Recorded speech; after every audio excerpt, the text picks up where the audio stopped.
never guess the places that I've been. You never guess the places that I've been. 'Cause everything is like a dream, yeah, but only in that dream that I live in. I'm never gonna let the day begin. Never gonna let the day begin. 'Cause everything is like a dream, yeah, but only in that dream that I live in. Oh, don't wake me up before you go, and I'll just make this bed my home. Oh, darling, please just let me sleep. Give me my dreams.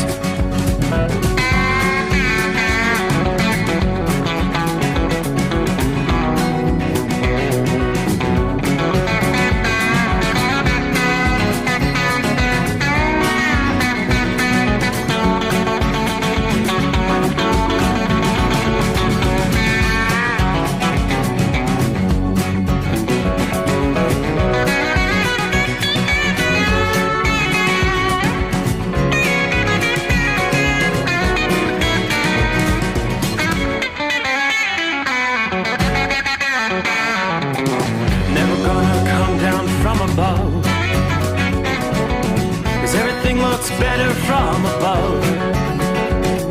Nothing's ever as it seems, yeah, except in that world that I dream of. Never gonna lose the ones I love. Never gonna lose the ones I love.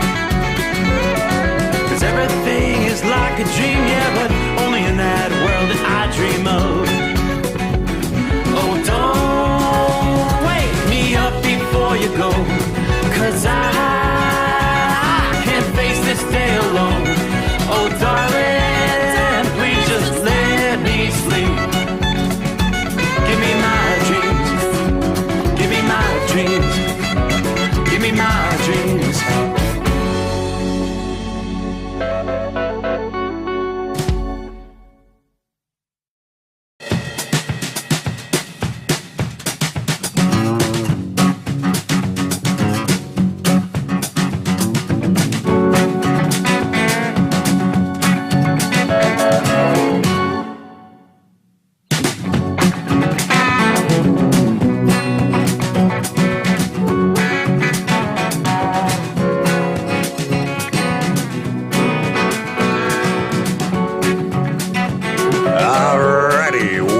Looks like we're ready to roll. How we doing? Got a Wednesday coming on. Turn the page on another page on the calendar as we'll transition into the 17th day of February. There you go. Hope your week's going well. So we cross over the midnight hour in the Eastern time zone, and we'll roll through the overnight hours, progressively working our way into a brand new day. That's right. Good old hump day. All right, so our big winter storm system number one, that's pretty much in the rearview mirror right now. But winter storm system number two is now on the horizon. And tell you what, the winter weather advisories, the watches, the warnings, and whatnot is looking very reminiscent of what it looked like here several days ago. Whereas we're looking at winter storm warnings and winter storm watches extending from Texas on up through Oklahoma, Arkansas, all the way up into the northeastern portions of the country. Only one thing I can take a little consolation in right now is this latest storm appears that it's going to take just a tad bit of a further trek than the previous storm, further to the south, I should say, more of a southerly trek, which means here in southwest Ohio, southeast Indiana, right now we don't have any winter storm watches. Yeah, you don't have to get too far south because much of Kentucky, central, southern Kentucky, they're all under winter storm warnings for our next system. How much snow and ice might this next system bring? That's what we're going to be looking into as we make our way into a Wednesday. So let's take you back over the last several hours. We've been talking, of course, the power outages. Millions of people still without power, without heat, and in some cases, even without water. Now, we were talking about Abilene this past evening, where they have 3 water treatment plants in Abilene. They had redundancies, yes, supposedly set up to where, whatever happened with the power generation facilities, that at least one of those water treatment plants would stay on. That all failed on Monday. All 3 of the water treatment facilities had gone down. They ran out of water, and now they're telling them when the water does come back on, which, as of this past morning, they didn't even have a timeline when the water might be back up. But when it does, it's not going to be safe to drink. You're going to have to do the boil water advisory, and it may be some time before the water is back there in Abilene. Just incredible. All right, then the power outages. Okay, they tell us the controlled power outages are going to continue probably for several more days. And now it's not just Texas, it's going to be across Louisiana, including even the likes of New Orleans, as the extreme cold temperatures. Of course, this would have been right now. Bourbon Street on any typical year would be packed shoulder to shoulder with people partying. It was Fat Tuesday, rolling into Ash Wednesday. They've got the Bourbon Street cams and things that many people would sit back and just watch the activities. All the people out on the balconies throwing the beads, the deal. But Bourbon Street is pretty much silent tonight. Now, controlled outages, they tell us, have been authorized until midnight, since the Mid-Continent Independent System Operator has instructed Clio and Entergy to reduce demand on the grid by beginning periodic outages across Louisiana as they try to protect the stability of the power grid, to prevent prolonged outages, as they say. Yeah, power outages have already started to trickle throughout New Orleans. More than 24,000 Entergy customers without power as of 9 o'clock Eastern time here just a few hours ago. Meanwhile, our next system is beginning to blossom and beginning to strengthen in the south central states. The new storm taking shape of the southern plains has arrived in Oklahoma City. Their first flakes falling less than 44 hours since the last storm departed that city. The snow came on heavy in Oklahoma City, quickly ramping up, limiting visibility to a quarter of a mile. According to the official weather reports from Will Rogers World Airport, this is going to compound the issues across Oklahoma. Still cleaning up from the last winter storm. Tulsa, dozens of water line breaks due to the extreme cold that have left some streets buried in ice, they tell us. Now, the snow that accumulates on top of the ice is going to be extremely dangerous. You're not going to be able to see when you're about to hit icy areas.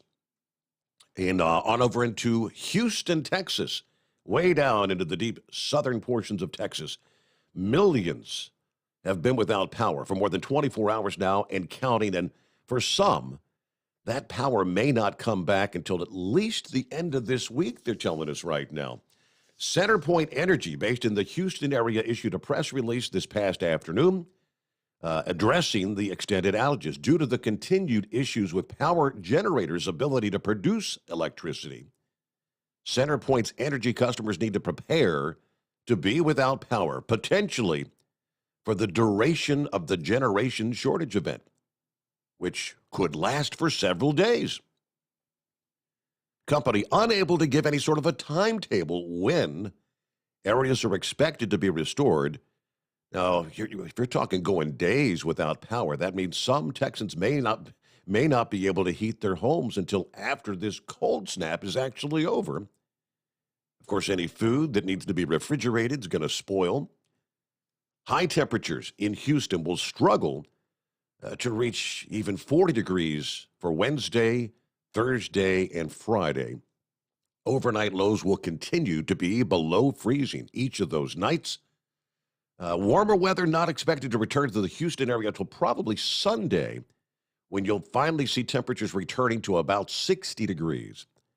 That is a benchmark not achieved in that city since last Wednesday. That is reaching the 60-degree mark. So when is it really going to warm up again? Dallas is not forecast to have a temperature above the freezing mark until probably Friday. Same with Oklahoma City. You're forecast to remain in the 20s through Wednesday and Thursday until the temperatures nudge just above freezing on Friday. Omaha, Nebraska, you've been in the single digits since February the 11th. You're not forecast to have a temperature in the 30s until probably Saturday. It looks poised to finally get back above freezing on Sunday. Oklahoma City, you last had a high above freezing when you hit 37 degrees. That was all the way back on February the 8th. I mean, nearly 10 days ago. For Dallas, it was a week ago when the temperatures there were last above the freezing point when you had a high temperature of 39. You know, a normal high for Oklahoma City or Dallas would be 55 or 60 respectively this time of year. Omaha typically would be in the upper 30s this time of year. Now, after this sustained cold blast with well below normal, a huge swath of the country, and these endless winter storms, there is a bit of hope on the horizon when to warm air will be arriving once again. According to forecasters, a warm-up and a break from the stormy pattern possible during the final week of February. This Arctic air will finally begin to retreat back to the north toward the U.S.-Canadian border for later this month. In so many areas we're talking about, they don't have equipment to remove the snow or treat the roadways. Yeah, they don't have snow plows in Houston, Texas. So they're having to get creative. Sections of our major highways that are still packed with the snow and ice in the Houston area.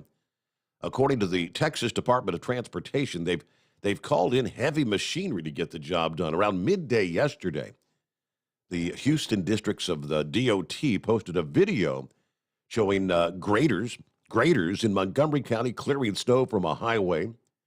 Maintenance crews have got to get creative, using loading machinery to move snow and scrape ice off the roadways. Says, we're not in an area of Texas that typically has snow plows. According to the Department of Transportation, they tweeted out officials are warning Texans, please be patient, avoid travel unless it's an emergency. We still cannot guarantee the safety of the roads.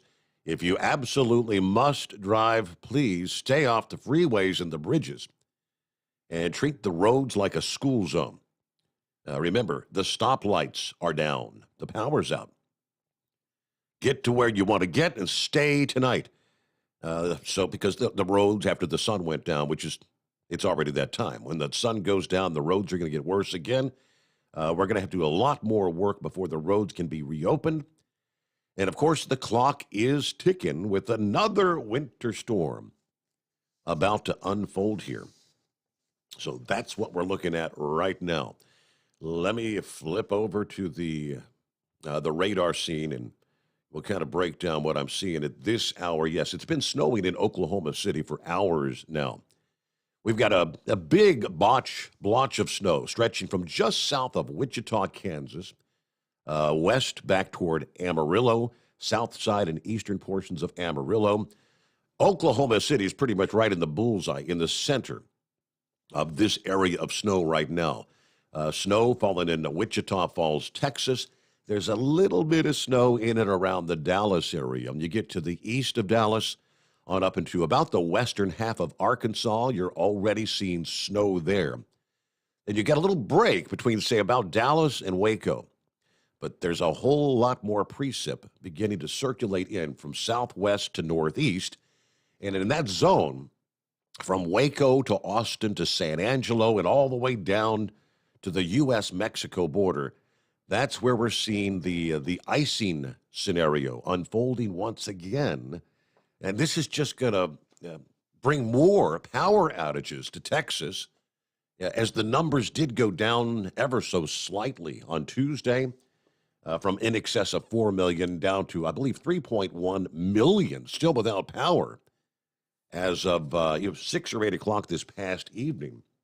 The anticipation is those numbers are going to begin to grow once again.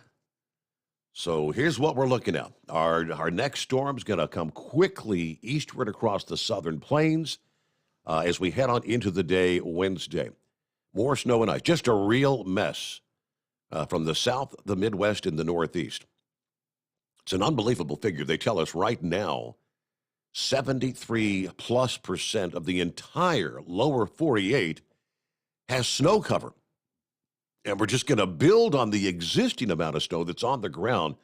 Many areas of the south central states blanketed by at least a few inches of snow with our storm system Tuesday morning.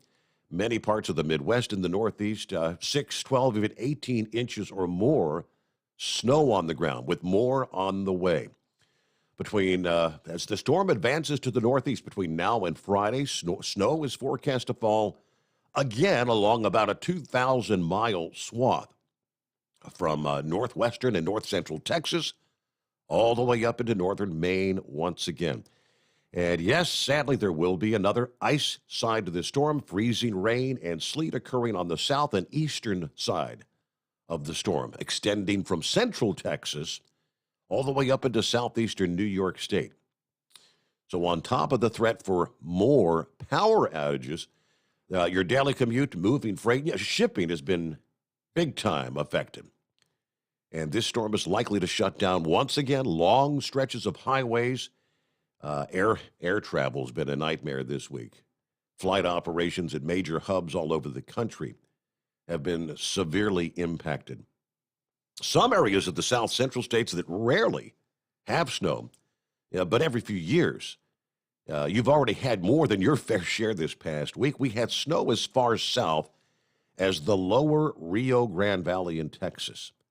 And we'll talk more later in the program about the citrus crop damage with this long duration severe cold event.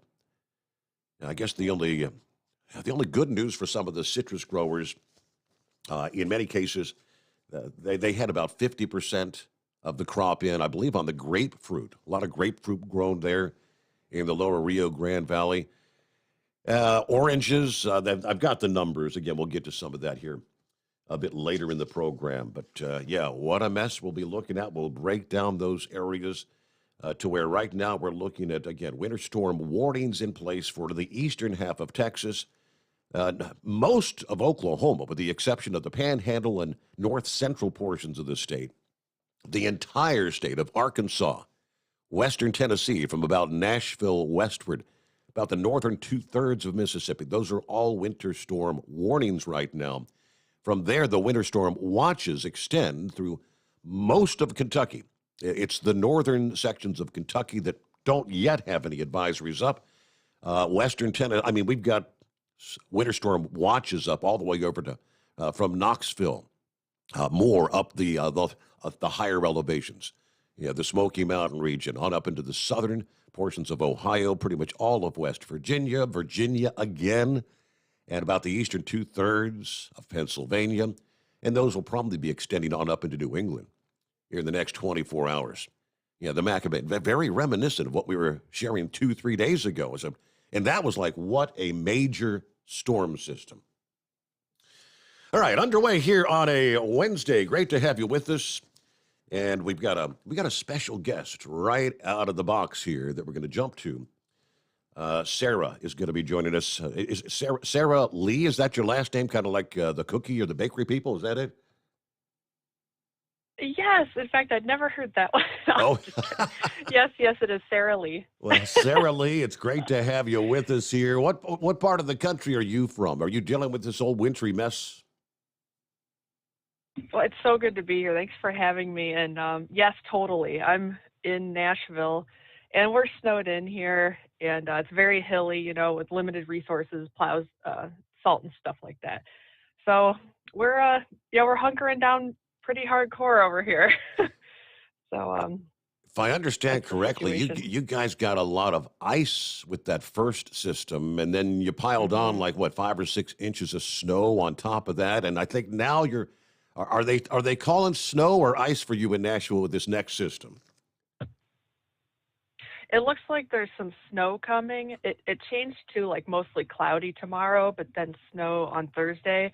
But yeah, like the last couple of days, it's just been pretty much raining ice. It sounds really cool too. I mean, it's really been a lot of ice and sleet falling. So yeah, very much so. That makes for messy, messy travel conditions. I know that. So yeah, Oh yeah. we're all sharing the misery this winter of Yes, 2021. we're all in this together for sure. Yeah. I have some family out without power, in Houston, and it's so cold.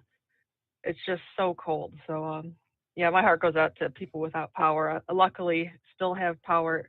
Flickered a couple times, but we're hanging in there. So Well, I got a message from Kyle this past day, and he sent me. I did get a chance to see the video that I think you recorded there at the lubrication specialties facility up in Mount Gilead. I guess a yes, few weeks ago there, and tell us a little bit about you're actually the founder, I believe, of this organization known as Waypoint Vets. Tell us a little bit about Waypoint Vets and what you guys do. yes, yeah. I founded Waypoint Vets back in 2019, and have just been building it since. And we had our very first adventure this past October. But to backtrack, our mission is to unite and empower veterans through activities and adventure. So basically, we facilitate opportunities of healing and camaraderie, and combine mental and physical intensity with like that stillness and beauty of nature. And something about that combination just brings a lot of clarity and healing, especially as a combat vet. That's certainly what saved me and led me to fueled me to start this organization. After I did a bit of a I did a cross country bicycle ride basically. And it definitely was a lifesaver. So Really? and then it's yes, it turned into I need to just give other veterans a taste of this. Just introduce them to this option of just detaching and getting yourself in a peaceful environment with a little bit of a challenge involved. So yeah, it's So, pretty awesome so you so mentioned far. you're a combat vet. Were you one of those like so many that come back from being overseas deployed and whatnot? That did you have a little some of the PTSD sort of things, or was it was it like the depression of coming back and having to leave your brothers and sisters that you get such a bond with? What was the big impact in your life? I think it was I think a lot of vets will agree with me. It's a whole bunch of stuff. It's kind of a combination, and it's a bit of a slow build too. For me, I joined at 17, age 17. I turned 21 in Iraq. Um, we did a 12-month tour there with the combat engineers under the 1st Infantry Division. So we were there for 12 months. Um, and well, just going back quick to basic training, I mean, it really is.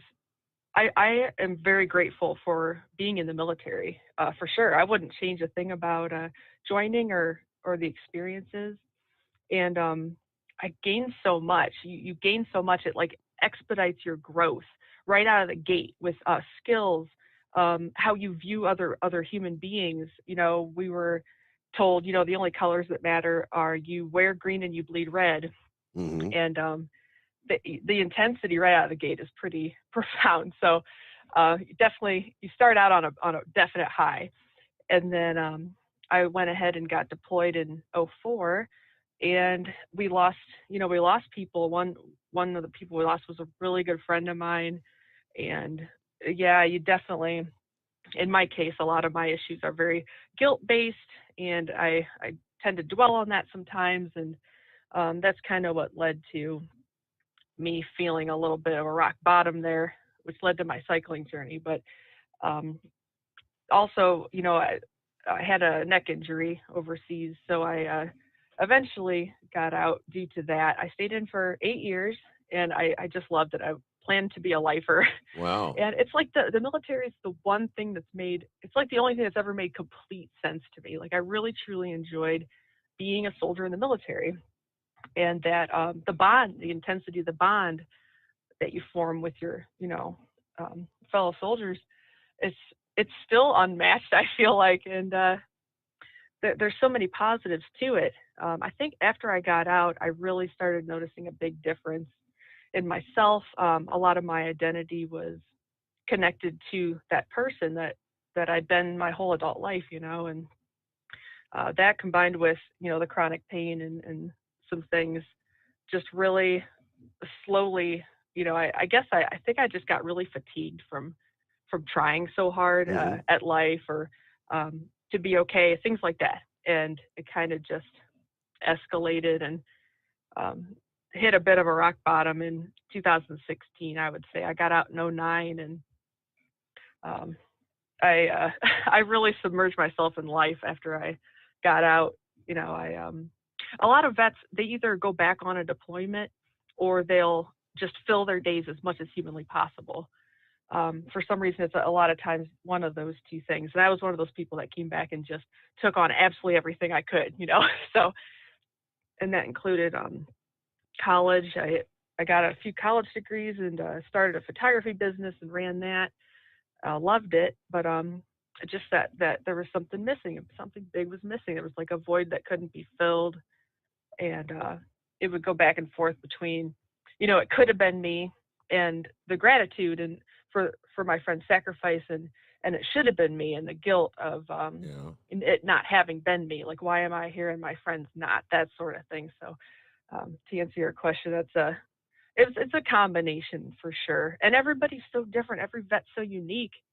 I mean, people can go through the same exact trauma and take away two totally different things from it, even. So, um, yeah. So you kind of hit rock bottom, and you decided something prompted you to just say, I'm gonna get out there and see the country. It was a 4,000 plus hmm mile bike ride you did. Yes, yes, it was 4,010 miles. I was adamant about hitting that 4,000 mile mark. I mean, that was that had to be done. So I took a bit of a detour to see the Grand Canyon for the first time, and that set me over 4,000. So, but yes, yeah, I bought the bicycle. I hadn't ridden a bike since ninth grade. I just knew cycling was, as I discovered, just something that just didn't hurt. Even with the knees and the neck, it's just such a low impact exercise that I honestly got emotional when I got on it and started riding and discovered that this is something I'm gonna do. Like, I can really do this, and so I took a route. It's called the Trans America Trail. It starts in Yorktown, Virginia, and it originally goes to Astoria, Oregon, but I branched off of it in Pueblo, Colorado, and went on the Western Express, which is another route of theirs, the American Cycling Association, because I wanted to end at the Golden Gate Bridge. I just thought that'd be really cool, very symbolic, crossing bridges, new beginnings. And I hadn't seen the western half of our country before, and I wanted to experience it in a very intimate way, and the people, and you're going at such a slow pace, but you still feel that wind, so you could take in everything. It just ignited all five of my senses, Wow. just like the military did. Like, there were so many connections, the intensity. I mean, any car that could pass me could have easily killed me, So you have to be very aware. Like, I felt like my hypervigilance was justified, and you just never. Every day was so different.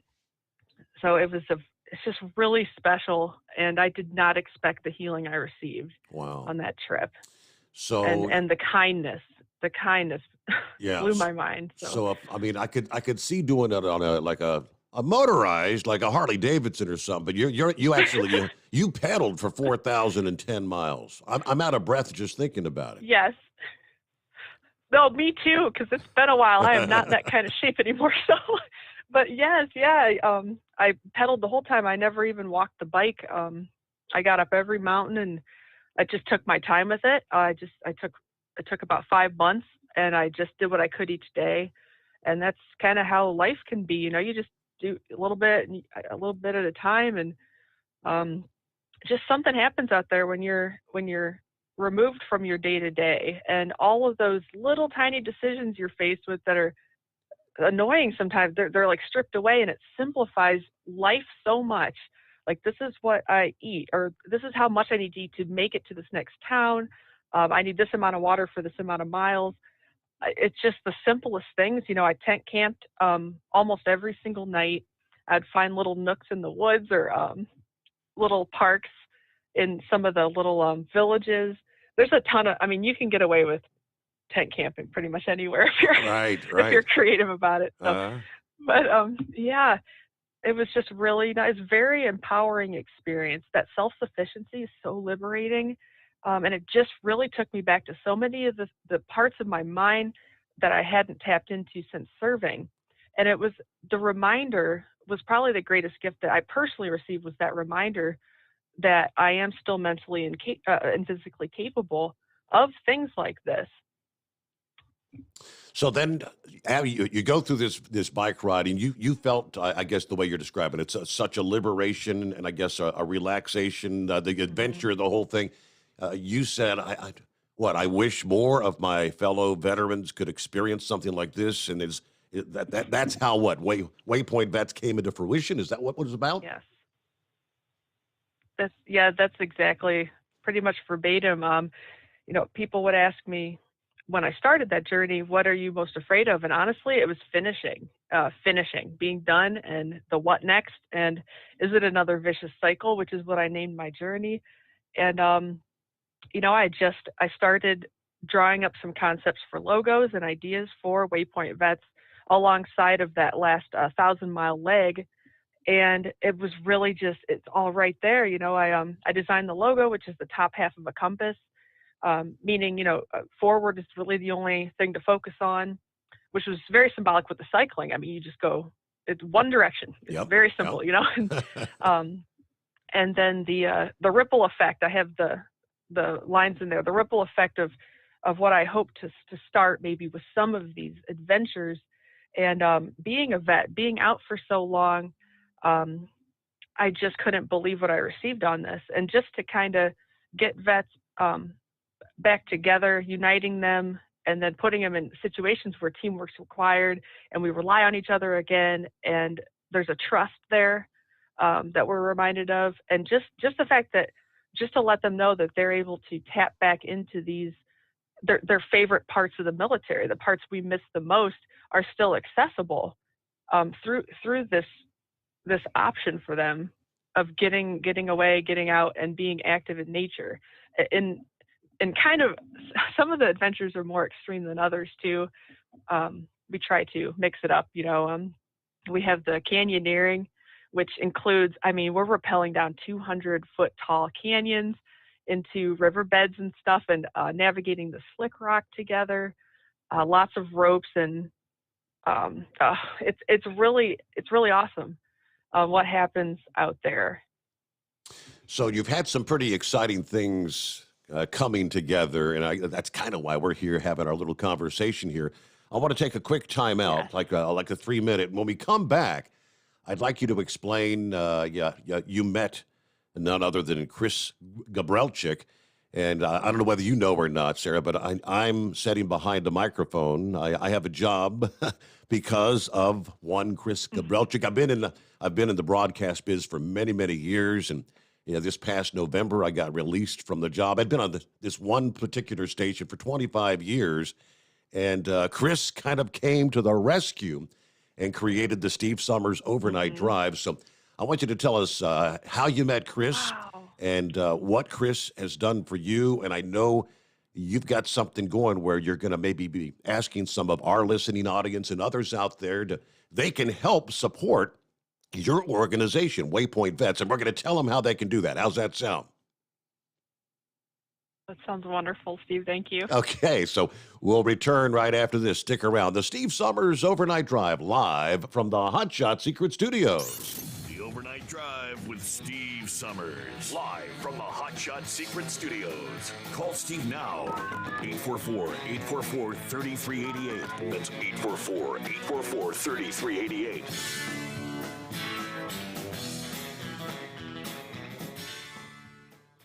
Attention all truckers, Dean Michael, the tax doctor here. I want to talk to you about those dreaded tax problems. I know you want to keep on trucking and not even think about them. Well, let's face it, they're not going away all on their own. You need professional help. I've been helping truckers put their tax problems in the rearview mirror for years. I can help you too. Call me for a free consultation at 888-632-4506 or go to mytaxhelpmd.com. It's like I always say, keep your eyes on the road, I'll keep mine on the IRS. 888-632-4506. PureFlow Air Dog, your leader in fuel air separation system technology. Our systems filter out water, particulates down to 2 micron, and remove all of the air out of your diesel fuel. This allows for nothing but pure, clean diesel fuel to reach the expensive injection system equipped in your vehicle. Not only do our fuel systems protect, they also come in a variety of flow rates to meet your performance needs. Our systems are compact and use OEM-style fittings for an easy installation. Learn more about our product at www.pureflowairdog.com and be sure to follow us on Facebook and Instagram. Protect your investment with PureFlow Air Dog. Drivers, you demand that your equipment's reliable and dependable, and that also applies to your headset for communication. Well, our friends at Stellar Electronic have you covered. The Pluto Duo headset bundle is the best communication headset you can find in the industry. No matter the challenging environment you're driving in, the Pluto headset will make you sound crystal clear all the time thanks to their 99% noise cancellation. And the Duo's not only a stereo converter for the headset, but also a power bank so you can charge as you go. Learn more at StellarElectronic.com or visit them on Facebook. At Hot Shot Secret, we share the science behind common diesel problems. For example, Ultra-low sulfur fuels. fuel has 2 purposes, combustion and lubrication. Ultra-low sulfur fuels have diminished the fuel's ability to lubricate. Hot Shot Secret Everyday Diesel Treatment with LX4 restores lubricity, protects your engine, and optimizes performance. Everyday diesel treatment is available at truck stops, Tractor Supply, O'Reilly's Auto Parts, and online at hotshotsecret.com. Hot Shot Secret. Powered by science. And now, back to the Steve Summers Overnight Drive. Live from the Hot Shot Secret Studios.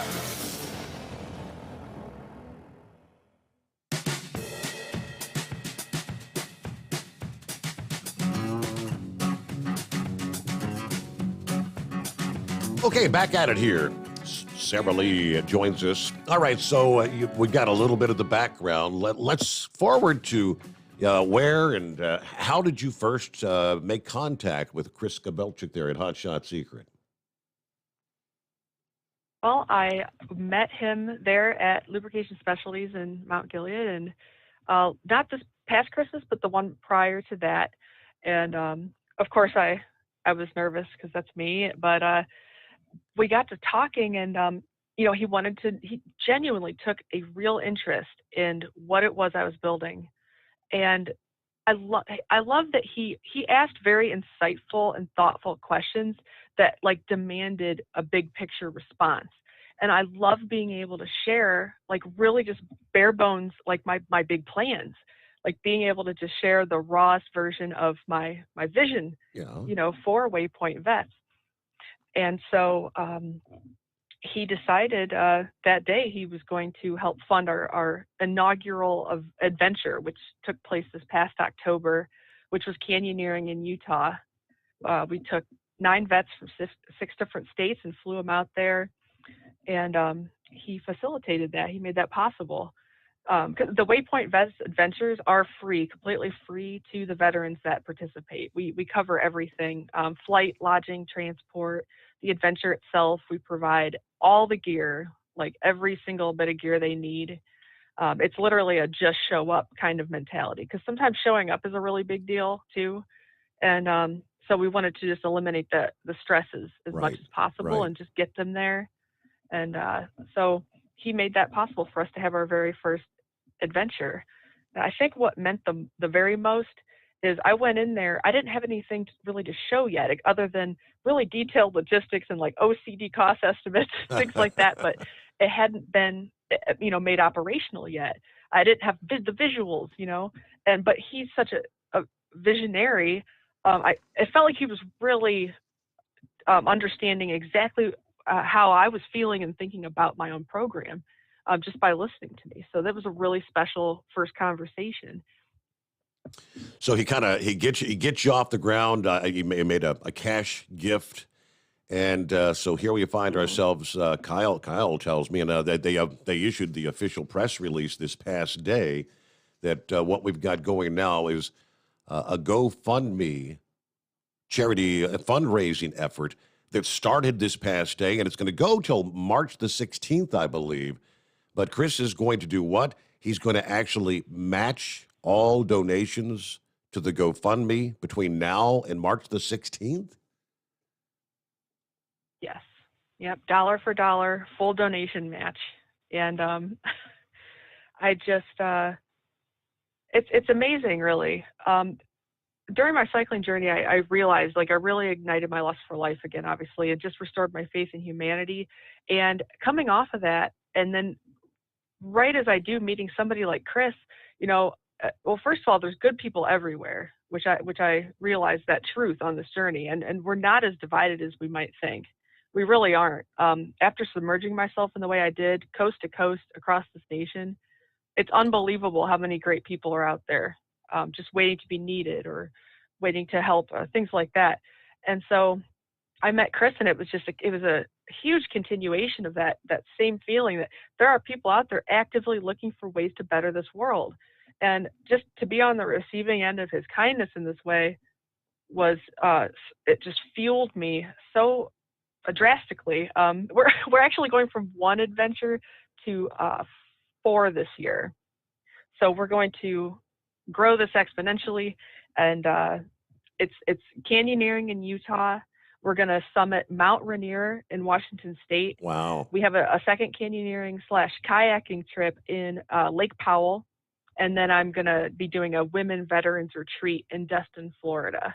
So those are our 4 big ones this year. And then we have a big 8-day storm chasing adventure planned for early spring next spring. Really? So wow. those are the adventures that, yes, we need that intensity, it's got to be, it's got to have some intensity. And so we really do try to, do a variety also. And so the fundraiser that's launched is to support those 5 trips. And he has agreed to match all donations made for the next 30 days. So it means a lot. To be a donor too, just knowing your money will be doubled right out of gate is awesome. When I've done, charitable contributions, that's been a huge, it makes me feel twice as good, like it's going to go twice as far. So it's massive what he's doing. And I couldn't thank him enough. I already sent him a very long-winded email. And so. Well, all these adventures you were just describing there, I mean, the shortest one is the 5-day mountaineering adventure to Mount Rainier, but these are all 6, 7. I mean, the storm chasing thing, that's intriguing to me. I've always been fascinated by weather, and my listening audience is very familiar with that. And, when the severe weather season rolls around, I check out all those storm chaser videos and whatnot. So you're actually going to team up, and that's become a big business in recent years, where they have actually these companies, you hook up with them, and hopefully you get somebody that knows what they're doing, because you have to really be careful when you're out there chasing these storms. You don't want to get caught in the middle of a tornado out there. Absolutely. Yep, we have, they're called Extreme Tornado Tours, and they've been around for, I think, 30 or so years. Wow. The guy who founded it actually had that tornado show on Discovery Channel. Mm-hmm. So he's the head of that operation, along with a guy named Nick. And they have, they're covered with everything. They're extremely knowledgeable. The plan is to rent out a whole van. It has the capacity for 9 veterans. So that'll be a 9-veteran trip. Wow. And then they'll have a navigator and it's a very professional setup. Oh yeah. Yeah. That's going to be really exciting. So, same with Mount Rainier too. We're collaborating with a group that does this full time too. So it's important to collaborate with people that already are so knowledgeable about certain things to keep the experience as safe and as effective and meaningful as possible for the vets. So that's we're big into we're very open to, collaborating, making things as successful as they can be. Well, there's a danger aspect pretty much in all of these things. I guess that gives you kind of the adrenaline rush or whatever that you need to kind of to get things to get away from what's going on. And it's interesting to hear that you say that there's a lot of good people out there, because right now, I mean, you see the political environment, what it seems like such a divisive environment with race relations and politics, and it's just. The country seems so divided, so it is kind of heartwarming to hear that there's still some good people out there. Oh, there's exponentially more good people than we might think. And the thing is the people that, well, I'll say crappy for less than, or lack of a better word. Those people are so much louder is the thing. So it's easy to confuse them for numbers and strength. But there really are so many good people. I'm using the same phrase over and over, but my God, even if you just strike up a conversation with someone you may be at odds with, we have a human connection there, the foundation. And when people want to get along, they totally will. So I guess it just comes down to making the first step and having a conversation anymore, But when someone's in need, or there's a problem, it's amazing who comes out of the woodwork to be of any service, any use, any help. We're everywhere. We're everywhere. So, wow. Yeah, Well, it's a good feeling. So It's a truth. It's just a truth I learned over the course of that immersion in our country. So we have a beautiful country. So we need to figure out. Okay, first of all, tell us, I guess, how veterans, because there's a large audience of veterans that are out there with us listening to this program. How do they get involved? How do you select who gets to participate? I guess first of all, in your adventures. Sure. Yes. Well, there's a veteran sign-up form on the website. The only requirement is that you have been honorably discharged. Any branch of service is totally welcome. Any campaign, wartime, generation. We're only ever going to be expanding our adventures and activities, to cater to the widest range of activity, physical ability levels as possible. But you could just sign up right on the website there. And it's basically a first come, first serve setup. I contact the people in the order that they submit their veteran sign up form. And then, I email them right away. I talk to them each on the phone, and they tell me a little bit about themselves. I tell them about each adventure, and then we decide together which adventure is the best fit for them. And we take it from there. I book the flights, and it's a really cool process, getting to know all of the participants. Right, right. And their feedback, and just getting them out there. It's really special. Well, tell us where. But the veteran sign-up forms on the website. And where do we find your website? That's the key. Where do we find Waypoint Vets? I guess you need the URL. I am not a salesperson. I could go on about so many things, but when it comes to my own stuff, sometimes I need some guidance. Thank you, Steve. Okay, it is waypointvets.org. WAYPOINTVETS.org. Waypointvets.org. So they can learn more about your organization there. Now, this GoFundMe fundraiser, which again is just officially started and is going to continue for the next 30 days. Where do we find that? Because you can donate $5, you can donate $15, you can donate $500 via GoFundMe, right? Yes, definitely. And it's very secure. They'll send you a receipt. I'll send you a thank you. And it's just, and you can also fill in, there's a field if you would like to make your donation in honor or in memory of somebody, because that's really important to us. Something that I learned, something that changed my life that I feel like I received on that trip was the notion that to start honoring our fallen by living. I was not living a life worthy of their sacrifice, I don't feel.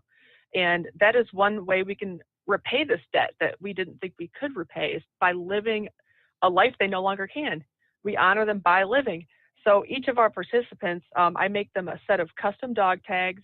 They give me up to 5 names of people they've loved and lost, both to war and the war within. And I issue those, oh my God, something's every time. I issue those to them, that first night, and we get to know each other, and we carry them along with us in memoriam. We carry them along on all our adventures to have them with us and honor their memory out there. So if you'd like to make your donation in honor of somebody, I will add them to our dog tags, and we would be honored to carry them with us.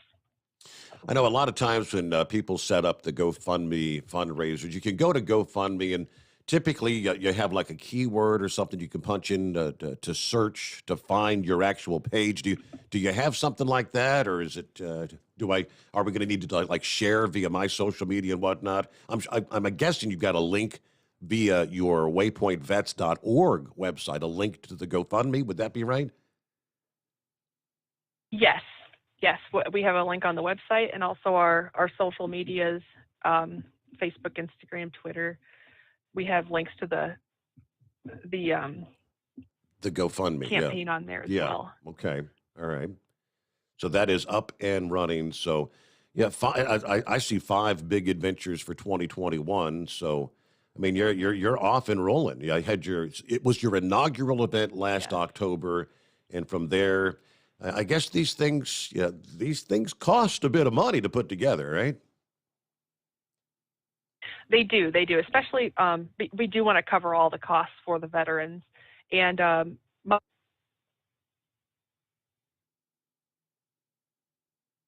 I think Sarah may have lost her cell. Either that or her battery died. So, all right, Sarah. Well, are you back with us? Hear me? All right, we got you. Yes. Okay, I thought we lost you there. Oh my gosh, my heart. I don't know what happened. Yes. What was the last thing you heard? Sorry. Oh yeah. Where did we leave off there? It was important. I just wanted people to know that myself, officers, my team, and my board, we all work on a volunteer basis. None of us take a salary or a paycheck from the nonprofit. So 100% of donations will always go directly to the Avengers. Okay. And where we left off, we were talking about these things that do cost quite a bit of money, and you were kind of explaining, and you want everything to be covered for those that participate. So there's no out-of-pocket cost for them, right?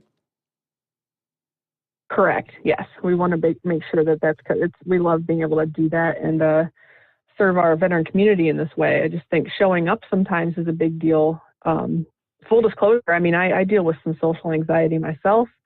You didn't even want to see me right before I called in. I was like pacing around, and I mean, sometimes it is a big deal just to show up and commit and follow through. And if we take that piece of it out, that just alleviates so much stress and pressure for the participants. Right. So that was just important to me as somebody who deals with a lot of anxiety and things like that. Yeah. I think, for all the years I've done what I do, I swear to you, each night as the intro's playing, I get these little butterfly things, it's like, it's just another show, but that's a good thing. I think that's good for us. So, well, it's really an inspirational story. Yeah. I'm looking at your little press release here, and you've touched on all these, obviously, but you said, I was gifted 3 truths. Veterans never stop being mentally and physically capable of great things.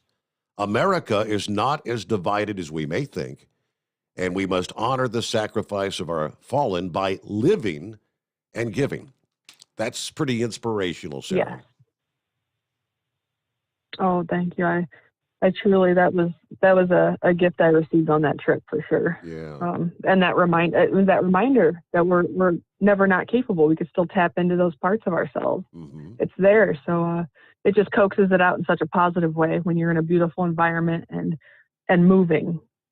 Just something really unique, a very unique clarity happens. And it feels like you can work through some things. And then to be surrounded by your fellow vets while doing that, it's just such a safe and peaceful place to be in. Even if, and you don't have to have deployed really to have, you don't have to have gone to war to have been through war or fought.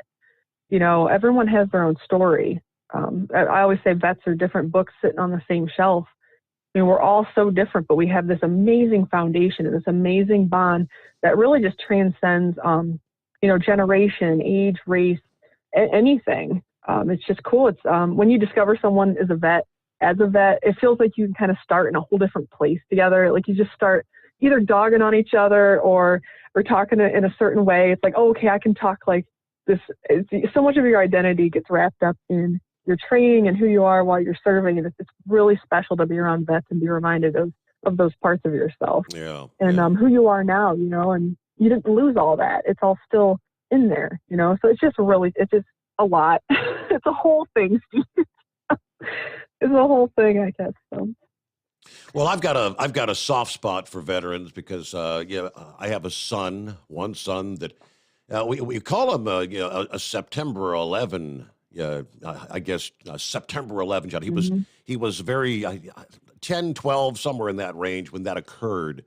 Like the post 9/11. Yes, and then the okay. impact of that. He was determined that when he graduated high school that he was going to go back and try to help get the bad guys, kind of the way he looked at it. So he joined the Army, first squad, second cav, what they call them, I forget the term they used on them, but yeah, he served one tour in Afghanistan. I feel blessed because at least for what he's told me, I don't think he saw some of the real horrific stuff. I think a lot of times, when people come back, if they did see ugly things, a lot of times they don't really want to talk about it, right? Is that your experience? We're just painting the picture, I think. That's also why it's nice to be around other vets, is so much can go unsaid.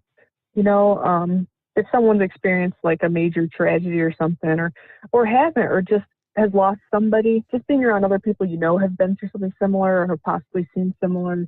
There's so much that goes unsaid, so it's so comfortable. There's an unspoken aspect to it that's really nice. So yeah, I think so. Just like painting the picture sometimes.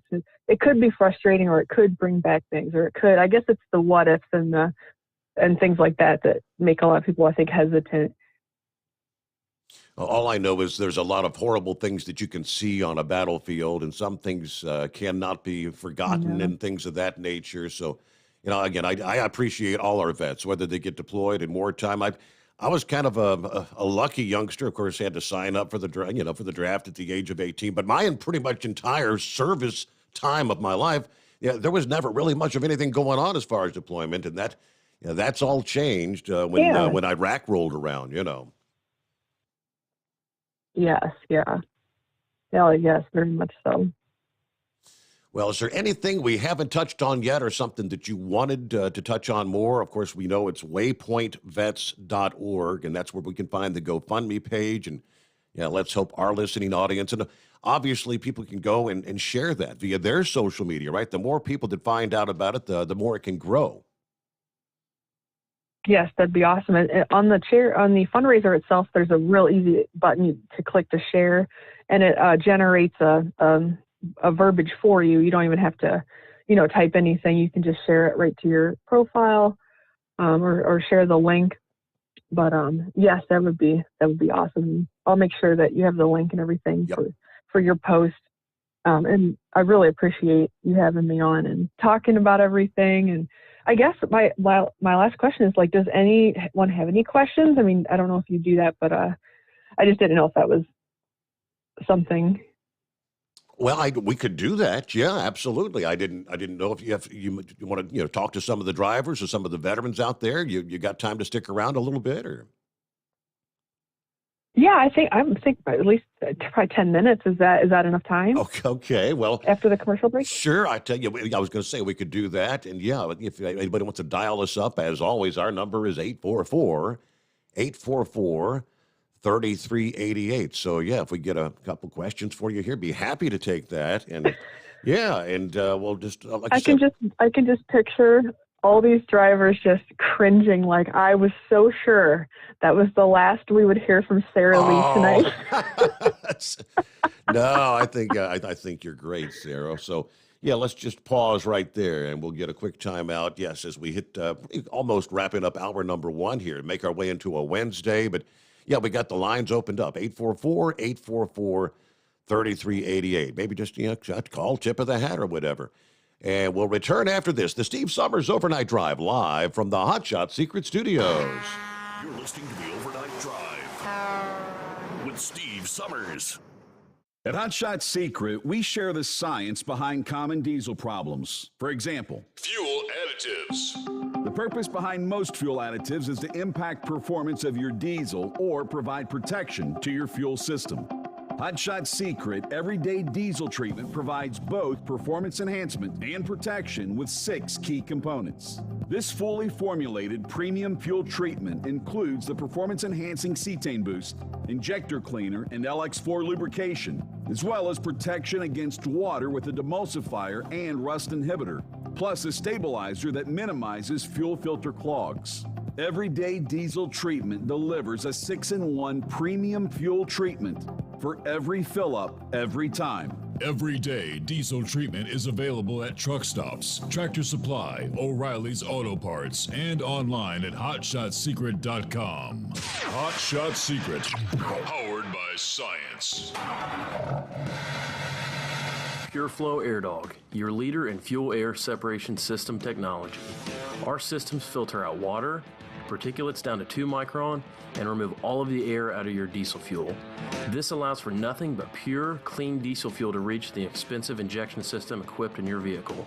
Not only do our fuel systems protect, they also come in a variety of flow rates to meet your performance needs. Our systems are compact and use OEM-style fittings for an easy installation. Learn more about our product at www.pureflowairdog.com and be sure to follow us on Facebook and Instagram. Protect your investment with PureFlow Air Dog. Drivers, you demand that your equipment's reliable and dependable, and that also applies to your headset for communication. Well, our friends at Stellar Electronic have you covered. The Pluto Duo headset bundle is the best communication headset you can find in the industry. No matter the challenging environment you're driving in, the Pluto headset will make you sound crystal clear all the time thanks to their 99% noise cancellation. And the Duo's not only a stereo converter for the headset, but also a power bank so you can charge as you go. Learn more at StellarElectronic.com or visit them on Facebook. Do you have a Dodge pickup and hate your automatic transmission? Of course you do. LaVon Miller at Firepunk Diesel here, and we specialize in heavy-duty and performance transmissions for your 3/4 or 1-ton Cummins powered truck. So if you're interested in turning your stock slush box into a towing monster, call us today at 614-733-3744 or visit us online at shop.firepunk.com.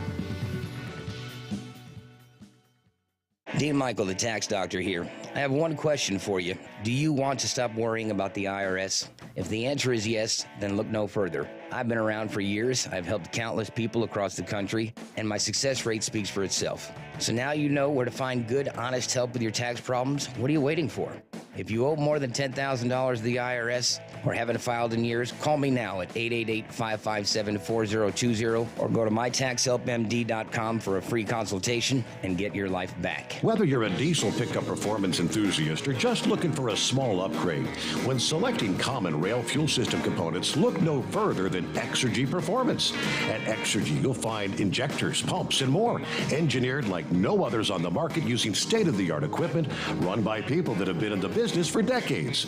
So if you're in the market for common rail components at any power level, contact Exergy Performance or one of the many dealers listed on our website at exergyperformance.com. At Hot Shot Secret, we share the science behind common diesel problems and their solutions. For example, Ultra-low sulfur fuels. the primary function of diesel fuel is combustibility. One of the little-known aspects of fuel is its role as a lubricant to metal-on-metal moving parts. The introduction of ultra-low sulfur fuels diminishes the fuel's ability to lubricate because sulfur, which has been mostly removed, has lubricating properties. Hot Shot Secret Everyday Diesel Treatment with LX4 delivers unmatched lubricity. Third-party testing confirms that it takes 3 times the amount of leading fuel treatment to match the lubrication benefit of 1 dose of Hot Shot Secret. Everyday Diesel Treatment is a fully formulated 6-in-1 premium fuel treatment for every fill-up, every time. Everyday diesel treatment is available at truck stops, Tractor Supply, O'Reilly's Auto Parts, and online at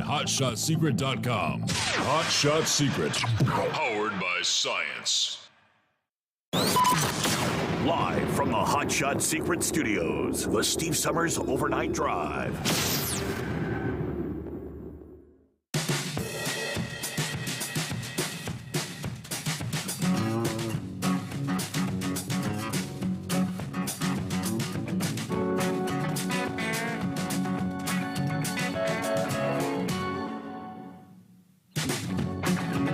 All right, back at it as we roll on to the late night, early morning hours. Got a Wednesday coming on. We call that Hump Day.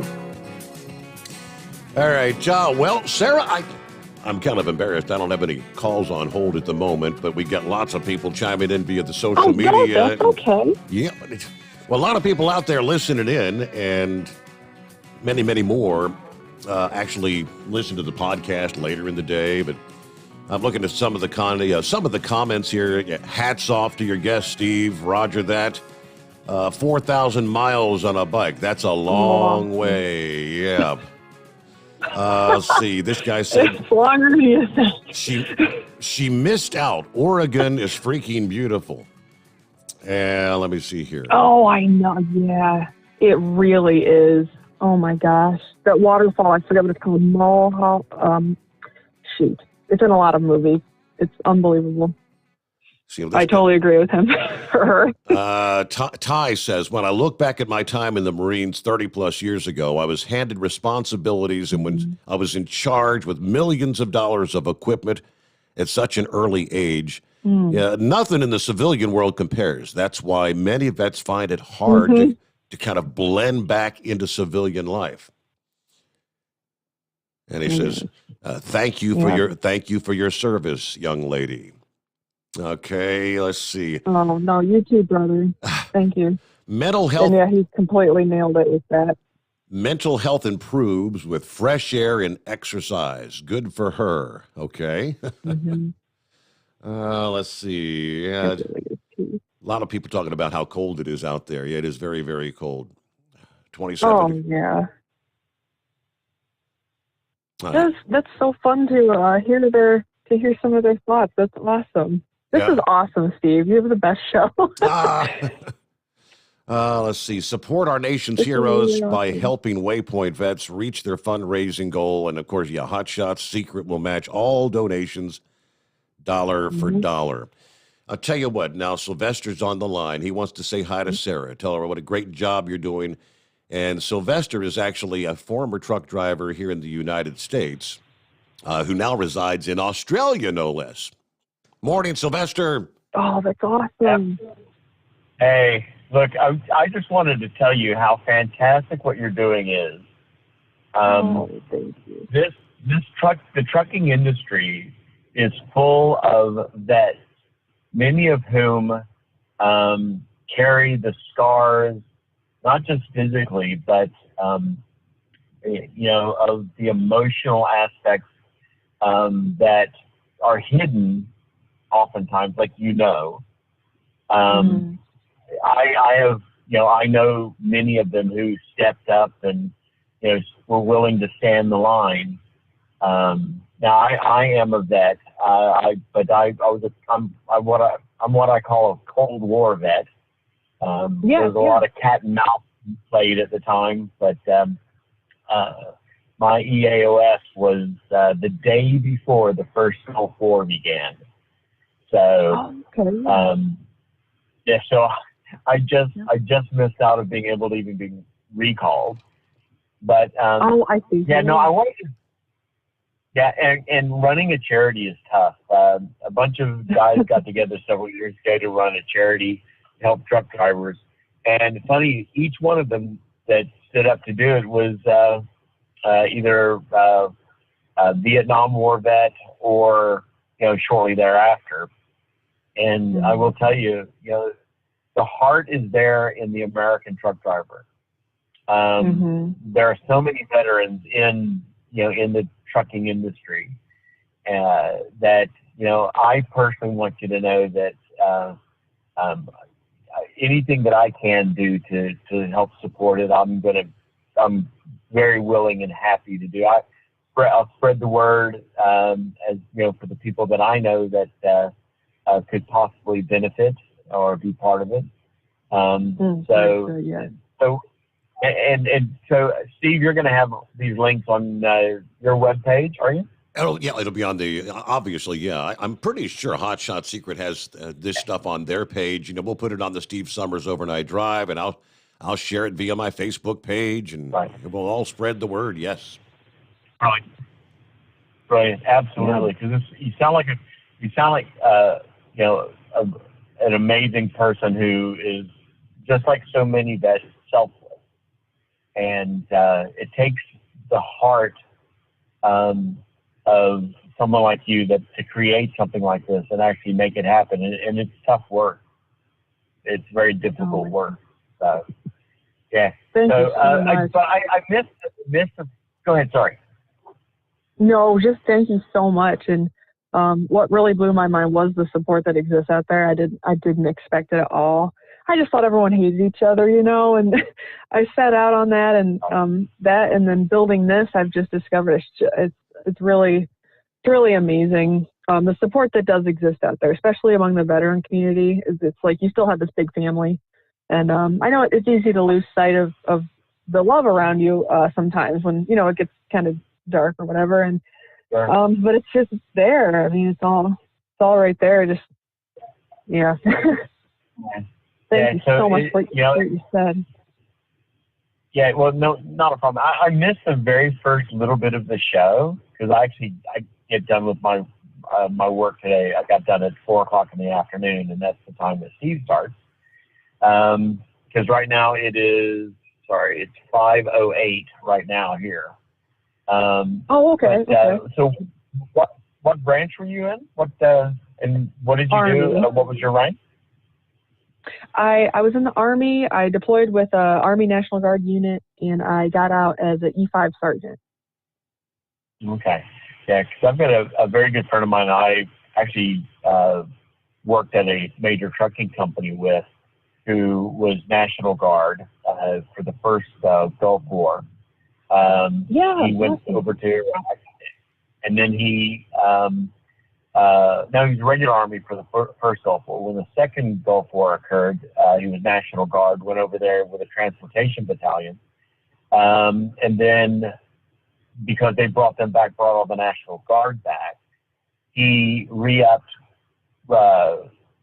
into the regular Army, lost a rank so that he could go back, in his words, to finish the job. Then did another 2 tours of Iraq, volunteered 82nd Airborne to go to, 82nd Airborne to go to Afghanistan. Oh, it was 101st. The Army guys, I always get confused with when you guys do your actual assignments. I was Navy, so. And then he actually went to 2 tours over there as well again, and then got out for sergeant. Oh, wow.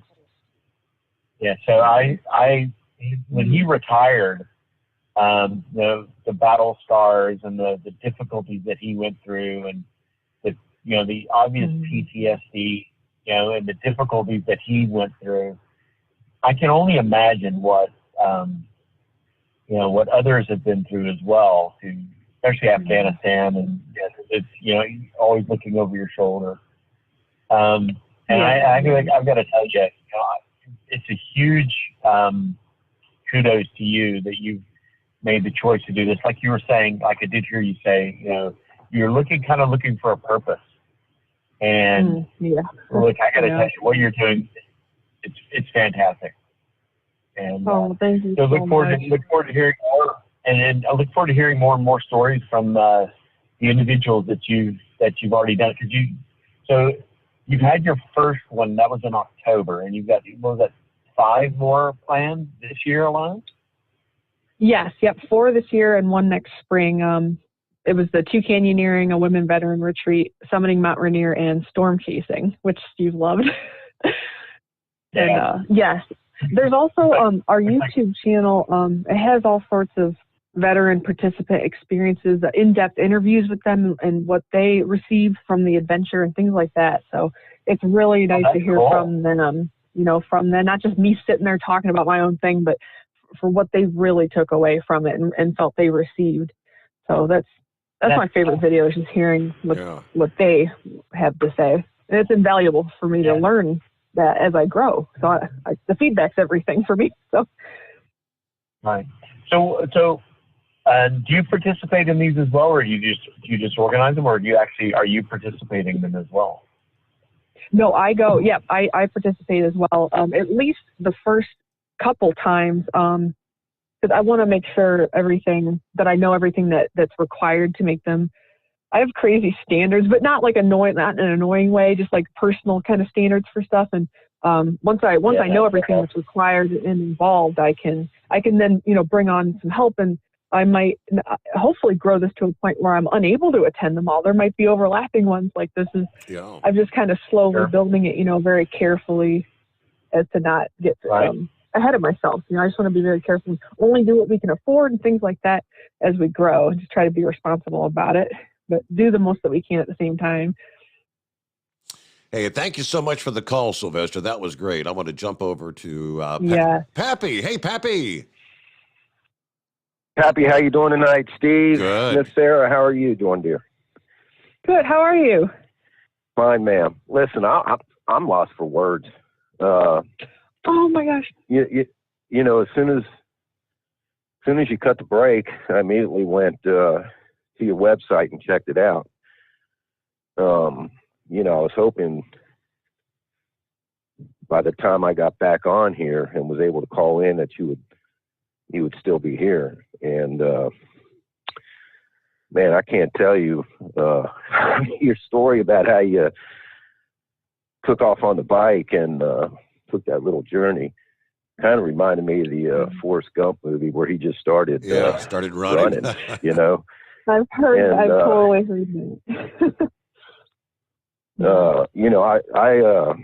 I know personally several vets. I mean, I can't even tell you how many I know. Obviously, I work in law enforcement, so that kind of tells you that. Oh, thank you. There's a lot. Oh my goodness. Nothing compared to what you've been through, huh? I can tell you that. We get to leave a lot of our stuff over there. I mean, you live where you work. You have to deal with the worst of your community that you love every day. I mean, I can't wrap my head around your service in the same way. So we'll have to call that a tie, because I have utmost respect for you guys, and thank you for what you do here. There's a lot of my friends been deployed, and came back. Mm-hmm. And I mean, for what you're doing for some of these men and women, and I'll tell you, Steve, a newfound respect for Chris. I mean, mm-hmm. I'm lost for words, Steve. I'm for what this man has done for you, Mm-hmm. for the show, for the community, for this lady. Man. Yeah. I'm just lost for words. I got to hang up. I'm right where you're at about that. I'm gonna make sure that I can do like Sylvester said, and just share the heck out of this site with everybody I know to try to help you out as much as I can, and hopefully the little donation that I made will help you out. So God love you, Godspeed. Oh my Y'all gosh. have a good night. Thank you. Oh, it was so nice to meet you, Pappy. Thank you. Yeah, Navy veteran, Pappy is. And did a lot with explosive ordnance and whatnot in the Navy, and he's actually a bomb squad now. So he's the guy that gets to put on that, if something suspicious is going on, he's the guy that puts on that big suit that you guys are so familiar with. I probably saw a lot of that over in Iraq when you were there, right? I wasn't on the teams that worked with the ordnance, so I never had to wear the suit or anything like that. But I've seen it, and it's very one wrong move. I mean, it's just so much respect for Pappy and everybody that serves in law enforcement, and I love it that a lot of people, when they are done with their service, they'll go to law enforcement. It translates right over. It's so awesome how so many of the skills are so necessary across the board with those two careers. So it's really Oh, yeah. He's awesome. All right, let me quickly jump to. If you haven't noticed, our people go by their trucking handles and what. This guy is Horse Feathers. Horse Feathers. No, I have a Harley. I'm in biker groups that I'm Rogue. So Okay. Horse Feathers, nice to meet you. I'm Rogue. Yeah, very, very nice to meet you too. I've been glad to listen to your story. I actually had to miss a little bit there because I haul propane down the road, and I was in the process there of being at the loading rack to get my trailer loaded. So as the outstanding joke usually goes there, is I'm taking my cigarette break on the propane loading rack. So I guess I'm in the ordnance department myself. But you and anyways, Pappy would butt heads for sure. Yeah, I make a lot of people's heads explode most of the time. It's just kind of the thing I do. But actually, I saw the interview that Kyle had done with you, or that they put up with you on the Hot Shot Secret page before, and it was very intriguing and very, there's not many words to say for what you're doing for the other veterans and actually what you did for yourself. That to come through what you had to come through personally to get to this place that you're at now, to be able to help others. It's a long journey, and it's a long, hard journey. So I'm definitely looking to make Chris pay some more money. So I'm definitely gonna get with my wife and get a donation out for you. But no, greatly appreciative to what you're doing there. So anyways, we'll definitely be looking forward to seeing other things come up from from your adventures and what you post up. And of course, I'm sure Steve's going to have you back on the air to report back on how things go and everything, and sure, keep us all in the loop of what's going on. Oh, that'd be awesome. Steve's probably just like, no. No, thank you so much. Yeah. Oh my gosh, Steve can't get me off the air. I mean, yeah, one good thing about Steve is that with having guests on there, he's always looking for something to help him fill up 5 hours of time there. So anytime anybody can help him come in and take up an hour or two, it helps him out that little bit there too. So, but it means a lot to be here. So yeah, and to meet you. But no, with what you're doing, I mean, I personally didn't serve, but I got a lot of family members that were in the Marine Corps and Army, and my grandfather was in the WW2 with the Navy. He was in down in Africa and the Philippines and everything. So so it means a lot, even to us that I mean, as I say, it wasn't in the cards for me to do it at the time, and there was people that I didn't want to be my boss, that were in charge, if you know what I mean. At the time, I would have served. So yes, I totally know. So there's a million ways to serve. But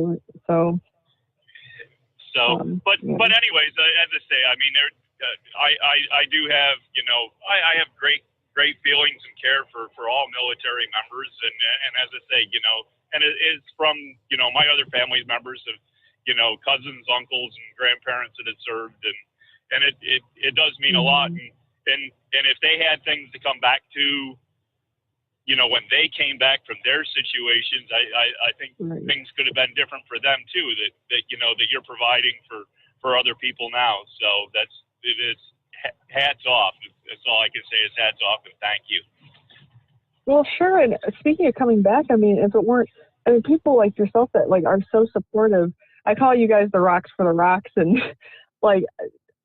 just when we came back, I think about this. We got a welcome home ceremony and all these things, and I get to thinking about the Vietnam veterans and just everything that they've done to pave the way for my generation of veterans.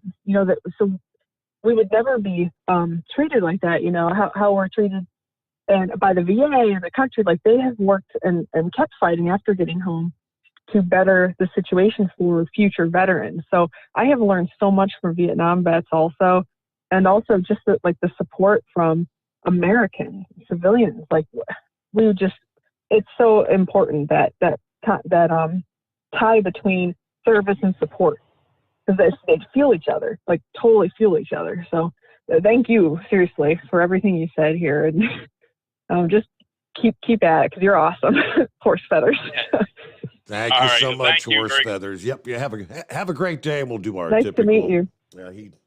We have a little tradition on Wednesdays. He calls in and he says, "Hey, Mike, what day is it?" So we'll do that later in the program. Oh, that's awesome. Yeah, from the old from the Geico commercials. All right, Kyle's actually listening in. He said he's put a link on to the donation page in the comments on Facebook and YouTube. Let me see. Also just added a link to the GoFundMe on the Overnight Drive Facebook page. So he's already taking care of that for me. And he wanted to tell you. That's so awesome. You guys are awesome. You guys do not joke around when you do stuff. He wanted to tell you, after spending a weekend with Battle Scarred Motorsports, which is another military charity that Hot Shot Secret supports, he said, I was honored to see exactly how these types of programs actually help veterans.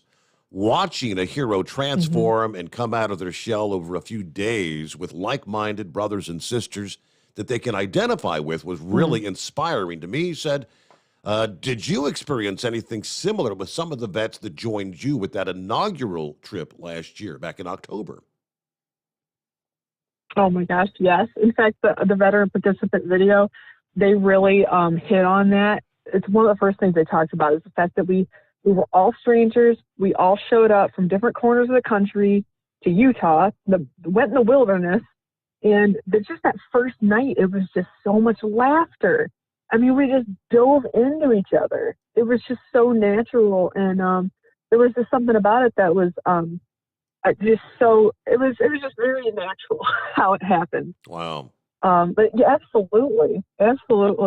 It really is amazing. It's really hard to explain. That's why I'm jumbling over my sentence, because it really is hard to put words to. Yeah. But yeah, like you said, an instant connection, and lots of laughter, and poking fun. Obviously, there's the branch rivalry and stuff like that, and we know we can do that. And I don't know, we were just excited to be there, just right off the bat. Just started really diving into stuff together. That's cool. So it was very quick, like you mentioned, and them coming out of their shells as well. Because what we do is we go out on these adventures during the day, and then at night, we just enjoy the camaraderie. We sit around a bonfire, reflect on the day. People want to talk. That's cool. If you want to sit there and listen to the fire, I mean, the stars it's like you could pluck them out of the sky out there. So sitting there in silence is like amazing too. And we pick up on each other's energy. We pick up on each other's vibe a lot, in the same way that as when we serve too. You can really feel each other still. So you can feel the mood. And it's all very natural flow of conversation and silence and intensity. It's so freaking cool, Steve. I'm trying not to swear on your show. It really is something. Yeah. Let me see. Ronald says, my late brother-in-law did 3 tours in Nam as a helicopter pilot. We lost him January 29 of this year. Where can we donate to the cause without maybe doing the GoFundMe thing? If I wanted to make more like a direct contribution, he said, is there a way they can do that? Well, sure. I mean, the thing about the GoFundMe is it will definitely be doubled.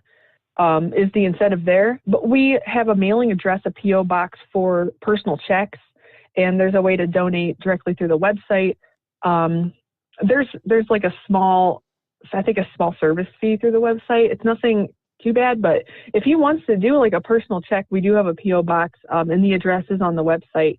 Unless you want me to say it on there, I don't know if it's a situation where they can write it down or not, but unless you want to reply to are these comments I can get to? Because I can totally find him and reply to his comment. And this is like they have something called Restream that it's got the Hot Shot Secret Facebook and YouTube, the Steve Sommers Overnight Drive Facebook. I get to see comments from all the different venues on one screen. So I'm not sure where he's on, which one he's on. I think he's on Facebook. Okay. It's a Facebook comment. So. Okay. If you, we have a Facebook page. It's facebook.com/waypointvets. And we have our P.O. box listed on there. and I will send you a thank you card. So be ready. And if you'd like to make the donation in his honor, just maybe put a post-it in there with his rank and his name, how you'd like it displayed, and we'll be sure to add them to the dog tags, and we'll take him with us in April.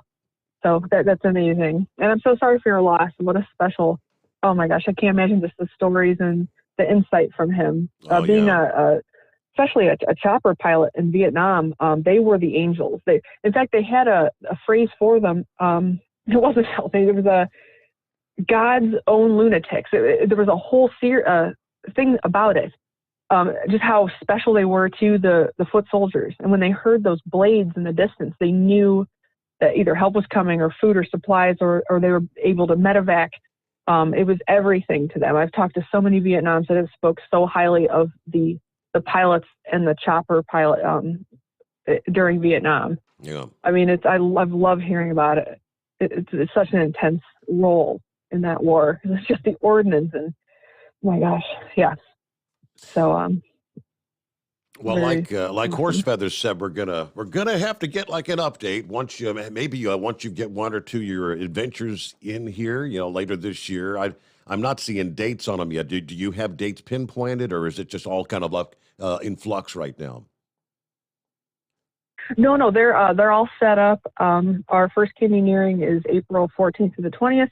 The Mount Rainier Summit, which is going to be so freaking extreme. I can't even wait. But that's June 17th through the 20th. Okay. And then our Women Veterans Retreat is over Labor Day weekend, September 1st through 6th. And then our second canyoneering kayaking adventure at Lake Powell is toward the end of September, the 22nd through the 27th. Okay.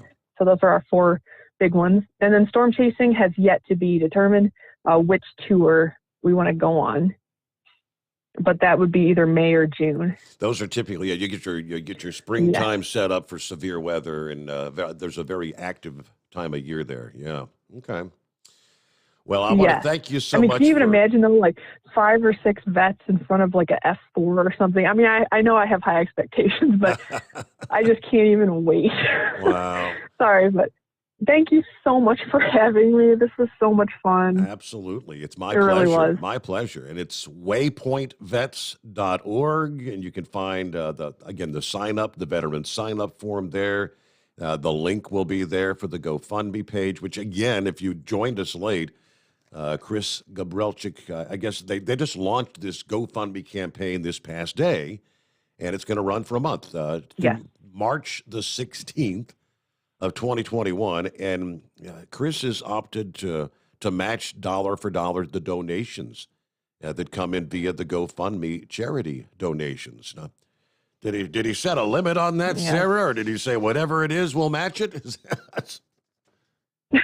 Well, the goal is to try to fund the bulk of the adventures for the year. So the goal amount, we have the goal amount set to 30, and then with his match, we'll be in really good shape for this year.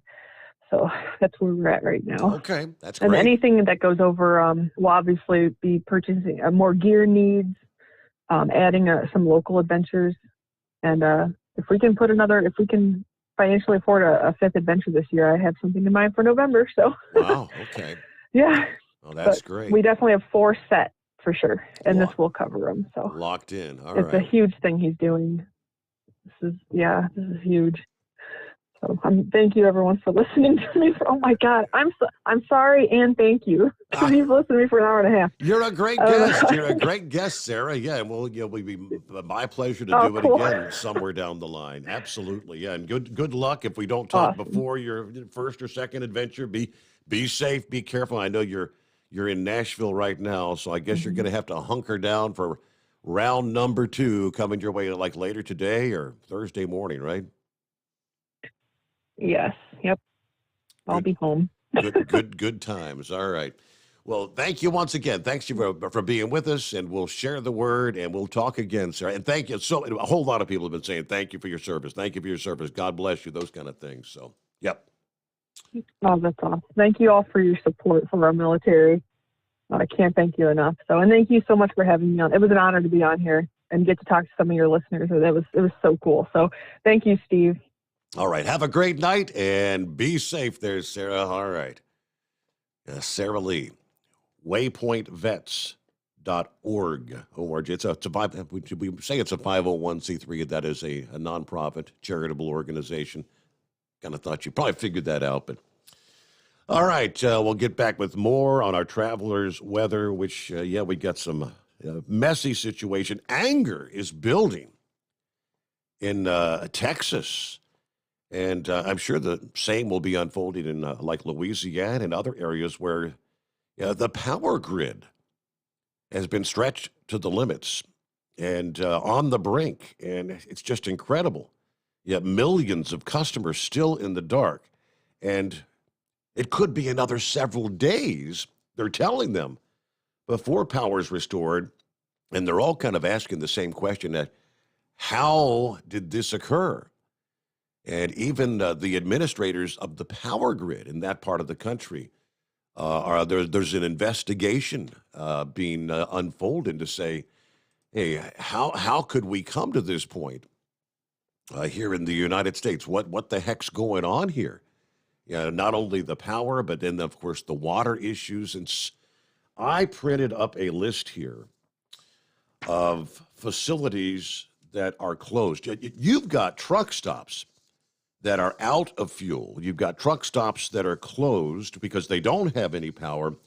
And I've got like a 7-page list where as of the noon hour this past day that they're shut down. So maybe some of you drivers that are out there kind of contending with this, what are you doing to find fuel?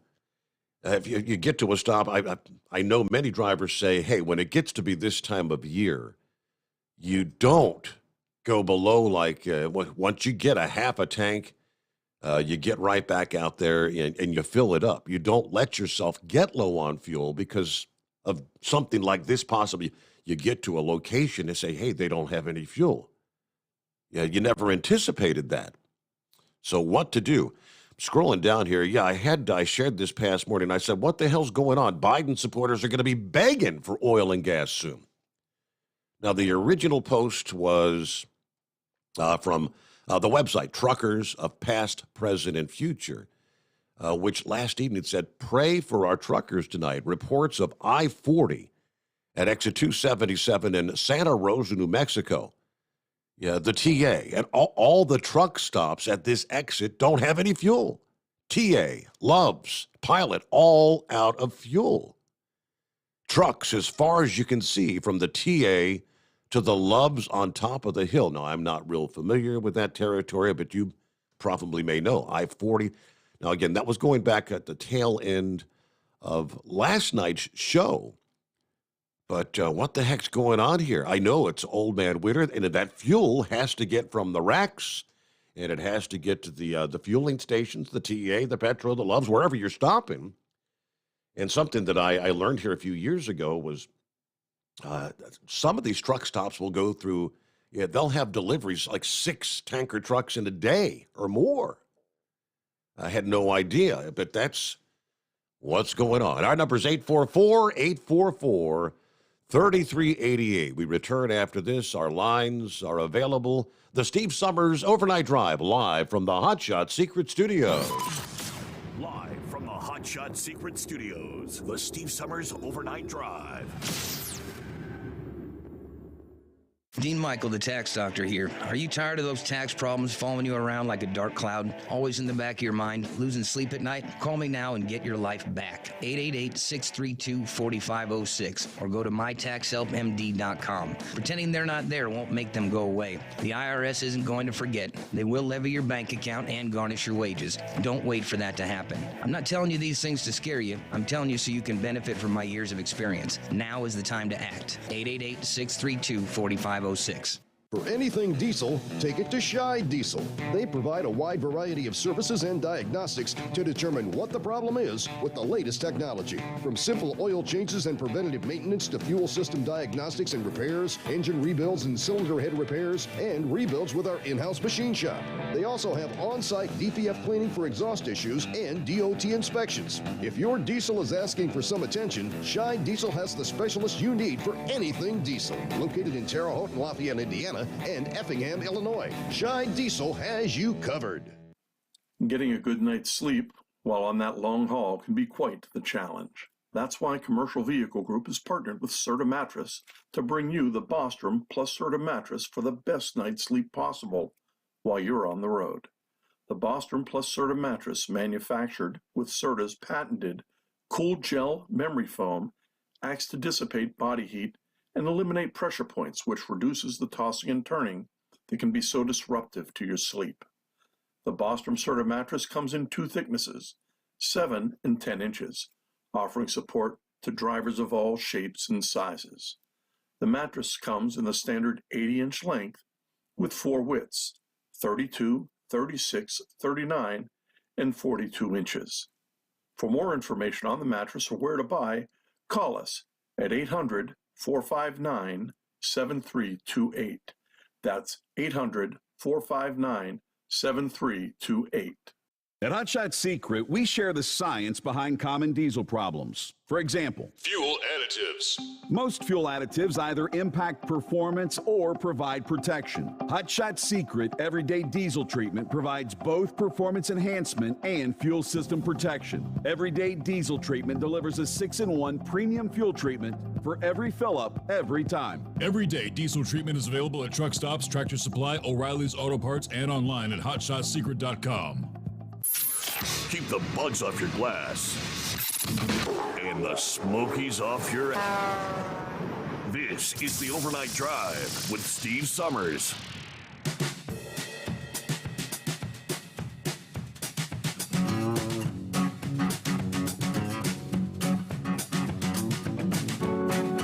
All right, let's jump back into it here. Again, lines available at 844-3388. All right, we all know it was a major winter storm. It's system number 1, havoc across the country, but forcing many truck stop locations to close due to power outages. Storm number 1 has killed at least a dozen people, and we know there are millions without power still as we speak, and those numbers are expected to continue growing as our second system now is beginning to strengthen and wind up in the south central states. Now, looking at like 11 o'clock or the noon hour this past morning, we had the TA in Louisiana, Greenwood, out of power. They suggested go to the Petro in Shreveport. The Country Pride at TA Meridian in Mississippi closed. Oklahoma, diesel pumps down at the TA Sayre due to the weather. Oklahoma City West in Oklahoma cannot accept credit or dispense gas at this time, they said. Use the TA Oklahoma City East on I-40 at exit 142 as an alternative. Even Tennessee, the TA in Franklin, Tennessee closed. The TA Service and Charlie's at TA Nashville closed due to the weather. Let's see, the Country Pride and the Subway at the TA Denmark in Tennessee closed due to the weather. Many of these cases, I think, maybe even employees cannot get in to open some of the restaurants and whatnot. Then you get down into Texas, and that's where, like, all you-know-what breaks loose. The TA Ganado in Texas is closed due to the weather. New Braunfels in Texas closed. TA Rockwall closed due to the weather.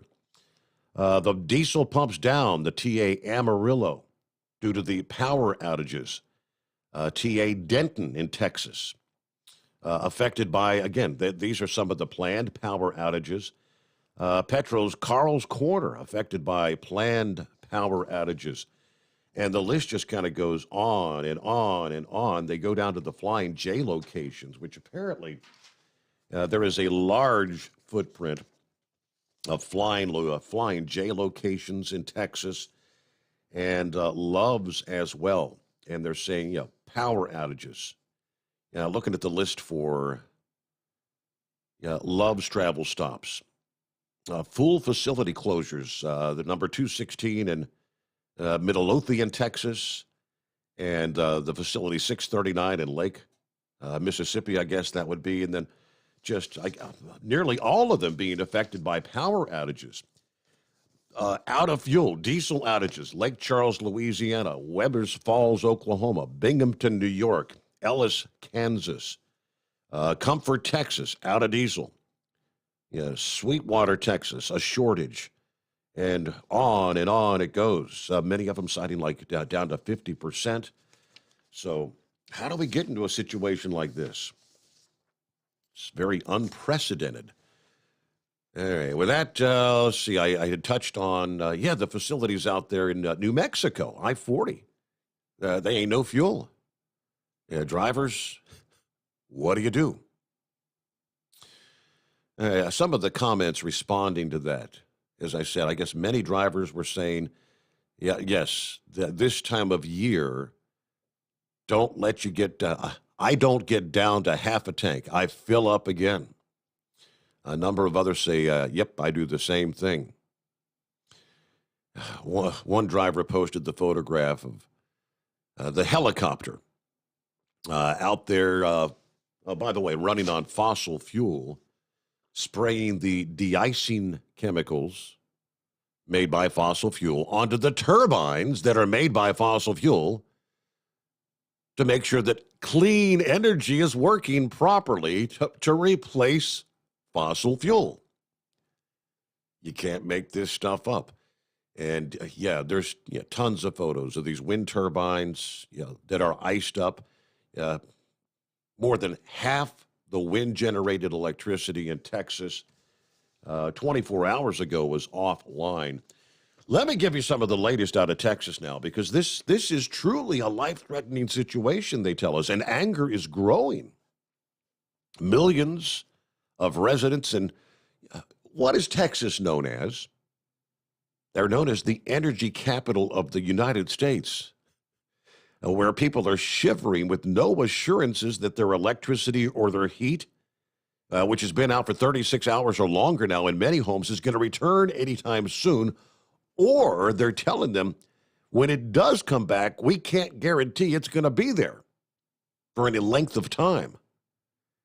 Houston's mayor says, I know people are angry and frustrated that Houston woke up to more than 1 million people still without power in that city.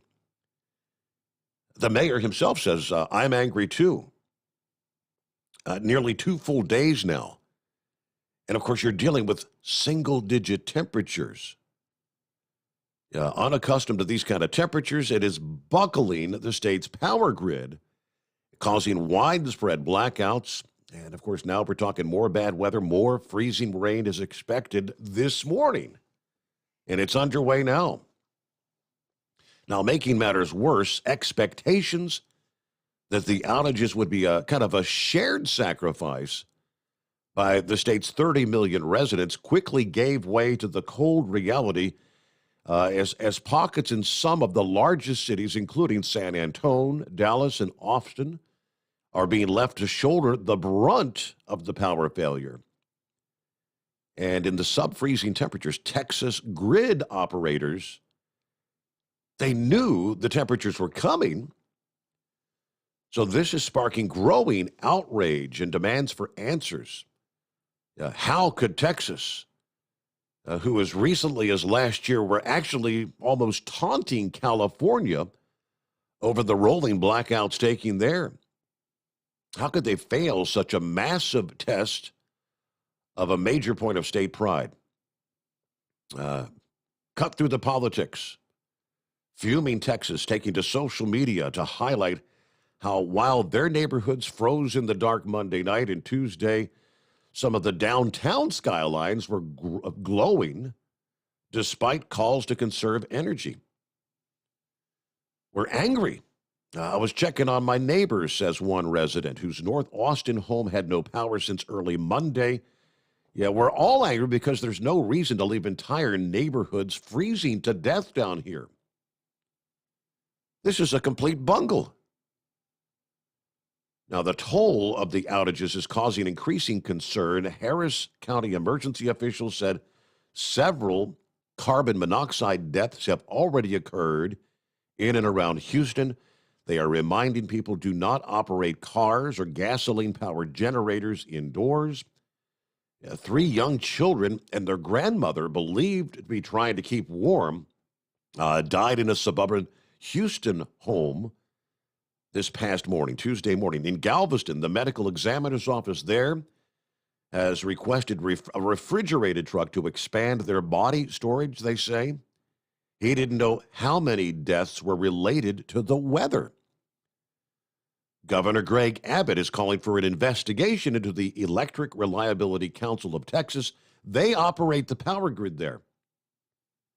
His indignation struck a much different tone than just 24 hours earlier when he told Texans that the grid operator was prioritizing residential customers and that power was getting restored to hundreds of thousands of homes. Just a matter of hours after making those assurances, the number of outages was just going up. At one point, well over 4 million. By late Tuesday afternoon, officials said some power had been restored, but they warned that even those gains are very fragile. More outages are likely. They started preparing for this storm a week ago, but they hit the breaking point early Monday. As the power worsened, knocking some of the power plants offline. And as we said, the wind turbine generators were iced over. Nearly twice as much power was wiped out at natural gas and coal plants, forcing controlled outages as the only way to avert an even more dire blackout in the entire state. Now, they're saying we're trying to protect against the worst, but they are not offering any firm timetable for when the power might be restored. FEMA said Texas has requested 60 generators. Hospitals and nursing homes are going to get priority for generators. 35 warming shelters have been opened to accommodate more than 1,000 people around the state looking to get warm. But they're not, even they weren't spared from the outages. Houston was forced to close 2 of their warming centers because they actually lost power.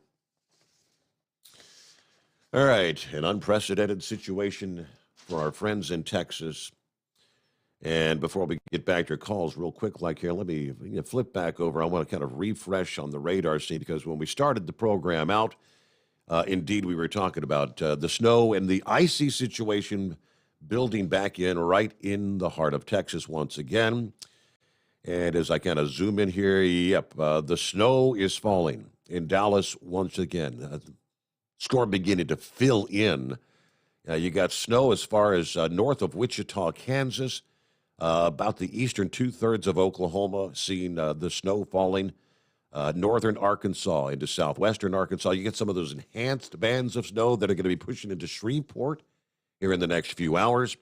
Then the icy, nasty mix from Waco to Austin, Texas, on back to, it's primarily east of San Angelo, but more power outages are going to be in the offing there. Our number, 844-844-3388. And there we go. Go ahead. Lay it on us here. All right. We'll start out this way. Hey, Mike. What day is it? What day is it? There you go. Yeah, happy hump day there. What's going on? Thank you, Your Honor. Well, I guess to continue with what you started, is the fuel shortage. I think you touched on it last night there. You said there was refineries being shut down. Yes. With all the weather and everything down there. So with the refineries being shut down, a lot of the loading racks are right at the refineries. As I said last night there, the propane isn't being produced because it's a byproduct of the refining of the oil to the diesel and gasoline. So without the refineries operating, you're short on product to even take out the facilities to use. So there's definitely going to be a lag. As far as Binghamton, New York goes, I don't know what's up with up there. That's unless they're still recovering from their big 48-inch snowstorm that they can't get. But that was a couple of weeks ago. you think that, you know, up in that area, normally they could get that amount of snow moved by now, but I don't know what their issue is that they don't have fuel at that location. But yeah, but yeah, your electric, but it just goes to show you how fragile all of our systems are. I mean, our heating system, you know, supply system, our you know, our fueling system, our electric systems, and it sure wouldn't take much to throw a monkey wrench into the works there. If, you know, somebody terroristic type person wanted to, it really wouldn't take much to really throw everything off kilter in this country. And I don't know if you heard or not, but ConocoPhillips has a big layoff going on up in Alaska right now, and they lost a court hearing in the Ninth Circuit Court. Can you imagine ConocoPhillips would actually lose at the Ninth Circuit Court? But they lost being able to drill up on the North Face up in Alaska after, you know, all the people up there, you know, all the ones that don't want, the green people that don't want all the drilling going on, took them to the Ninth Circuit Court. Yeah, so it shut them down. But you should check into the ConocoPhillips and see what they have for layoffs going on up there.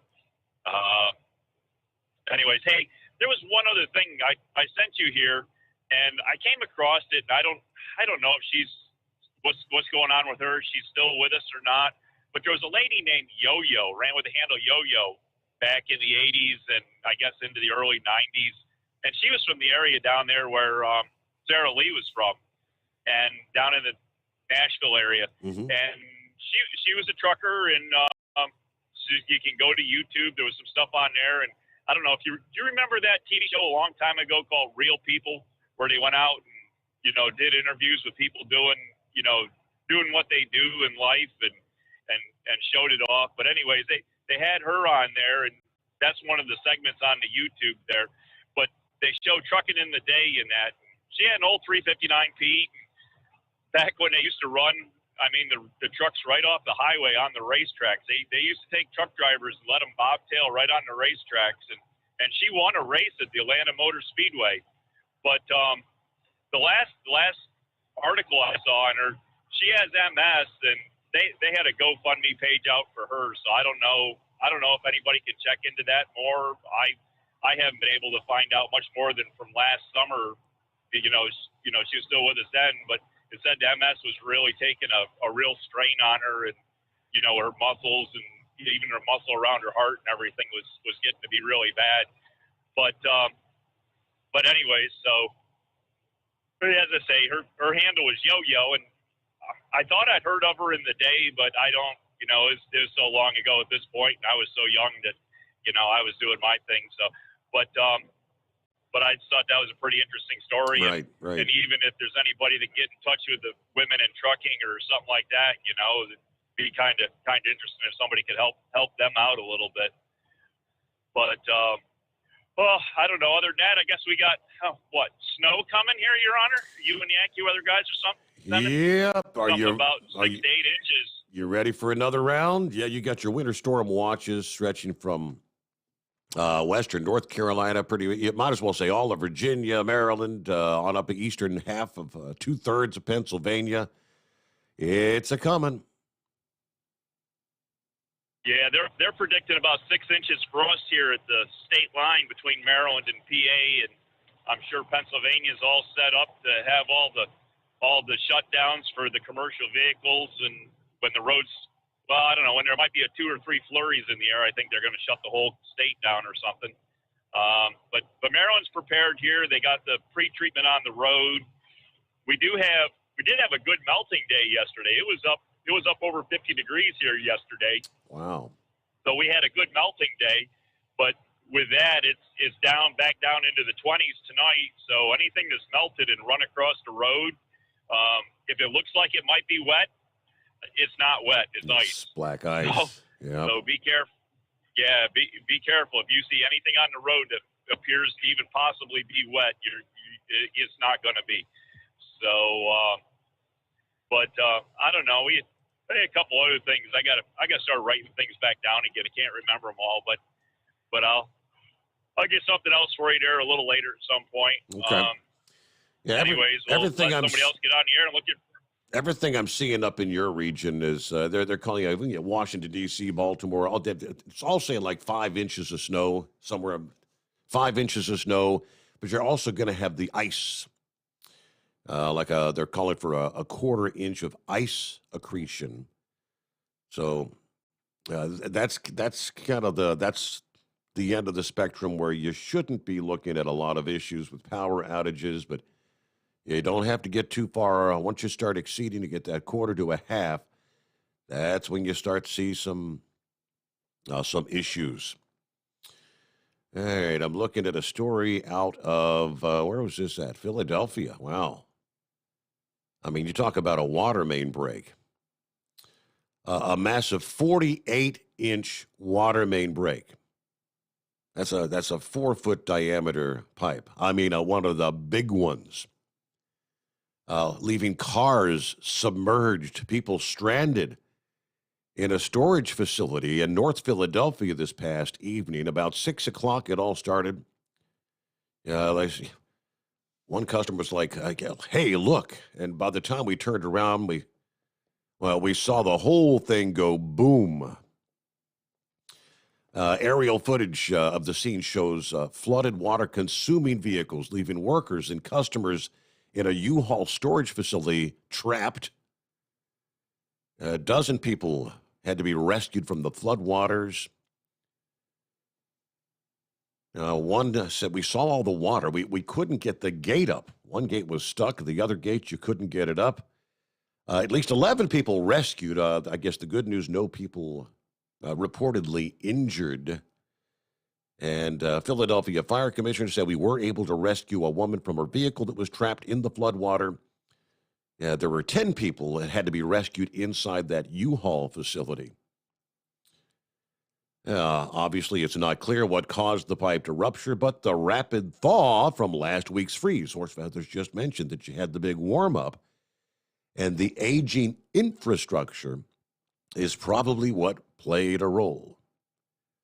So there you go. Philadelphia Water Department in the process of restoring water to residents. Customers who experienced reduced pressure should see normal flow returning.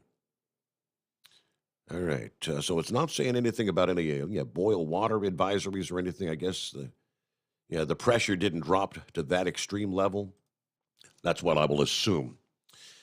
All right, we close out hour number 2. We've got wide open lines here as we make our way into a Wednesday. Dial us up at 844-844-3388. The Steve Sommers Overnight Drive live from the Hot Shot Secret Studios. The Overnight Drive with Steve Sommers. Live from the Hot Shot Secret Studios. Call Steve now. 844-844-3388. That's 844-844-3388. At Hot Shot Secret, we share the science behind common diesel problems and their solutions. For example, ultra-low sulfur fuels. The primary function of diesel fuel is combustibility. One of the little-known aspects of fuel is its role as a lubricant to metal-on-metal moving parts. The introduction of ultra-low sulfur fuels diminishes the fuel's ability to lubricate because sulfur, which has been mostly removed, has lubricating properties. Hot Shot Secret Everyday Diesel Treatment with LX4 delivers unmatched lubricity. Third-party testing confirms that it takes 3 times the amount of leading fuel treatment to match the lubrication benefit of 1 dose of Hot Shot Secret. Everyday Diesel Treatment is a fully formulated 6-in-1 premium fuel treatment for every fill-up, every time. Everyday Diesel Treatment is available at truck stops, Tractor Supply, O'Reilly's Auto Parts, and online at HotShotSecret.com. Hot Shot Secret, powered by science. Dean Michael, the tax doctor here. Are you one of those truck drivers that came home after a long haul and found the only thing waiting for you was a stack of IRS letters? Your significant other was gone, but your newfound IRS problem is still there. I've heard this story many times over the years. While I can't help you with your broken heart, I can fix your tax problems. If you owe more than $10,000 to the IRS or haven't filed for many years, call me for a free consultation at 888-557-4020 or go to mytaxhelpmd.com. Like I always say, you keep your eyes on the road, I'll keep mine on the the IRS. Whether you're a diesel pickup performance enthusiast or just looking for a small upgrade, when selecting common rail fuel system components, look no further than Exergy Performance. At Exergy, you'll find injectors, pumps, and more, engineered like no others on the market using state-of-the-art equipment run by people that have been in the business for decades. So if you're in the market for common rail components at any power level, contact Exergy Performance or one of the many dealers listed on our website at exergyperformance.com. Do you have a Dodge pickup and hate your automatic transmission? Of course you do. Levon Miller at Firepunk Diesel here, and we specialize in heavy-duty and performance transmissions for your 3-quarter or 1-ton Cummins powered truck. So if you're interested in turning your stock slush box into a towing monster, call us today at 614-733-3744 or visit us online at shop.firepunk.com.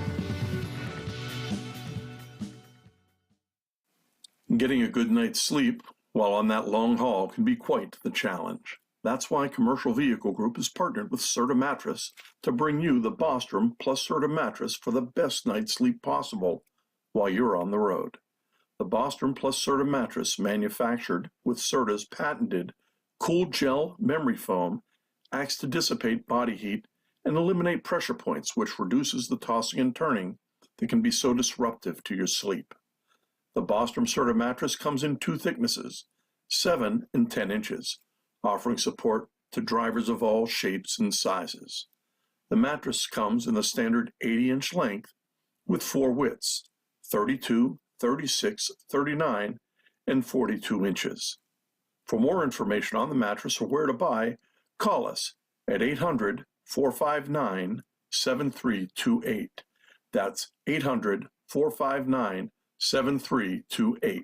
At Hotshot Secret, we share the science behind common diesel problems and their solutions. For example, Hotshot Secret Stiction Eliminator. Stiction, that sticky friction, undermines the performance of diesel engines and is difficult to remove from the oil system. Hotshot Secret Stiction Eliminator is a powerful synthetic cleaner that targets stiction, contains no harmful solvents, and is formulated to be left in the engine to safely dissolve stiction for thousands of miles. It works as you drive. Our proprietary carbon nano lubricant is blended with Stiction Eliminator, filling in microscopic irregularities inside your engine, providing a smoother surface for enhanced lubricity, reducing friction and wear. Third-party ASTM testing verifies that Stiction Eliminator removes 2 times as much stiction than any alternative on the retail shelf. Use Stiction Eliminator to solve an existing problem or as a preventative maintenance. Hotshot Secret Stiction Eliminator. Available at truck stops, Tractor Supply, O'Reilly's Auto Parts, and online at hotshotsecret.com. Hotshot Secret. Powered by science. And now, back to the Steve Sommers Overnight Drive.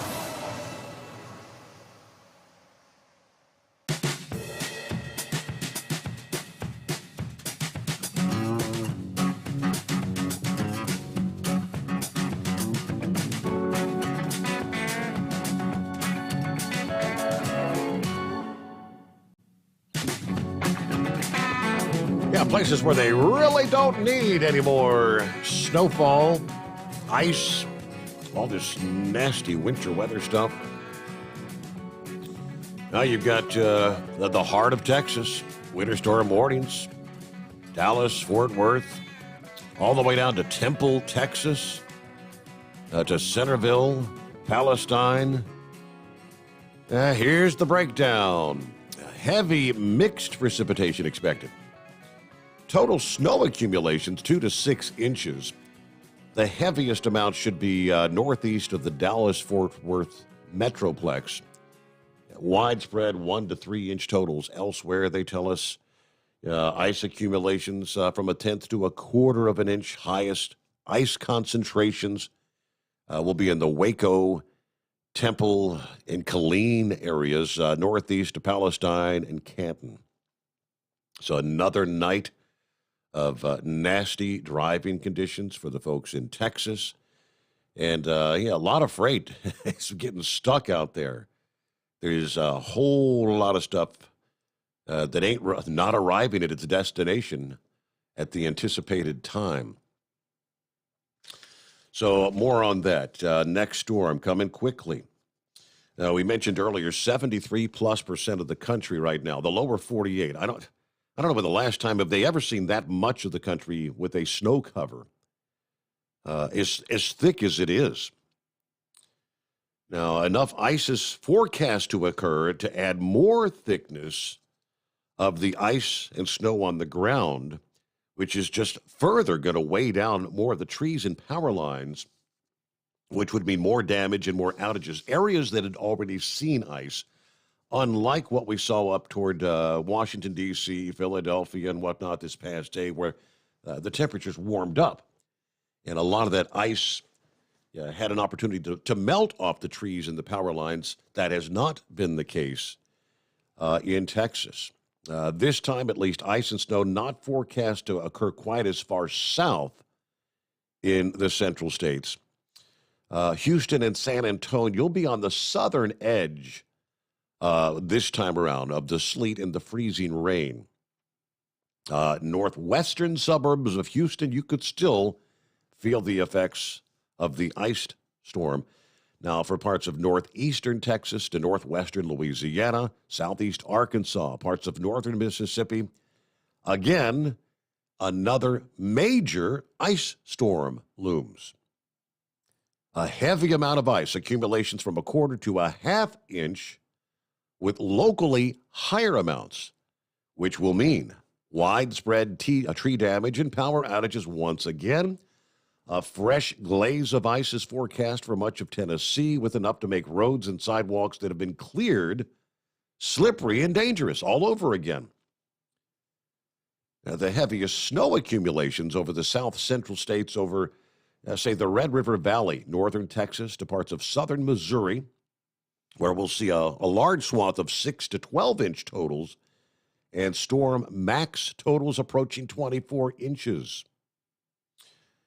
For the Midwest, snow will then overspread areas from Missouri to Michigan as we progress through the day Wednesday and on into Thursday and Thursday night. So a fresh band of 3 to as much as 12 inches are forecast to be centered on the Ohio Valley and further north in central and eastern Ohio.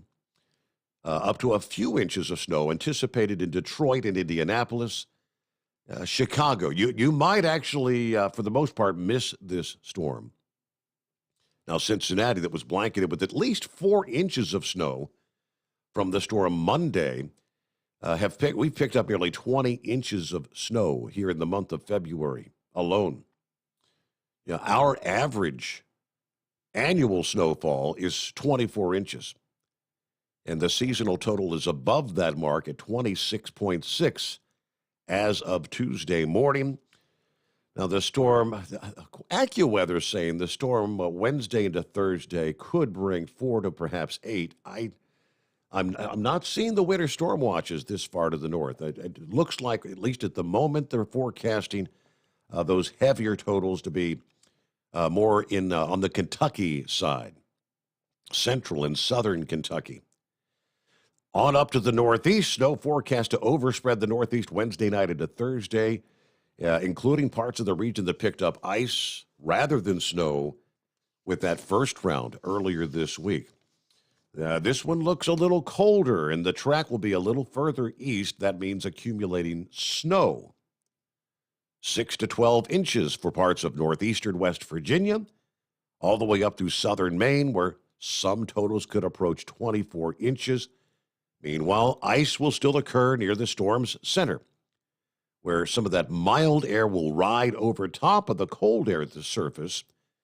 The exact path of the storm, that determines where the heaviest snow falls and where we'll see more of that wintry mix. Should the storm track even further east than predicted, then more snow is going to fall even further to the south and the east. On the other hand, to track a little further west, you'll see that milder air flow further to the north, and along the coastal areas, you'll see more mixed precipitation. One point that is becoming more clear at this time is the potential for a very slowly, difficult morning drive Thursday from the central Appalachians to the mid-Atlantic coast. So there you go. Ice has the possibility of being significant across Virginia and North Carolina with this round.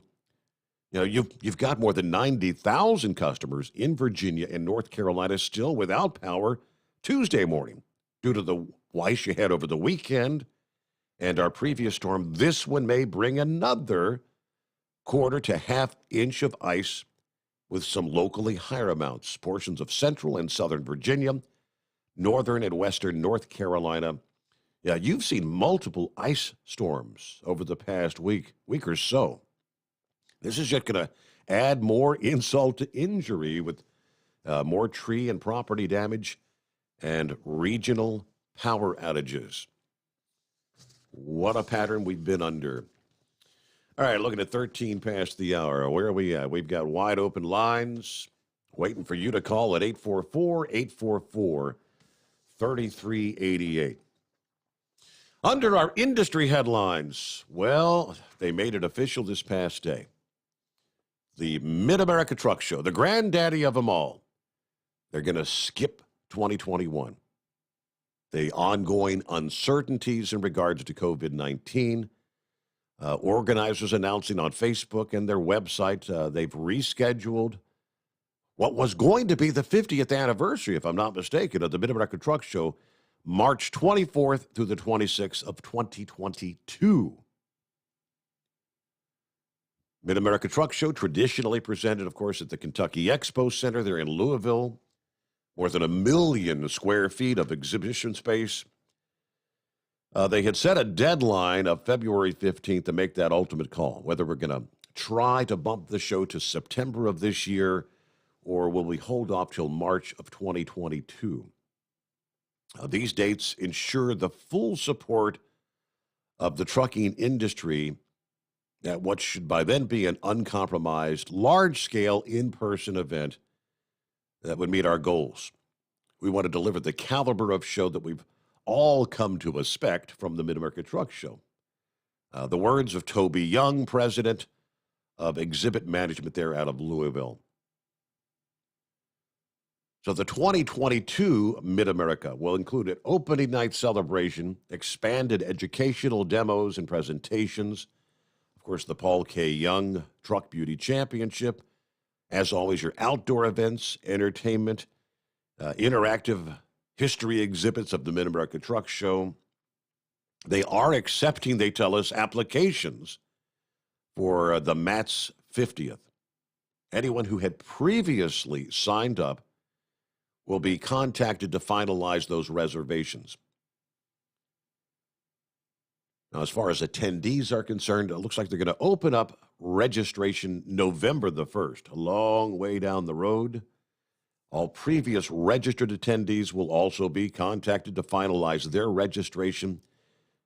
Any payments made will carry forward, they tell us. But you look back, the first Mid-America Truck Show, 1972. And they're planning to celebrate the 50th anniversary when the next show takes place. So this would have been the 50th. But as part of the 50th anniversary celebration, they're kind of collecting stories from people who've attended the event over the years. You can submit those stories via their website. Last year's Mid-America Truck Show, with all the things that were being canceled due to the COVID, you'll recall, that was one event. They were trying. They held off to the very last minute. It wasn't until March the 12th. We were down to 2 weeks before the show was set to begin. And they had to finally make that call to cancel the show. All right, so kind of sad, but I guess we'll just have to wait a bit longer before we can all get together, as we typically do. And it's almost like a family reunion when we all come together there in Louisville for the Mid-America Truck Show. Of course, the Great American Truck Show out of Dallas had already been canceled some time back, several months ago. All right, get to some of the other industry headlines. What next on the list? We had already mentioned the number of closures, truck stops, travel centers, out of fuel.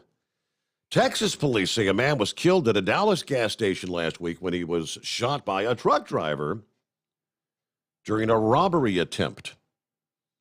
Going back to last Thursday at the Fuel City Friendly gas station in northwest Dallas, According to the Dallas Morning News, police were called to the station for a shooting. When officers arrived, they found 27-year-old Jamarcus Hill in the parking lot, injured from several gunshot wounds.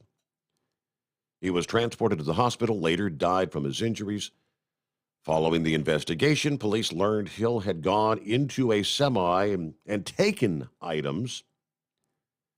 When the truck driver confronted Hill, he allegedly pulled out a weapon. They didn't specify what type of weapon. The driver opened fire on Hill. They interviewed the truck driver. He was released. Identity was not released, but that case now will be referred to the Dallas County Grand Jury. I don't know about that one. When someone's already taken items out of your truck and you approach them, I think he may have to prove that he feared for his life. Otherwise, he may find himself coming up on charges. That one we'll have to wait and see. And then one more out of Wisconsin. We've all been dealing with it, right? You're out there trying to get the freight from point A to point B. A Wisconsin news station set out to kind of gather the most essential winter trucking tips. Some of the driver responses, they say, might actually surprise you a little bit. Reporters with We Are Green Bay News approached truck drivers and trucking school associations last week to ask, what are some of the most important tips for driving in the winter weather, which we've seen our fair share? The resounding answer was a lot of common sense. It can be challenging driving a truck. I think some things are taken for granted. According to the director of the truck driving program at Fox Valley Technical College, people think sometimes, say, hey, driving a truck, that's great. You get to get out there on the road. I love to drive my car, so it should be an easy job, right? But there's a lot of things we have to worry about. He added the stress of keeping themselves and others safe, compounded by the stress of icy roads, can sometimes get overwhelming.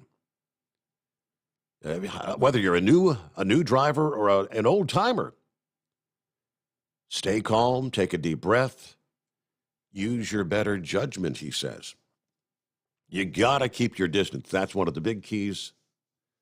You can't be riding up behind vehicles, speeding, all that. Just got to use your common sense. Another driver says, do things slowly, approach intersections differently, keep your speed at a respectful speed out on the highways. We don't know what the surface underneath truly is, he points out. Pretty much everybody agreed. Take it slow, take it slow. You cannot be in a rush. That is the bottom line. You know, the product will get there when you get there. But you want to get there safely. That's the kind of advice that goes for any season, he says. Just stay safe out there, drivers. The word from CDL Life had the story reported there.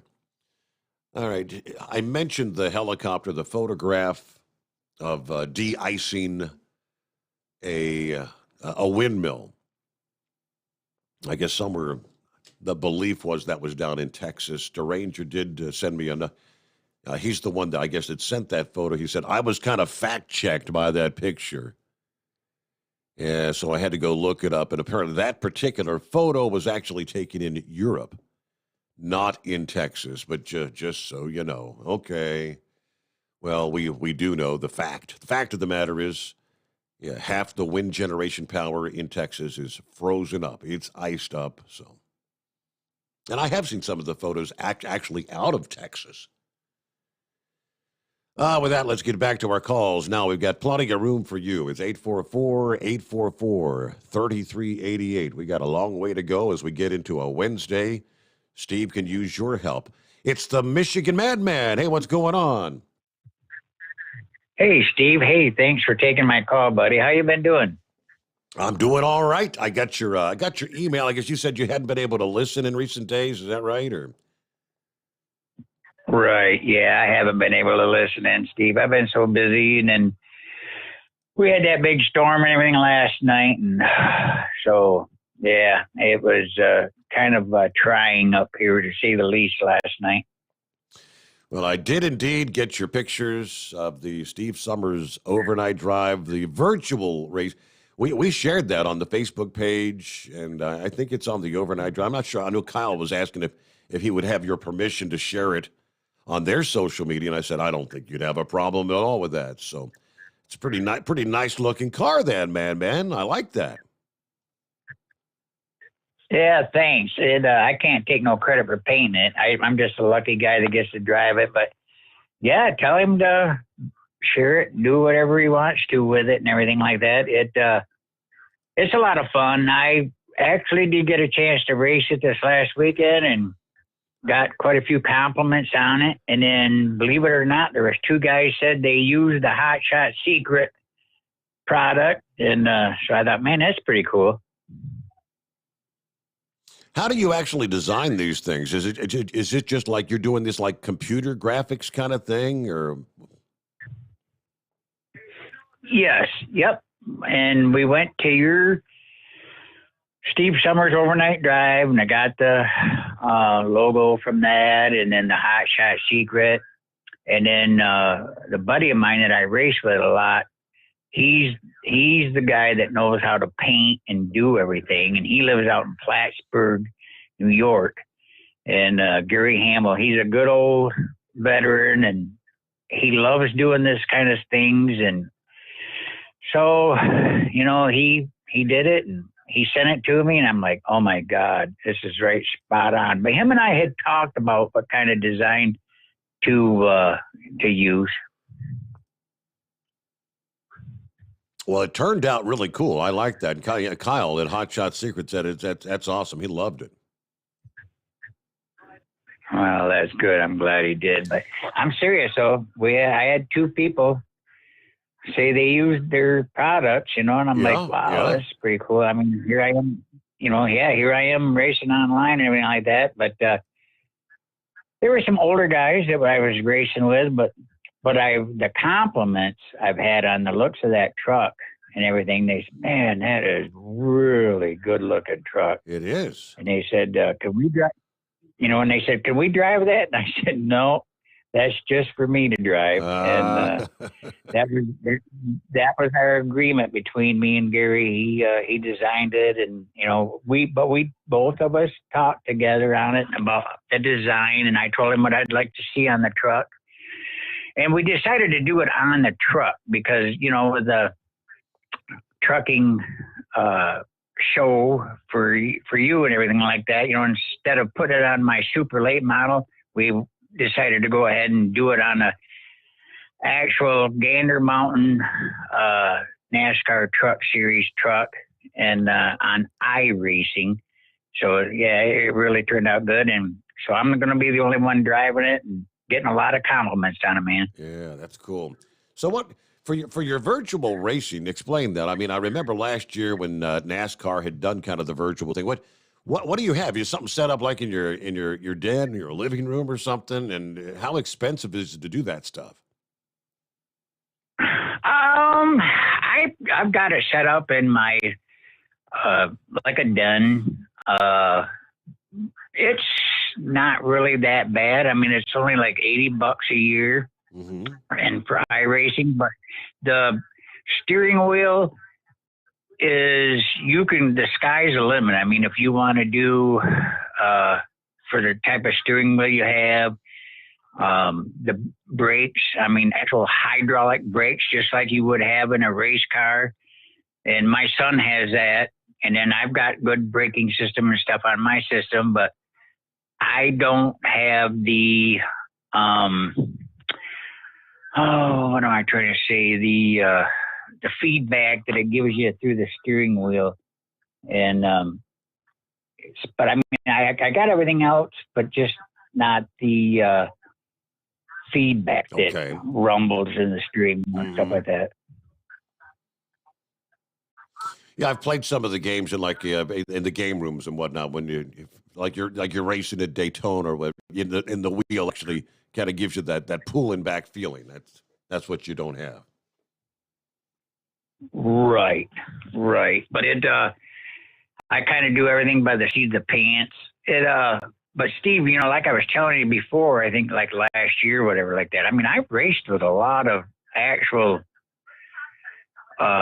drivers, and then my son Travis, he's, hey Dad, guess what? He goes, I got a chance to turn laps tonight with Dale Earnhardt Jr. in the super late models, because Dale Jr. is the one that's done a lot for iRacing and the super late models.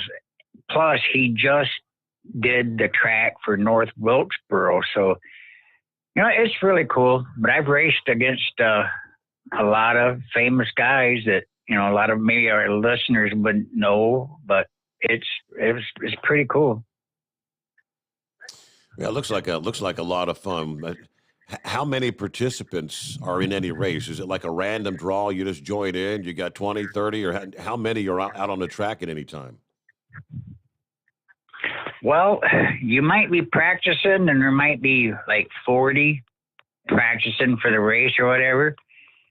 And it might even be higher, because in NASCAR, they'll take 40 to start the field, but then they have to narrow it down through qualifying. So it just, it's really cool. Usually in the trucks or in the Cup Series, it'll be usually always 40 starters. Now in our super late models, holy moly, there might be 60 to 80 guys trying to get into this race. But on these short tracks like this, they're only going to take and start anywhere from 24 to 27 cars. And if you get 27 cars on a quarter mile track, it's a lot of traffic, and it's fun.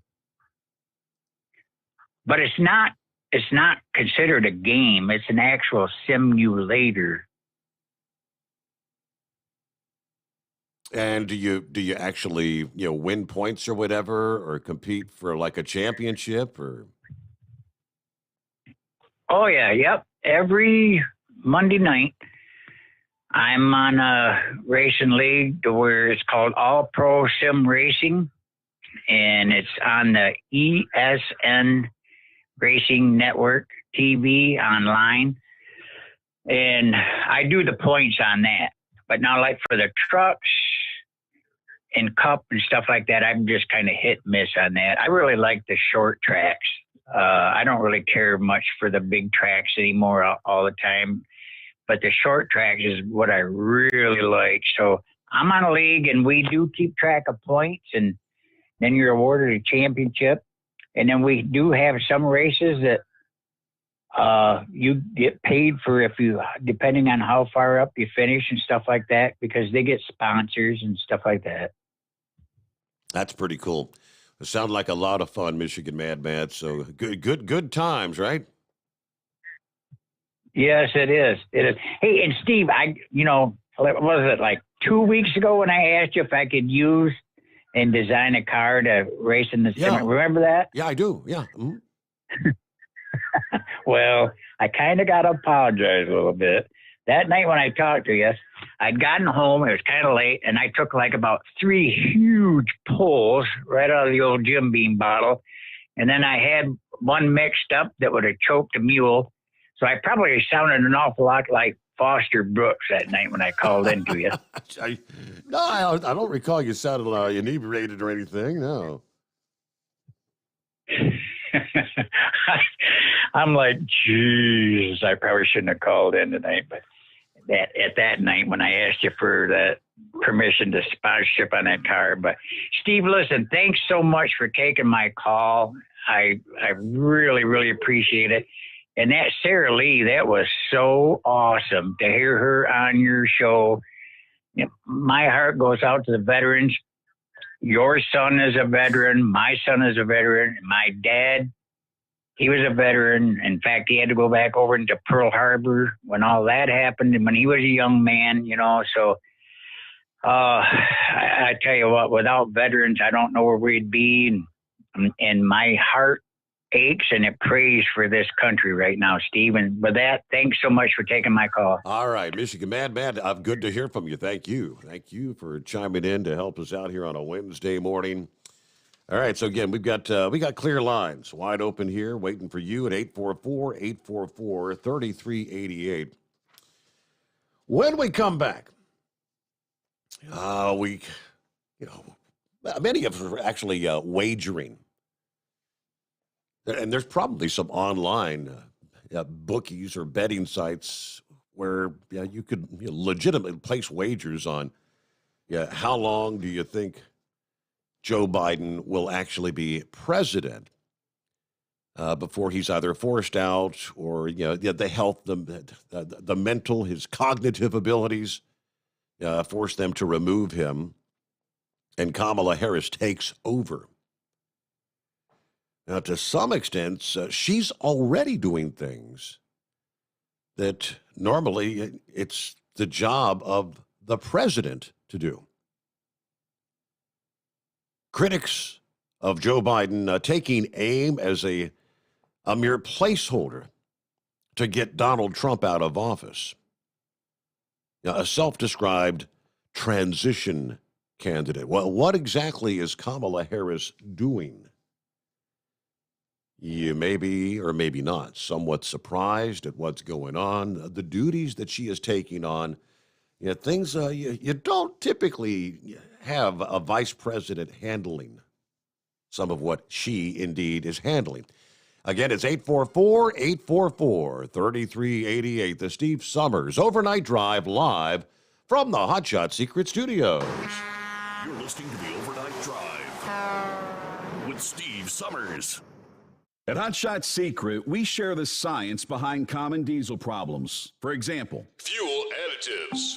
the purpose behind most fuel additives is to impact performance of your diesel or provide protection to your fuel system. Hot Shot Secret Everyday Diesel Treatment provides both performance enhancement and protection with 6 key components. This fully formulated premium fuel treatment includes the performance-enhancing cetane boost, injector cleaner, and LX4 lubrication, as well as protection against water with a demulsifier and rust inhibitor, plus a stabilizer that minimizes fuel filter clogs. Everyday Diesel Treatment delivers a 6-in-1 premium fuel treatment for every fill-up, every time. Everyday Diesel Treatment is available at truck stops, Tractor Supply, O'Reilly's Auto Parts, and online at HotShotSecret.com. Hot Shot Secret, powered by science. PureFlow Air Dog, your leader in fuel air separation system technology. Our systems filter out water, particulates down to 2 micron, and remove all of the air out of your diesel fuel. This allows for nothing but pure, clean diesel fuel to reach the expensive injection system equipped in your vehicle. Not only do our fuel systems protect, they also come in a variety of flow rates to meet your performance needs. Our systems are compact and use OEM-style fittings for an easy installation. Learn more about our product at www.pureflowairdog.com and be sure to follow us on Facebook and Instagram. Protect your investment with PureFlow Air Dog. Drivers, you demand that your equipment's reliable and dependable, and that also applies to your headset for communication. Well, our friends at Stellar Electronic have you covered. The Pluto Duo headset bundle is the best communication headset you can find in the industry. No matter the challenging environment you're driving in, the Pluto headset will make you sound crystal clear all the time thanks to their 99% noise cancellation. And the Duo's not only a stereo converter for the headset, but also a power bank so you can charge as you go. Learn more at StellarElectronic.com or visit them on Facebook. Do you have a Dodge pickup and hate your automatic transmission? Of course you do. Levon Miller at Firepunk Diesel here, and we specialize in heavy-duty and performance transmissions for your 3-quarter or 1-ton Cummins-powered truck.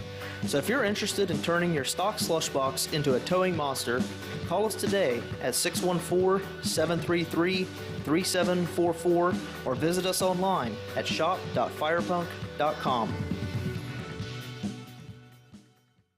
Dean Michael, the tax doctor here. I have one question for you. Do you want to stop worrying about the IRS? If the answer is yes, then look no further. I've been around for years. I've helped countless people across the country, and my success rate speaks for itself. So now you know where to find good, honest help with your tax problems. What are you waiting for? If you owe more than $10,000 to the IRS or haven't filed in years, call me now at 888-557-4020 or go to mytaxhelpmd.com for a free consultation and get your life back. Whether you're a diesel pickup performance enthusiast or just looking for a small upgrade, when selecting common rail fuel system components, look no further than Exergy Performance. At Exergy, you'll find injectors, pumps, and more, engineered like no others on the market using state-of-the-art equipment run by people that have been in the business for decades. So if you're in the market for common rail components at any power level, contact Exergy Performance or one of the many dealers listed on our website at exergyperformance.com. At Hot Shot Secret, we share the science behind common diesel problems and their solutions. For example, Ultra-low sulfur fuels. the primary function of diesel fuel is combustibility. One of the little-known aspects of fuel is its role as a lubricant to metal-on-metal moving parts. The introduction of ultra-low sulfur fuels diminishes the fuel's ability to lubricate because sulfur, which has been mostly removed, has lubricating properties. Hot Shot Secret Everyday Diesel Treatment with LX4 delivers unmatched lubricity. Third-party testing confirms that it takes 3 times the amount of leading fuel treatment to match the lubrication benefit of 1 dose of Hot Shot Secret. Everyday Diesel Treatment is a fully formulated 6-in-1 premium fuel treatment for every fill-up, every time. Everyday diesel treatment is available at truck stops, Tractor Supply, O'Reilly's Auto Parts, and online at hotshotsecret.com. Hot Shot Secret, powered by science. Live from the Hot Shot Secret Studios, the Steve Summers Overnight Drive.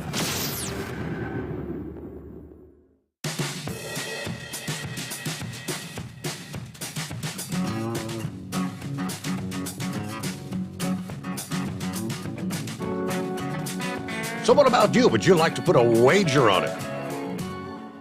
How long will Joe Biden actually be president of the United States before we see a shift? Some are right now saying we're going to see a reinforcement of that notion that he's just really a placeholder. Yeah, he was put up there to get Donald Trump out of office. Vice President Kamala Harris is taking charge of one key presidential task right now. Harris is taking on what is the customary responsibility of calling heads of state, other leaders around the world. According to the report this past day, Harris spoke to the French president, Emmanuel Macron, on Monday. According to the White House readout that did not mention President Biden. Joe, of course, is 78. Now, they say he did speak to Macron back in January. It is rare for a president to step aside for vice presidents to make those kind of calls with world leaders. Now, Vice President Kamala Harris has begun to take calls on behalf of President Joe Biden, raising questions about his ability to do the job of president. According to the National Pulse, it's bizarre for a vice president to be making contact with key world leaders just weeks into a new administration. Makes you kind of wonder. According to the White House readout, it says here, Harris, quote, expressed her commitment to strengthening bilateral ties between the United States and France and to revitalize the transatlantic alliance. Harris and Macron agreed on the need for close bilateral and multilateral cooperation to address climate change, COVID-19, and support democracy at home and around the world. They discussed numerous regional challenges, including those in the Middle East and Africa, and the need to confront those together. The tweet from Kamala Harris pretty much says just that. Today, I spoke with President Emmanuel Macron of France. We discussed COVID-19, climate change, supporting democracy at home and around the world, regional challenges. The president and I look forward to working with President Macron to build a better future for our two countries. Now, she also made a call to Canadian Prime Minister Justin Trudeau this month, congratulating the Vice President, the Prime Minister, congratulated the Vice President on her historic election. She responded with recalling some of the years she spent in Montreal. Now, we all know Joe enters the White House as the oldest president in U.S. history. Critics are seizing on Harris's newfound importance, particularly after former Vice President Mike Pence. He did not have the same authority as Vice President under Donald Trump. And, well, undoubtedly, Mike Pence's cognitive abilities were a hell of a lot better than those of one Joe Biden. Has it already begun? I remember some of the folks that called in were wagering, I'll give him 6 months. All right, it's 844-844-3388. That's our number, and lines available here on a Wednesday. Is that Eagle checking in? Good morning. Yeah, it's me, Eagle. Can you hear me? We got you, Eagle. Go ahead. What's on your mind this morning? Okay, I want to talk about what's going on down here in Texas. This is probably one of the biggest jokes in a long time, what's going on, but it might even be a preview of what might actually start happening in the U.S. under the Biden-Kamala administration, Steve.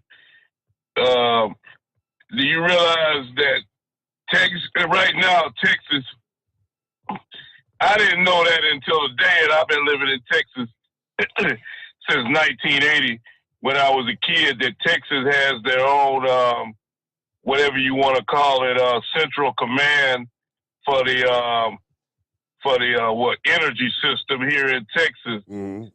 And for some reason, the governor of Texas, he was talking today. I'm not going to say nothing bad about him because I like him, and I don't think he's the person responsible for it. But for some reason, they're saying that our system is overwhelmed during this cold weather snap, mm-hmm. to where they have to have rolling blackouts, as they like to call them, where they shut the lights out and then turn them back on. But apparently that's not even working. Some people in the Dallas area and other parts of Texas have been without lights or power for at least 3 days now since this cold spell hit. And these people in Texas are raising hell. They mad about it. I just left home today, and I don't have no lights in my house. And they say that they're doing this to save energy and so that the whole system doesn't shut down. Mm-hmm. But this is a total joke. You got people in Dallas, Texas, sitting at home right now with no power, and it's below zero temperatures. And these people, they can't afford to go to a hotel room because a lot of people are not working already because of the virus. And now they're stuck in a house. Can you imagine being in your house right now with no heat and no water? For some reason, water is being shut off. So people in Texas now, they don't have no power, nor do they have no water, and all their food is going bad that they had. Yeah, there's going to be a whole lot of food having to be tossed out. I mean, they tell you don't open the fridge unless absolutely necessary. I forget the numbers on how many hours you can actually go. And there's actually a little test you can do to put if what's in the freezer has gone bad or not. But I think Eagle may have lost his cell there. You still with us, Eagle? Yeah, I'm still here. Can you hear me now? All right, you're back. Yeah, you did disappear for a moment there. How cold is it in your house, Yeah, Eagle? yeah. You know? How cold was it when you left? Yeah, I'm on the outskirts of San Antonio, in a town of, well, what the hell they call this place? Van Horn, Texas, close to like you headed towards El Paso, but they had another ice storm out here, and the lights at the truck stop I'm at right now, they shut the lights out, and they ain't got no power at this truck stop. It's just totally ridiculous what's happening right now. People in Texas are mad as hell because they are stuck in their homes without no power. Mm-hmm. And they're saying, you know, like up there where you live at, Steve, your weather is a whole lot worse than what we have in Texas. This is what these people in Texas are so mad about. You know, we don't have the, you know, I know we're not used to having this type of weather, but, you know, people in states like Pennsylvania, Ohio, Michigan, Chicago, wherever, their weather is a whole lot worse than this, and they still got power. They still got lights. You don't have people sitting in their house in the dark. And people in Texas are trying to figure out why the hell we don't have enough power to supply people in Texas with the power. This is what's happening. It's really a sad situation because I left home early to get back on the road. I was supposed to stay home until Thursday or Friday, but it don't make no sense to stay at home if I can't watch. I ain't got no lights in the house, sitting in the dark with no TV, and can't even take a shower. So I called my company up and told them to give me a load. I might as well make some money because this is a total joke what's happening right now. And they're saying on the news right now, Steve, that some people in Texas, they might not have no lights until next week, until Monday, if they're lucky. Some people might not even have no power till next Monday due to this, what's happening. So things are not looking good right now. And then some people got to answer some serious questions after this thing is said and done. But like I said at the beginning of my call, this might be a preview of what the whole United States might be going through if the grid goes down and they're not able to power up these homes and businesses. Can you imagine if that happened? The whole United States would be shut down. I didn't realize how important this stuff was until it happened to me just a couple of days ago. So hopefully other people in the U.S. don't experience this same situation. And I thank you for taking my call, Steve. Eagle, thank you for taking the time to dial us up. Good to hear from you. And as he said, people are not at all happy. The anger is growing. Already trying to question, how does this happen? Governor Abbott declared a statewide disaster last Friday, 3 days before the grid even began to go down, as it is now.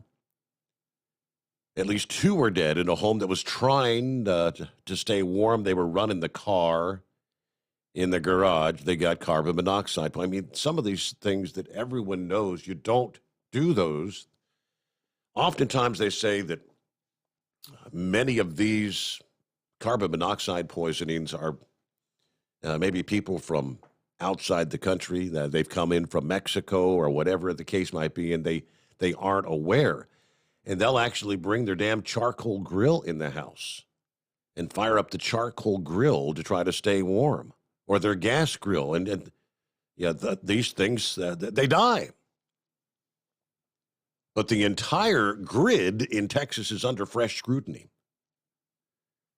As Eagle just mentioned, he wasn't aware, living there for as long as he's lived there. He said, they're under scrutiny primarily because they are independent from the rest of the United States. Critics say that allowed their infrastructure to kind of shirk federal regulations that apparently actually require cold weather capabilities. CEO of the Electric Reliability Council of Texas, the ERCOT, that's what they call it. He said this has been an extraordinary event. Now that electric reliability, they oversee 90% of the energy production in the state. They're the ones that order these rolling power outages. This one went from top to bottom and all the way across with very cold temperatures, freezing rain, snow like we haven't seen in decades.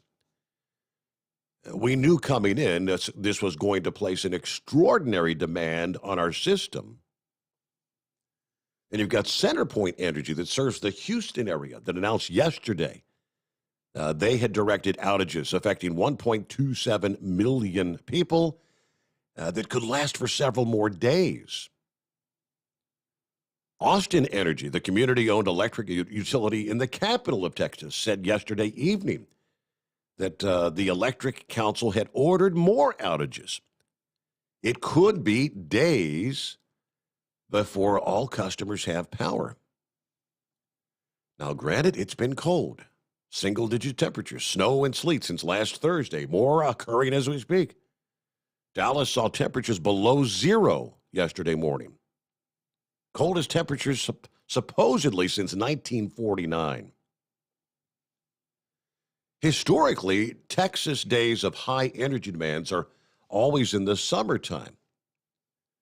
We're actually seeing demand forecasts that were close to our peak summer usage.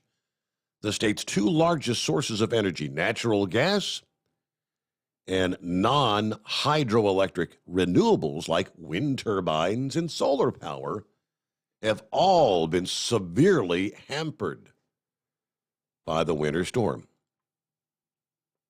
Well, others are right now saying, you know what your problem there is in Texas? You're relying on, quote, green energy. And the green energy is failing. Wind and solar generate about 23% of the electric power. Natural gas powers half of the electric generation, by far the largest source. That's in use by home furnaces and some power plants. They can't get enough. Now, supposedly in the wintertime, it's harder to get natural gas supplies because they're much more in demand with the home heating and things like that. Severe wind and snow have interfered with some natural gas equipment. It has frozen the wind turbines. And the overcast weather, you don't get your solar power energy when it's overcast and you've got snow on the solar panels. This is what green energy is all about, people. The problems are being exacerbated because Texas, the largest energy producer and consumer, is the only state to use their own power grid. They are free from federal regulations, including regulations that could have required them to be better prepared for this freak cold snap. Their deregulatory philosophy causing them to put much less stringent rules in place on generators and system operators to be prepared for cold weather than other grids are required to have. Now, in most cases, we're talking places where the extreme cold is more common. They believe this kind of a perfect storm was so unlikely that it happened that they didn't have to require the system to be prepared for it. The Railroad Commission of Texas, despite the name, actually regulates the oil and natural gas industry, not the railroads. They said the weather had stopped fossil fuel production in some parts of the state. Some producers, especially in the Permian Basin and the Panhandle, are experiencing unprecedented freezing conditions. This 1-2 punch, sudden power outages have caused wide-reaching damage throughout the state, they say. Let's see. For the Fagan Family Farms, a small independent organic produce farm in Kyle, Texas, lost produce from the cold snap. Was bad enough, but the power outage, they say, was devastating. They had about $20,000 worth of lettuce growing in their electrically heated greenhouse. They just lost 20% of their annual business. It's all gone. He said, I had the next generation growing in the greenhouse. Not only do I have nothing in the field, I don't have anything to put in the field. So I guess they start the lettuce in the greenhouse, and once it gets to the certain point, then it goes out into the actual fields. So I can see a lot of lawsuits forthcoming. there in the state of Texas. Who knows what's going to be coming up next? All right, get back to the calls at 844-844-3388. We'll be checking in with Philip. They're in Florida just ahead. Eskimo Mom's on the line. Let me jump over here to, yes, Horse Feathers. Hey, yeah, thanks for putting me back here real quick. You're talking about the Texas deal there with the electric. Does that kind of remind you of Puerto Rico when they had the hurricane come through down there? That they had that antiquated, outdated power grid system? And there was supposed to be some company in Colorado that had like, 3 people that were supposed to take care of it or something. But anyways, I was just thinking of that when you were just going over how that's an independent type deal there. But anyways, did you hear anything in the Maryland area here about legislation coming up that they're going to take for the police officers, they're going to make them so that they can actually be sued as individuals, and it's the reforming of the police departments and police officers, and it's actually got traction in legislation here in Maryland to do that. I didn't know if you caught that at all. I hadn't caught that. No, I did not. Yes. Anyways, I don't know what all the whole parts of it are supposed to be and everything, but I did hear the part of it there that they were going to try to make it so that officers, whatever they did on duty, would actually be able to be, they'd be able to have lawsuits brought against them for any of their actions that they did while on the job, not be able to be protected by their unions or anything. I just wondered how long people are actually going to want to be police officers for. If I admit it's kind of like being a truck driver, because anything that happens out here, if we're involved in an accident, they can sue the company and the people that have the freight and their insurance, and then come after the drivers individually as well. So I don't know if it brings everybody kind of more onto a level playing field, but I'm just wondering that with the police, with all the problems they have right now, how many are really going to want to stay if they keep going after more and more on them? So. Or what type of police officer will you have? So, but anyways, yeah, I just wanted to throw that out there in case you needed one more thing there for the show. Oh, very good. So. Yeah, we could use a little more. It's got about 2 hours to go here, Horse Feathers. So thanks for doing your part to help out. Be safe. And Tucker Carlson apparently was focusing on the wind energy. Was that last night or Monday night? He's blaming the green energy for turning off the lights in Texas. Give you more on that story coming up here. I've said I shared a handful of various stories on my Facebook page this past day. And scroll back over and we'll bring some of those up. I'm saying I mentioned on the show last evening. I brought up the fact. I said, is the man upstairs, the big man in charge, actually maybe sending a message to the Green New Deal crowd down here on the planet Earth? Yeah, one headline. Abilene officials, we have no water due to power loss. No timetable to return of service. We don't know. XL Energy. The story from Amarillo.com. Area municipals and co-ops have declared an energy emergency. That we are initiating controlled outages. We already touched on the lack of fuel at some of the truck stops out there. And there's the photographs. These solar, fields of solar panels. Acres and acres that are literally covered in snow. Which means they're not generating any juice. We'll pick up there after this. Again, room for you. Lines available at 844-844-3388. The Steve Sommers Overnight Drive live from the Hot Shot Secret Studios. The Overnight Drive with Steve Summers. Live from the Hot Shot Secret Studios. Call Steve now. 844-844-3388. That's 844-844-3388.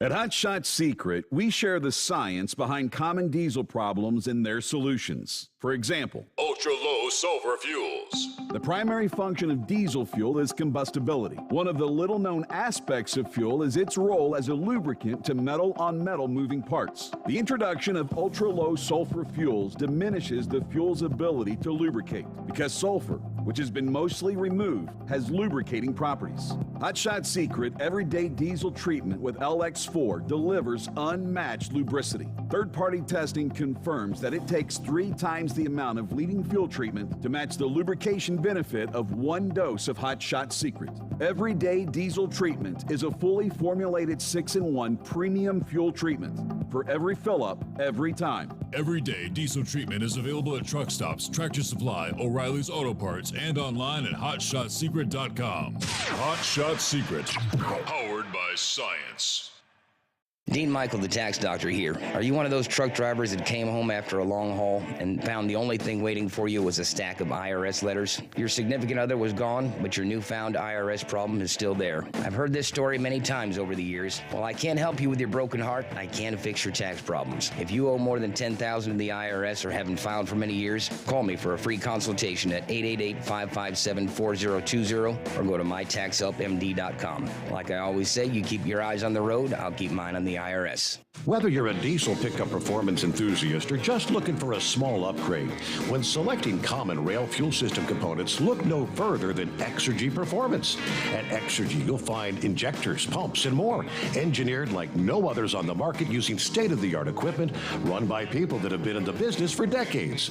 So if you're in the market for common rail components at any power level, contact Exergy Performance or one of the many dealers listed on our website at exergyperformance.com. Do you have a Dodge pickup and hate your automatic transmission? Of course you do. Levon Miller at Firepunk Diesel here, and we specialize in heavy-duty and performance transmissions for your 3-quarter or 1-ton Cummins-powered truck. So if you're interested in turning your stock slush box into a towing monster, call us today at 614-733-3744 or visit us online at shop.firepunk.com. Getting a good night's sleep while on that long haul can be quite the challenge. That's why Commercial Vehicle Group has partnered with Serta Mattress to bring you the Bostrom plus Serta mattress for the best night's sleep possible while you're on the road. The Bostrom plus Serta mattress, manufactured with Serta's patented Cool Gel memory foam, acts to dissipate body heat and eliminate pressure points, which reduces the tossing and turning that can be so disruptive to your sleep. The Bostrom Serta mattress comes in 2 thicknesses, 7 and 10 inches, offering support to drivers of all shapes and sizes. The mattress comes in the standard 80-inch length with 4 widths, 32, 36, 39, and 42 inches. For more information on the mattress or where to buy, call us at 800-459-7328. That's 800-459-7328. At Hot Shot Secret, we share the science behind common diesel problems and their solutions. For example, Hot Shot Secret Stiction Eliminator. Stiction, that sticky friction, undermines the performance of diesel engines and is difficult to remove from the oil system. Hot Shot Secret Stiction Eliminator is a powerful synthetic cleaner that targets stiction, contains no harmful solvents, and is formulated to be left in the engine to safely dissolve stiction for thousands of miles. It works as you drive. Our proprietary carbon nano lubricant is blended with Stiction Eliminator, filling in microscopic irregularities inside your engine, providing a smoother surface for enhanced lubricity, reducing friction and wear. Third-party ASTM testing verifies that Stiction Eliminator removes 2 times as much stiction than any alternative on the retail shelf. Use Stiction Eliminator to solve an existing problem or as a preventative maintenance. Hot Shot Secret Stiction Eliminator, available at truck stops, Tractor Supply, O'Reilly's Auto Parts, and online at hotshotsecret.com. Hot Shot Secret, powered by science. And now, back to the Steve Summers Overnight Drive.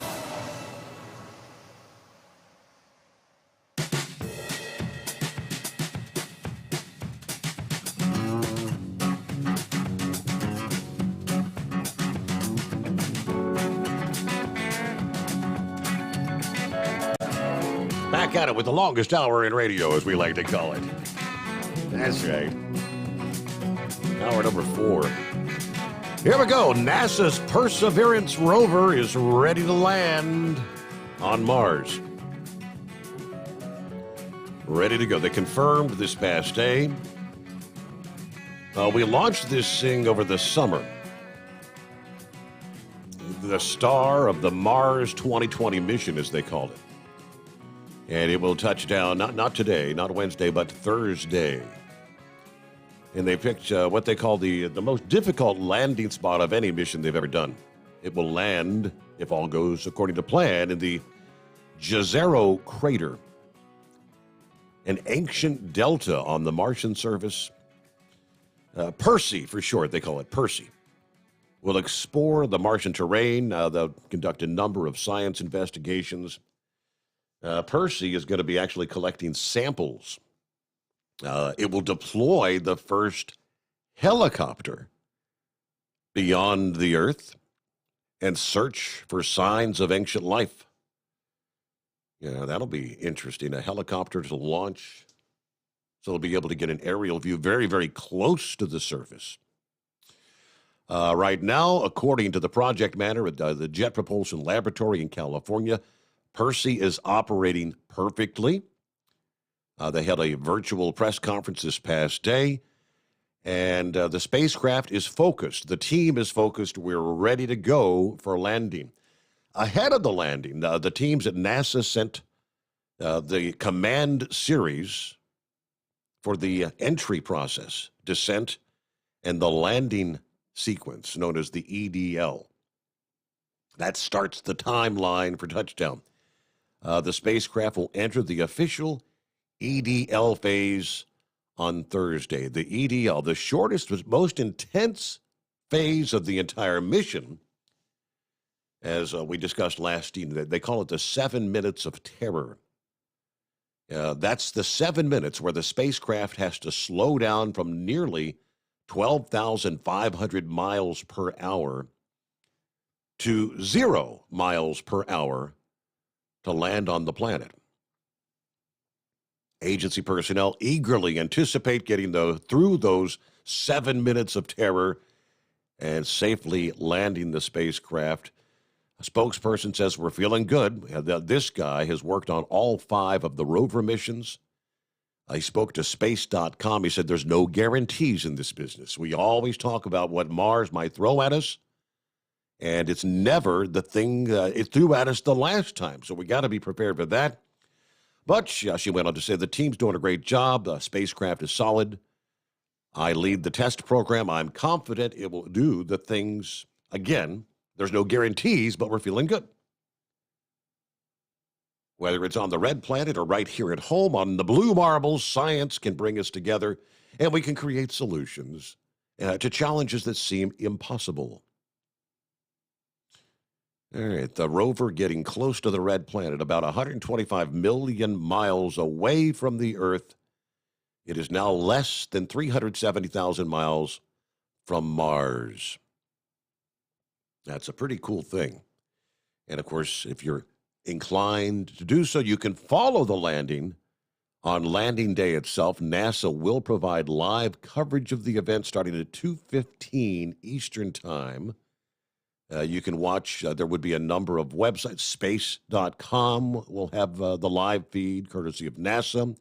You can watch at NASA TV directly via YouTube. And there's probably several other space sources out there, but it's a pretty cool thing. The whole simulation of how this goes through the atmosphere of Mars, not like the atmosphere on the Earth, but using the giant parachute. And when it gets to a certain level, the parachute kind of cuts it loose, and then they've got the thrusters. Yeah, supposedly to bring it down to 0 miles per hour for that landing on the red planet. Coming up on Thursday. Pretty cool stuff. Hey, what's happening there in Florida this morning, Philip? Good morning. Morning, Steve. Yeah, just traveling to work here. Yeah, that's pretty interesting. I'm I hope their landing getting a little bit better than SpaceX's did yesterday on that barge. Did you see that? I did not see it. I heard though that what they did lose one of the boosters. They've lost a couple of them over the years, haven't they? Yeah, they've lost them. They said they had landed 24 of them successfully before this one. And it's like that was what they did. If you look at the footage of it, you see the barge, you see the birds on the barge, and then you'll see a bright light to the right-hand side. That's the booster actually going in the water beside the barge. So they were off on re-entry somewhere or another. Okay. As far as the deal with Texas, doesn't that sound a lot like California, what they went through a few years ago? Yeah, that was a whole scandal thing there with that though. What was the name of that power company that? Yeah, that was a big scandal. This may be something similar. Could be. I'm surprised. Now, I might be wrong or not. When you're talking they're off the grid, I mean, they're not hooked up. They don't get their power sources from other states because we buy power from other people. Are they hooked into that grid? They are hooked into supposedly the eastern USA grid, and the eastern grid, due to the cold that we're all dealing with, doesn't have any available power to sell them. They're not connected to the grid out west for whatever reason. Oh, wow. You know, it surprises me. You remember all the big deal about the coal-fired plants? All the big deal about putting the pollutants and all that stuff, that the coal-fired plants, it's like you would think that the guys in Texas have a backup for a backup when it comes to that kind of stuff, especially when it deals with their money as far as oil production. You think that. Now, I wonder if this is going to curb any of our oil prices and make them go up as well. Do you think that might happen? Well, I mentioned the other morning, we went down the whole list. There's a half dozen refineries that actually have shut down because of the cold and whatnot. So I wouldn't be a bit surprised. Absolutely. I mean, that's going to be devastating because I know over here in Florida, we get all our oil from Texas. They bring it across the Gulf of Mexico. So I know we get a lot of oil that comes from Texas right into Tampa, Florida, and then they feed all our stations in Tampa with tanker trucks. Yeah. So I mean, that's going to be devastating with that. I mean, we'll just have to deal with it, I guess. I mean, oil prices are still going up down here. I don't know how much more, but they're still going pretty good down here. Weather's really nice down here right now. I think tomorrow we're supposed to be at like 80 tomorrow, in the 80s tomorrow. So, I mean, it's hit us. We've had rain, but not that bad. I mean, right now, I think our lowest is right now is we're about 56, 57 degrees. Yeah. But our biggest thing is just going to be the rain weather for the next few days. That's about us. But I saw some of that deal with DeSantis again yesterday, a little bit here and there. I heard some discussions about it, but I don't know. I'm still standing behind my governor. I don't care what anybody says. I mean, I hope that things get together more with everybody, but we'll see how it goes. What I'm hearing, if it is correct, well, I think I had a story over here to where this whole banter back and forth between Biden and DeSantis, that DeSantis is actually becoming much more well-known in the Republican circles and maybe could lead to a presidential bid, they're saying? I hope it does. I mean, some people down here were kind of against him and what he was doing here and there and thought he was crazy for doing what he's doing, but he's getting everybody back to work and trying to get us back to going. A lot of them states aren't doing that. I know New York and Illinois and a bunch of them they're just sitting on their hands. They don't want to do it, especially California. California, I think, is probably the worst. Newsom he shut that state down. Yeah. You know, I know there's a lot of people working out there. Don't get me wrong. There's a lot of people in the industry still working out there and getting things going. But there's a lot more that can be done out there that they don't want to do. And I don't know why they're acting like they're doing with it. I mean, we're functioning down here. You know, I mean, we're doing what we need to do to make a living, and I just don't get it. And I just think it's funny though. A lot of the Northerners are coming down. I mean, they're coming down here. I mean, our prices of our houses are going up down here. We're getting quite a few people that are moving down, and I think they're just fed up with all the garbage like that the states are throwing at them, all the taxation. I mean, I've got a brother-in-law right now that's got a house for sale in Illinois because he's just tired of all the taxation. It just keeps going up and up and up and up, and there's nothing coming out of it that's beneficial to the residents of Illinois. So that's all my 2 cents, Bud. I appreciate your help. Thanks, Bud, and have a good day. All right, you got it, Philip. Thank you for checking in. Hey, get a load of this one. I reckon if you have an electric car in Texas right about now, you ain't charging it. Well, first of all, power's hard to come by.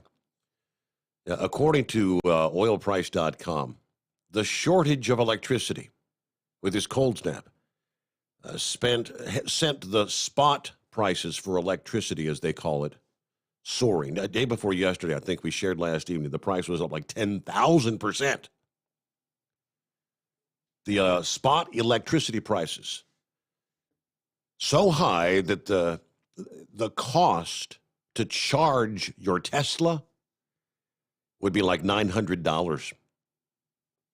$900. The typical full charge for a Tesla cost about $18 using a level 1 or level 2 charger at home, according to estimates from The Drive.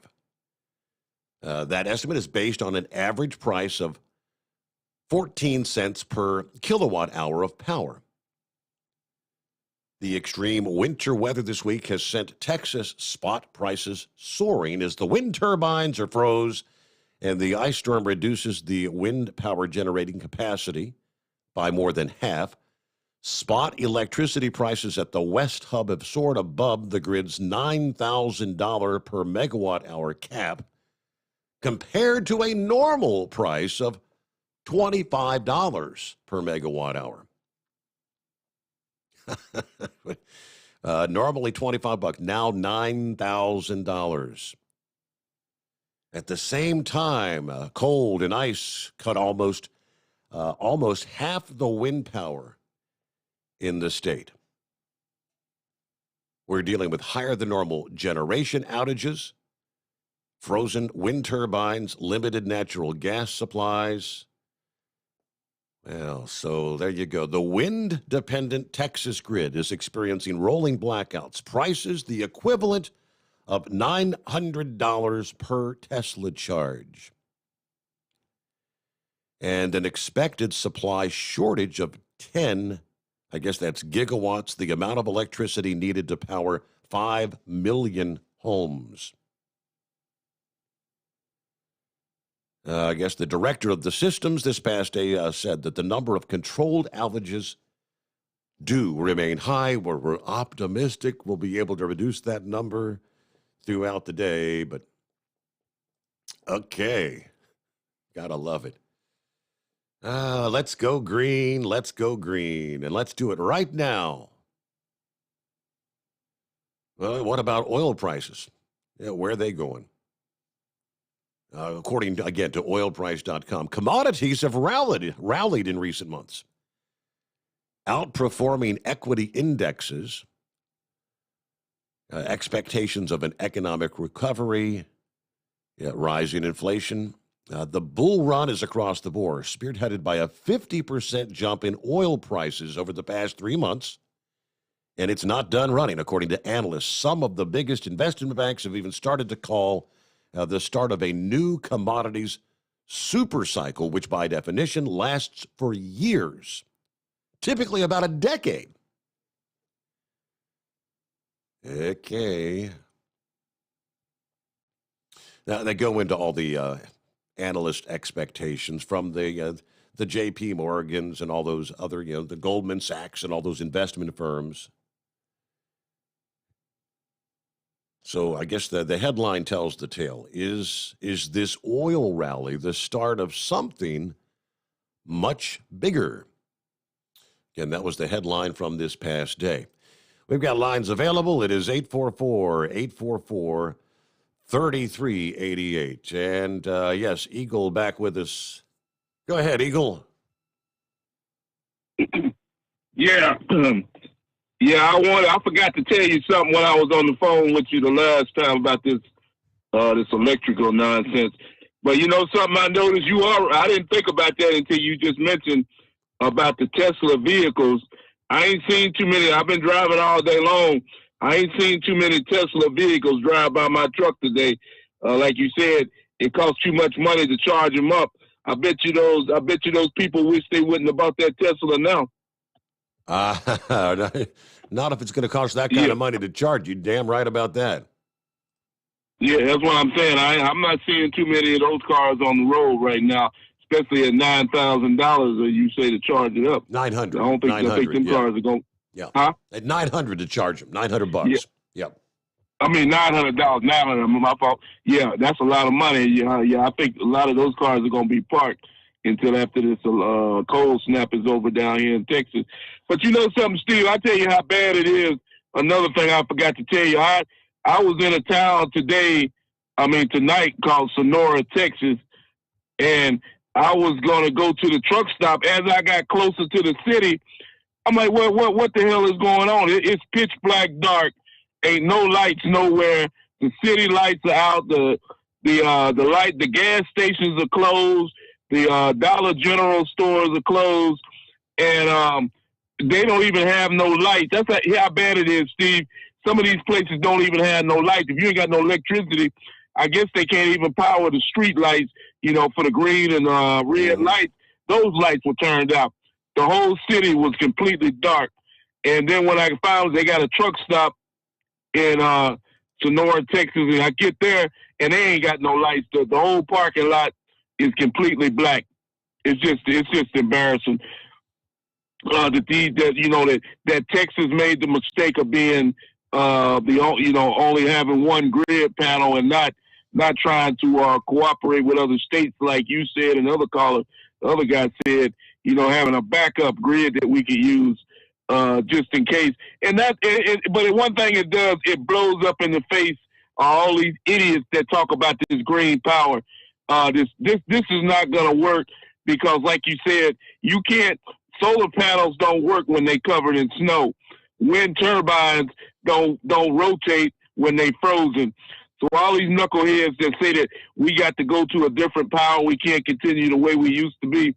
Well, here's the reason why we can't go with the so-called new Green Deal, because it's eventually going to shut the whole United States down. That's why I said earlier it's a preview of what might happen in the United States in the future.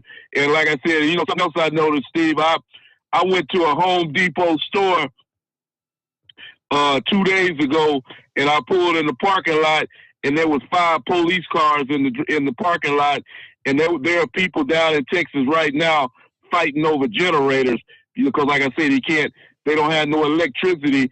People was in the store trying to grab the last generator. You can't buy a generator nowhere in Texas right now. You might want to look that up during your breaks, but your generator is hard to find right now. And I guess some people was in the store arguing and fighting over generators, and they had to call the police in there to get everybody to get these people out of the store. Wow. So it's a real bad situation down here in Texas, Steve. And like you said, some people, they talking about some people, especially in Dallas and Austin area, they might not have no power until next week, if they're lucky.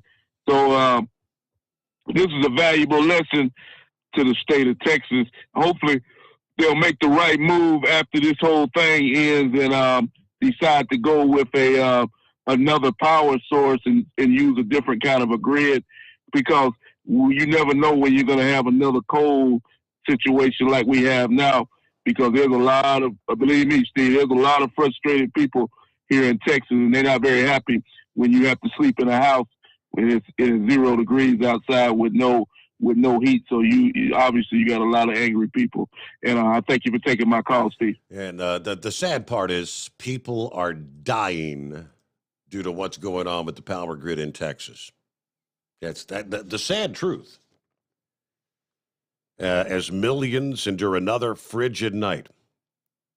Officials pleading with residents to refrain from using grills, generators, and other items to provide heat indoors. It's a public health emergency, a public health disaster, according to Sam Prater, an emergency room physician at the Memorial Hermann Texas Medical Center.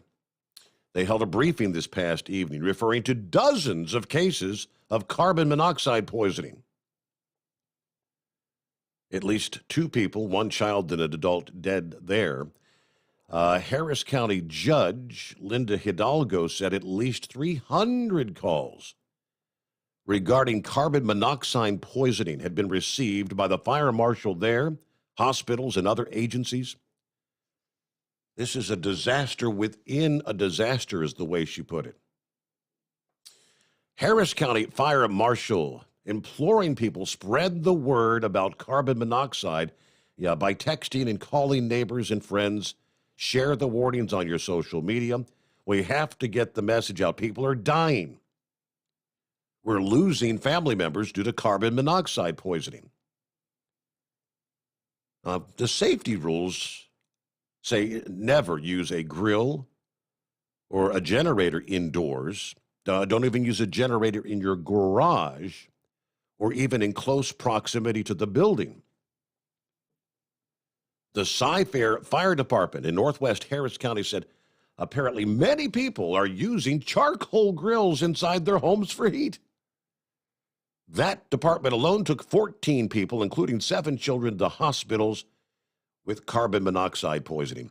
In Fort Worth Children's Medical Center, they've treated at least 13 pediatric patients for carbon monoxide poisoning. At least 17 deaths to date have been attributed to the storm. So that's the deal. Millions of homes and businesses, no power. 4 million customers in Texas had no power Tuesday morning. And again, some of those have been more than 24 hours. They may wake up this morning now 48 hours in without power. And I guess they're trying to make the excuses now. One Texas utility warned that the grid manager was not able to predict that if or when the grid conditions are going to stabilize. And they're actually telling them right now, all customers are urged to be prepared for continued extended outages. And then, as Eagle mentioned, the outages forcing down the shutdown of water treatment plants. Hundreds of thousands of people are under boil water advisories. It's insane. Let's see, they're saying an estimated 75% of Texas power generation capacity has been impacted by the storm. The number of controlled outages remains high. All right. The question that several were asking, don't they have the ability to purchase from other utilities? Yeah, Philip just asked that. All right, Texas, they say, has 680 power plants in the state. Right now, close to 80 of those are actually offline completely. The Reliability Council cannot buy electricity from utilities in the eastern U.S. because they're experiencing their own outages, and our grid is not connected to the utilities out west. Western states. I guess there might be some potentially available juice out there in that part of the country where it's not so damn cold. But all right, with that, we hit the bottom of the hour here. We'll get a timeout. And again, lines wide open on a Wednesday. Hump Day coming on. It's 844-3388. From the Hot Shot Secret Studios, call Steve now. 844-844-3388. That's 844-844-3388. At Hot Shot Secret, we share the science behind common diesel problems and their solutions. For example, Ultra-low sulfur fuels. the primary function of diesel fuel is combustibility. One of the little-known aspects of fuel is its role as a lubricant to metal-on-metal moving parts. The introduction of ultra-low sulfur fuels diminishes the fuel's ability to lubricate because sulfur, which has been mostly removed, has lubricating properties. Hot Shot Secret Everyday Diesel Treatment with LX4 delivers unmatched lubricity. Third-party testing confirms that it takes 3 times the amount of leading fuel treatment to match the lubrication benefit of 1 dose of Hot Shot Secret. Everyday Diesel Treatment is a fully formulated 6-in-1 premium fuel treatment for every fill-up, every time. Everyday Diesel Treatment is available at truck stops, Tractor Supply, O'Reilly's Auto Parts, and online at HotShotSecret.com. Hot Shot Secret, powered by science. Dean Michael, the tax doctor here. Are you one of those truck drivers that came home after a long haul and found the only thing waiting for you was a stack of IRS letters? Your significant other was gone, but your newfound IRS problem is still there. I've heard this story many times over the years. While I can't help you with your broken heart, I can fix your tax problems. If you owe more than $10,000 to the IRS or haven't filed for many years, call me for a free consultation at 888-557-4020 or go to mytaxhelpmd.com. Like I always say, you keep your eyes on the road, I'll keep mine on the IRS. Whether you're a diesel pickup performance enthusiast or just looking for a small upgrade, when selecting common rail fuel system components, look no further than Exergy Performance. At Exergy, you'll find injectors, pumps, and more, engineered like no others on the market using state-of-the-art equipment run by people that have been in the business for decades. So if you're in the market for common rail components at any power level, contact Exergy Performance or one of the many dealers listed on our website at exergyperformance.com. Do you have a Dodge pickup and hate your automatic transmission? Of course you do. Levon Miller at Firepunk Diesel here, and we specialize in heavy-duty and performance transmissions for your 3-quarter or 1-ton Cummins-powered truck. So if you're interested in turning your stock slush box into a towing monster, call us today at 614-733-3744 or visit us online at shop.firepunk.com. Getting a good night's sleep while on that long haul can be quite the challenge. That's why Commercial Vehicle Group has partnered with Serta Mattress to bring you the Bostrom plus Serta mattress for the best night's sleep possible while you're on the road. The Bostrom plus Serta mattress, manufactured with Serta's patented Cool Gel memory foam, acts to dissipate body heat and eliminate pressure points, which reduces the tossing and turning that can be so disruptive to your sleep. The Bostrom Serta mattress comes in 2 thicknesses, 7 and 10 inches, offering support to drivers of all shapes and sizes. The mattress comes in the standard 80-inch length with 4 widths, 32, 36, 39, and 42 inches. For more information on the mattress or where to buy, call us at 800-459-7328. That's 800-459-7328. At Hot Shot Secret, we share the science behind common diesel problems and their solutions. For example, Hot Shot Secret Stiction Eliminator. Stiction, that sticky friction, undermines the performance of diesel engines and is difficult to remove from the oil system. Hot Shot Secret Stiction Eliminator is a powerful synthetic cleaner that targets stiction, contains no harmful solvents, and is formulated to be left in the engine to safely dissolve stiction for thousands of miles. It works as you drive. Our proprietary carbon nano lubricant is blended with Stiction Eliminator, filling in microscopic irregularities inside your engine, providing a smoother surface for enhanced lubricity, reducing friction and wear. Third-party ASTM testing verifies that Stiction Eliminator removes 2 times as much stiction than any alternative on the retail shelf. Use Stiction Eliminator to solve an existing problem or as a preventative maintenance. Hot Shot Secret Stiction Eliminator, available at truck stops, Tractor Supply, O'Reilly's Auto Parts, and online at HotShotSecret.com. Hot Shot Secret, powered by science. And now, back to the Steve Sommers Overnight Drive.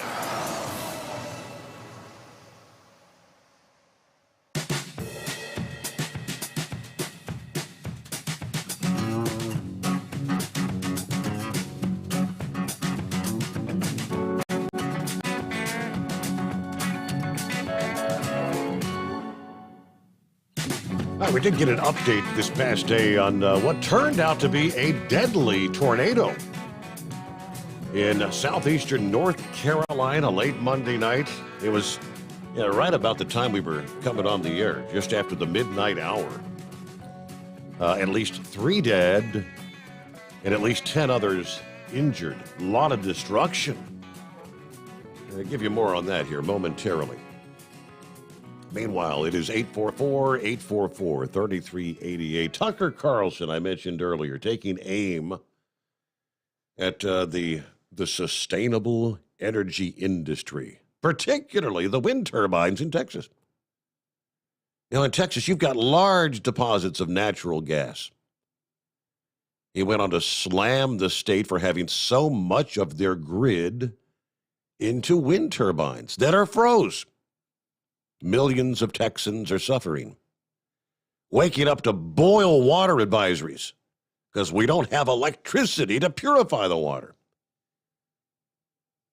The Energy Authority in Texas has no answer. They're telling people, stop using so much power to keep warm. Many went to the Civic Center, which was repurposed as a warming center, and caution it against the use of portable heaters, which can lead to carbon monoxide and death. When the power goes out, even advanced societies become primitive and dangerous. People die. California's been subjected to rolling blackouts for years. And there's no end to that in sight. Now, if there's one thing you'd think Texas would be able to do, that would be keep the lights on. Yet running out of energy in Texas is like starving to death at a grocery store. You could only do that on purpose. And that's what Texas did. The politicians took the fashionable route, bringing in sustainable energy, wind farms, which of course destroy the landscape and degrade the power grid. He now suggests the fate of Texas and their frozen windmills. That's what will be in store for the rest of the country. That's what we all get to face if the Biden administration's plan for this Green New Deal and our increase in reliance on sustainable energy continues to move forward. To put it bluntly, green energy means blackouts. Someday that might change because technology does progress. But right now, with the current state of technology, that's just a fact. Green energy means a less reliable power grid. It means failures like we're seeing right now in the state of Texas. That's just downright sad, isn't it? And then Roy sent me the headline from the Dallas Morning News. No idea when the power outage is going to end. I guess that's this morning's headline from the Dallas Morning News. The electric isn't that the Reliability Council? They're the ones in charge of the grid. The name in itself says, we're the ones that are going to keep the grid reliable. They don't have any answers. All right, we'll get back to the calls here. I believe we got, is it Pirate on the line? Let's see if we can punch him up here. Morning, Pirate. Good morning, Puddle Pirate here. Just calling about this disaster they got going on down there in Texas. It really goes to show how unprepared the people of this country are for emergencies. It's kind of sad. I mean, everybody knows that there's going to be a time when you're going to be out of power. It doesn't make it any better for those people down there, but, you got to be prepared for it. Now they're trying to say, well, we never saw this coming. We never expected to see cold of this magnitude. Well, I mean, they get snow in Texas. I mean, they have a winter season as well, but granted, you have to be prepared for the unforeseen. That's supposed to be the job of the grid coordinator, isn't it? Well, it should be the individual's responsibility too. Nobody's responsible for yourself but yourself. I've got a generator at my house. How many times have I used it in the past 5 years? maybe once. But you know what? I'm prepared for when the power goes out. Yeah. I'm prepared for when there's a shortage of food. You know, I mean, you got to have alternate ways to cook. You got to have alternate ways to get water. You got to have alternate ways to supply power for yourself if you need it and you're dependent on it. And well, when the other thing is, where's our fearless leader during all this? Yeah, well, he's going to provide some additional funding. I think that's we're gonna give you some funding. Well, that's all fine and dandy, but for those that freeze to death before the funding gets there, that ain't going to help much. Exactly. He's been kind of quiet and unseen during all this for the most part. Well, if Donald Trump were still president, I'm not sure exactly what more what can they do? I mean, you got the Federal Emergency Management Agency. I don't know if they can't even find places to put people in warming centers. The warming centers are having rolling power outages. It's nuts.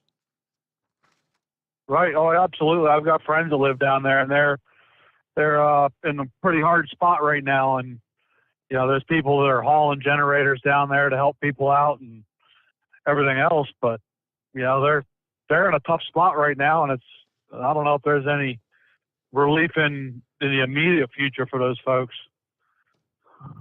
And that's one of the most disheartening difficulties right now is people like you that are trying to move freight around the country. You know, they've been dealing with Winter Storm number 1. They had a little break, but now you may have generators on the way coming in out of St. Louis, but the trucks are rolling through the next big winter storm trying to get down to Dallas or San Angelo, and probably aren't going to be able to get there. Exactly.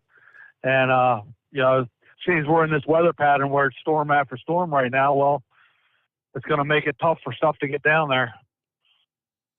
No doubt about it. Well, Paul the Pirate, I thank you so much for checking in. Anything else this morning? That'll do it. That'll do it. All right. Well, be safe out That'll there. do it. Yep. Hey, you too. Have a good evening. Stay warm. Do what you got to do. Just don't bring your charcoal grill in the house, right? All right. Brunswick County, that's southeastern North Carolina. Brunswick County Sheriff says this is something I've never seen before. It's going to be a long recovery. As the sun came up Tuesday morning, more and more images of the destruction that indeed this twister caused.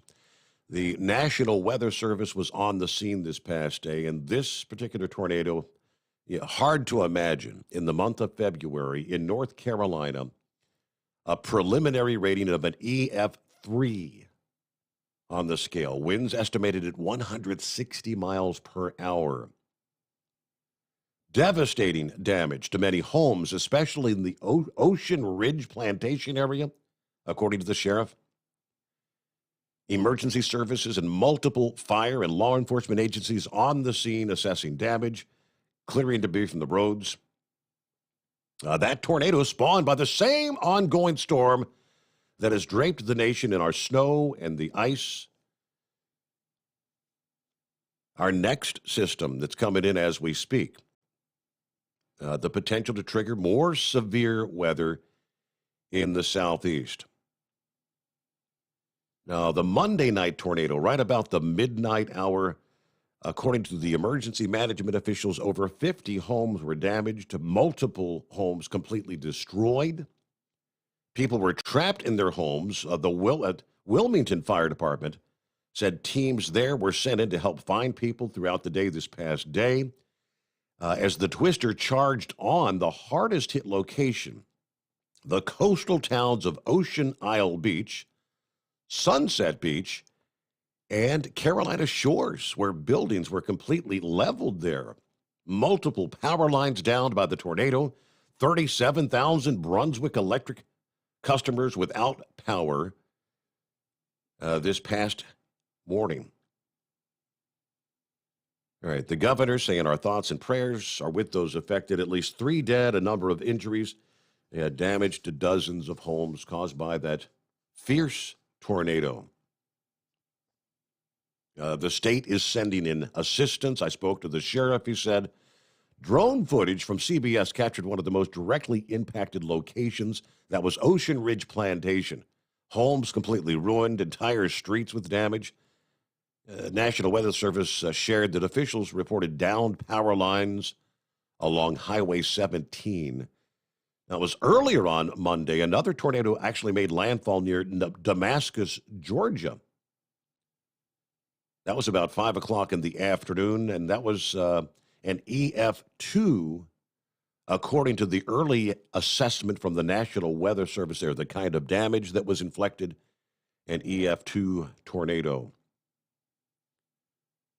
Now, this next round, this next storm that's going to be spawning, again, this storm that's down in Texas and Louisiana, Arkansas this morning, later today, and into Thursday, will once again be spawning potentially another round of severe weather to some of the same areas that have already been afflicted.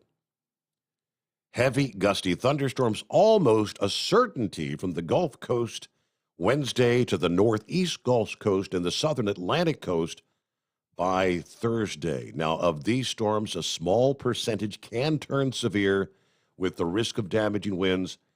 And yes, we cannot rule out, again, isolated tornadoes. All right, get back to the calls here at 844-844-3388. I'm not seeing a name on the screen here, so we'll pull it up, see who we've got on the line. All right, who we got this morning? Hey, Steve, it's Pappy. Thanks for taking me back. Hey, yeah. Hey, listen, man, I got to agree with, what was that, Pirate that just took the phone call? Yeah, Paul the Pirate, yes. Yeah, man, I'll tell you what woke me up. Working over in Green Township. What was this, around 2008, 2009? Remember when that hurricane hit? Yep. The winds came up here all the way to Cincinnati, knocked trees, power lines down. I mean, some people were out of power for almost 3 weeks up here. That's what woke me up, man. And, he's right. You can't rely on the government when it comes right down to it. You got to be responsible for yourself. I know me and you talked about this before. I got enough supplies in my house, food and water. I can hunker down for 6 months. Mm-hmm. With me and the daughter living here. 5 years ago, I was able to go out and get a wood burner, installed that, myself. Plenty of firewood out in the back,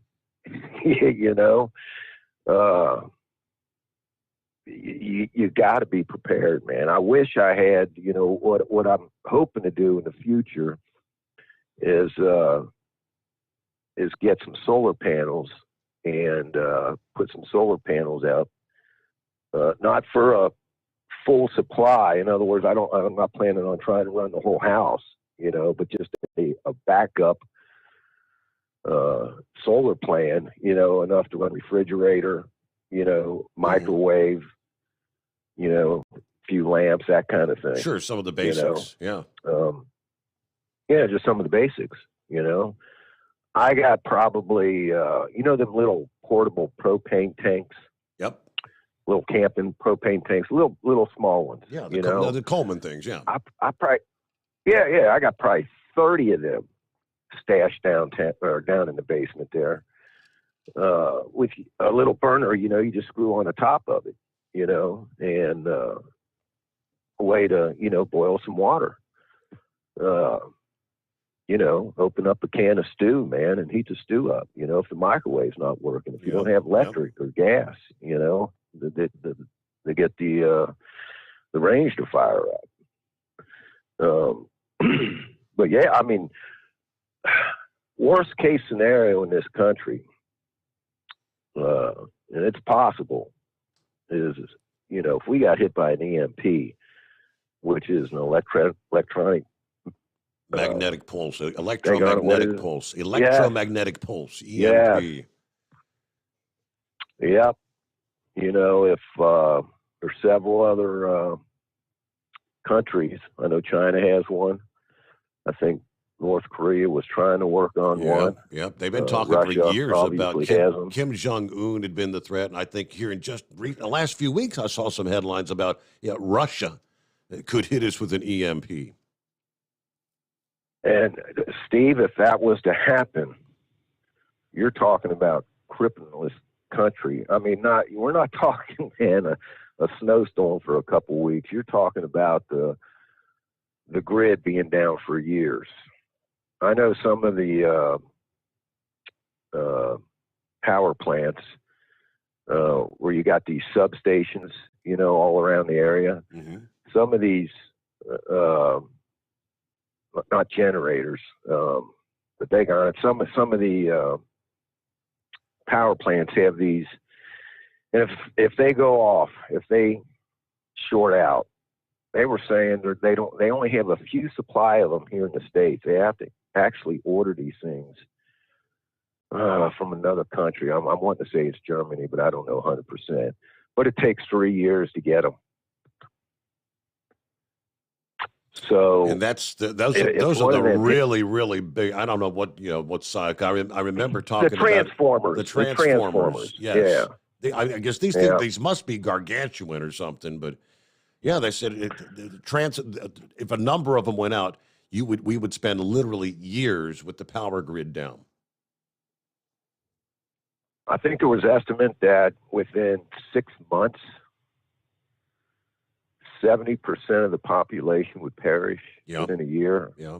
Probably 90% because people are not prepared. You know, they just, I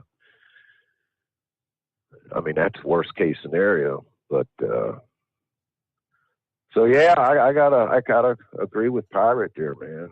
You know, I think you stepped up. I think you said something a couple weeks ago that you went out and bought one of them, Patriot Supply 4-week food supply. I didn't get the 4-week one. I got a couple of the 3-day supply things. I know the 4-week. Right. You're forking over a few $100 for the 4-week ones, but yes, sir, you are. You know what? I figured it out. It's about as much as you would spend in a grocery store.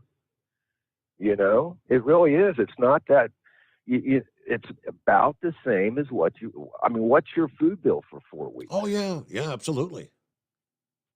You know, so, and, you know, for the last several years, you know, every time I go to the grocery store, I will buy something. I don't care if it's a candle, just one extra canned food, canned goods, something I'll buy and stick down in that prep room down in the basement.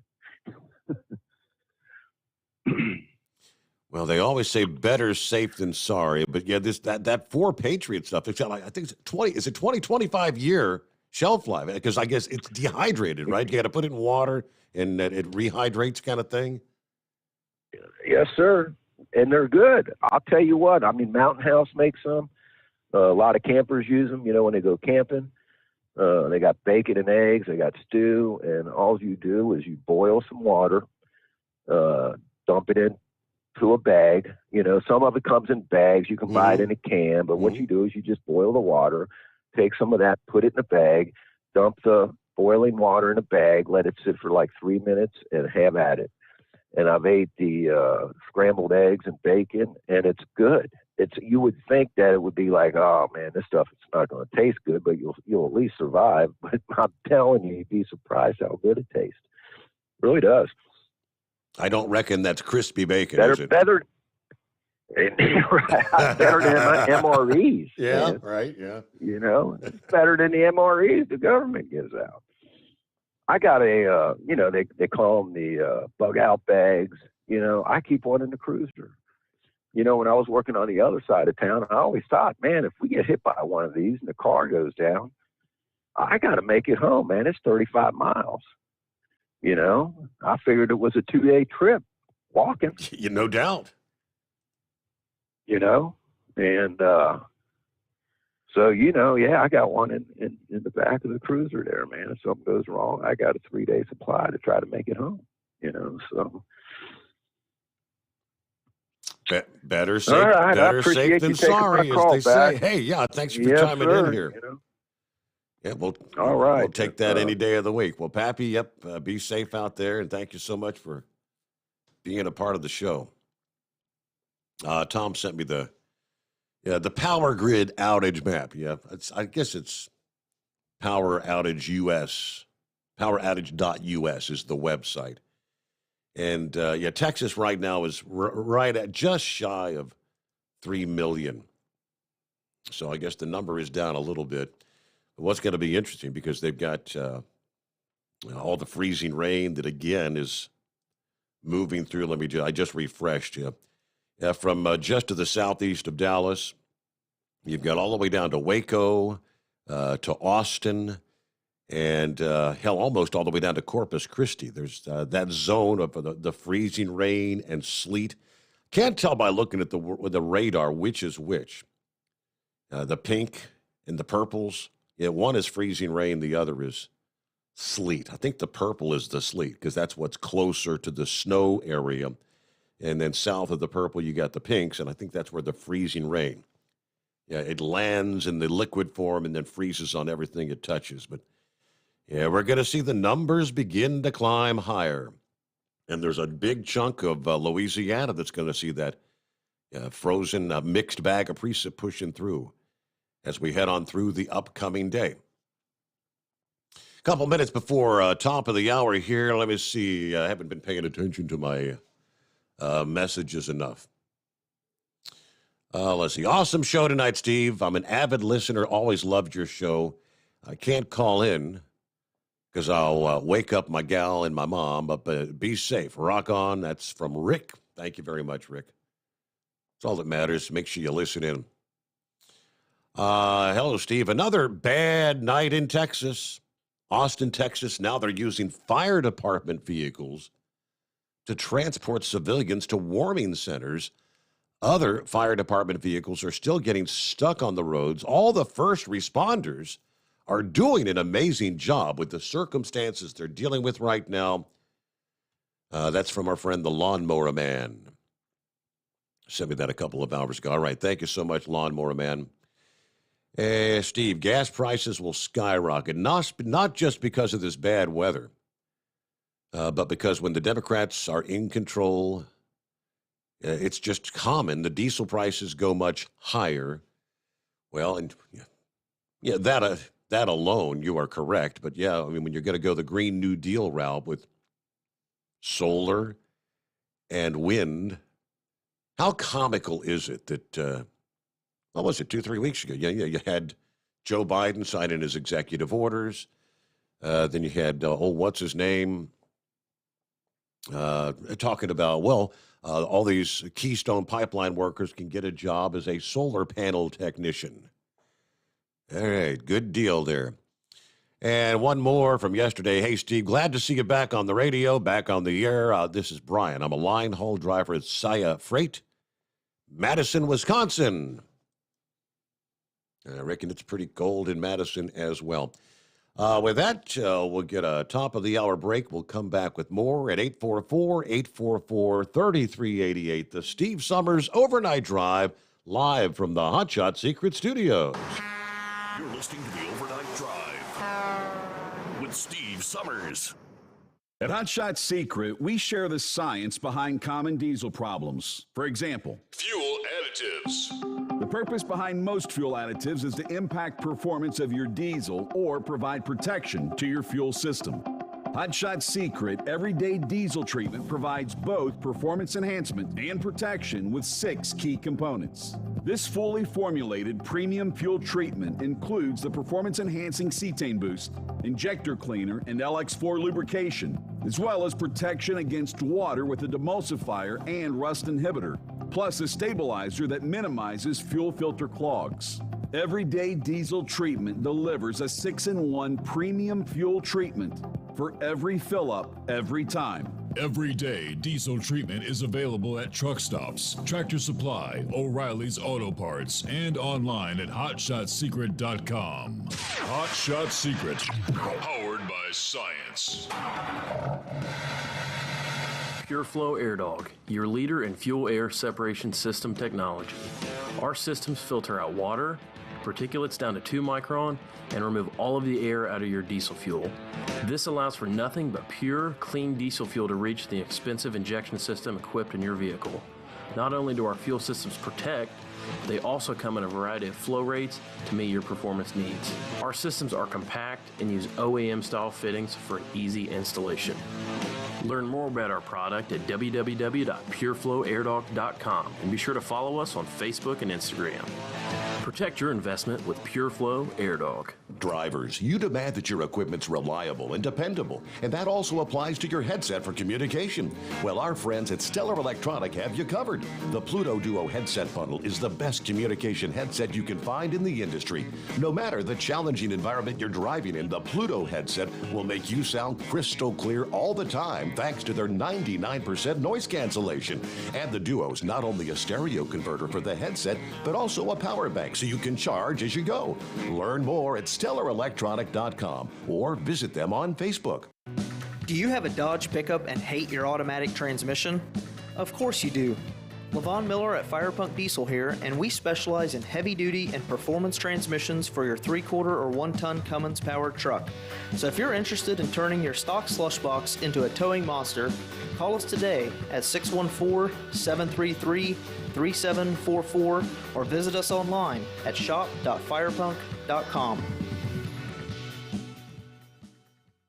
Dean Michael, the tax doctor here. I have one question for you. Do you want to stop worrying about the IRS? If the answer is yes, then look no further. I've been around for years. I've helped countless people across the country, and my success rate speaks for itself. So now you know where to find good, honest help with your tax problems. What are you waiting for? If you owe more than $10,000 to the IRS or haven't filed in years, call me now at 888-557-4020 or go to mytaxhelpmd.com for a free consultation and get your life back. Whether you're a diesel pickup performance enthusiast or just looking for a small upgrade, when selecting common rail fuel system components, look no further than Exergy Performance. At Exergy, you'll find injectors, pumps, and more, engineered like no others on the market using state-of-the-art equipment run by people that have been in the business for decades. So if you're in the market for common rail components at any power level, contact Exergy Performance or one of the many dealers listed on our website at exergyperformance.com. At Hot Shot Secret, we share the science behind common diesel problems and their solutions. For example, Ultra-low sulfur fuels. the primary function of diesel fuel is combustibility. One of the little-known aspects of fuel is its role as a lubricant to metal-on-metal moving parts. The introduction of ultra-low sulfur fuels diminishes the fuel's ability to lubricate because sulfur, which has been mostly removed, has lubricating properties. Hot Shot Secret Everyday Diesel Treatment with LX4 delivers unmatched lubricity. Third-party testing confirms that it takes 3 times the amount of leading fuel treatment to match the lubrication benefit of 1 dose of Hot Shot Secret. Everyday Diesel Treatment is a fully formulated 6-in-1 premium fuel treatment for every fill-up, every time. Everyday diesel treatment is available at truck stops, Tractor Supply, O'Reilly's Auto Parts, and online at hotshotsecret.com. Hot Shot Secret, powered by science. Live from the Hot Shot Secret Studios, the Steve Summers Overnight Drive.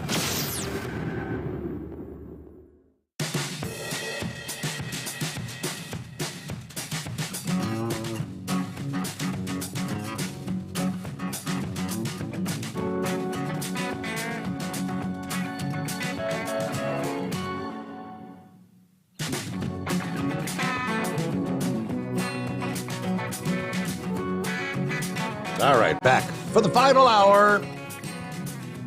Look at there, it is Wednesday. Hump day, hump day. Here we go. I guess my wife was watching. I didn't get to see the evening news. I was snoozing. Got to get some beauty rest sometime.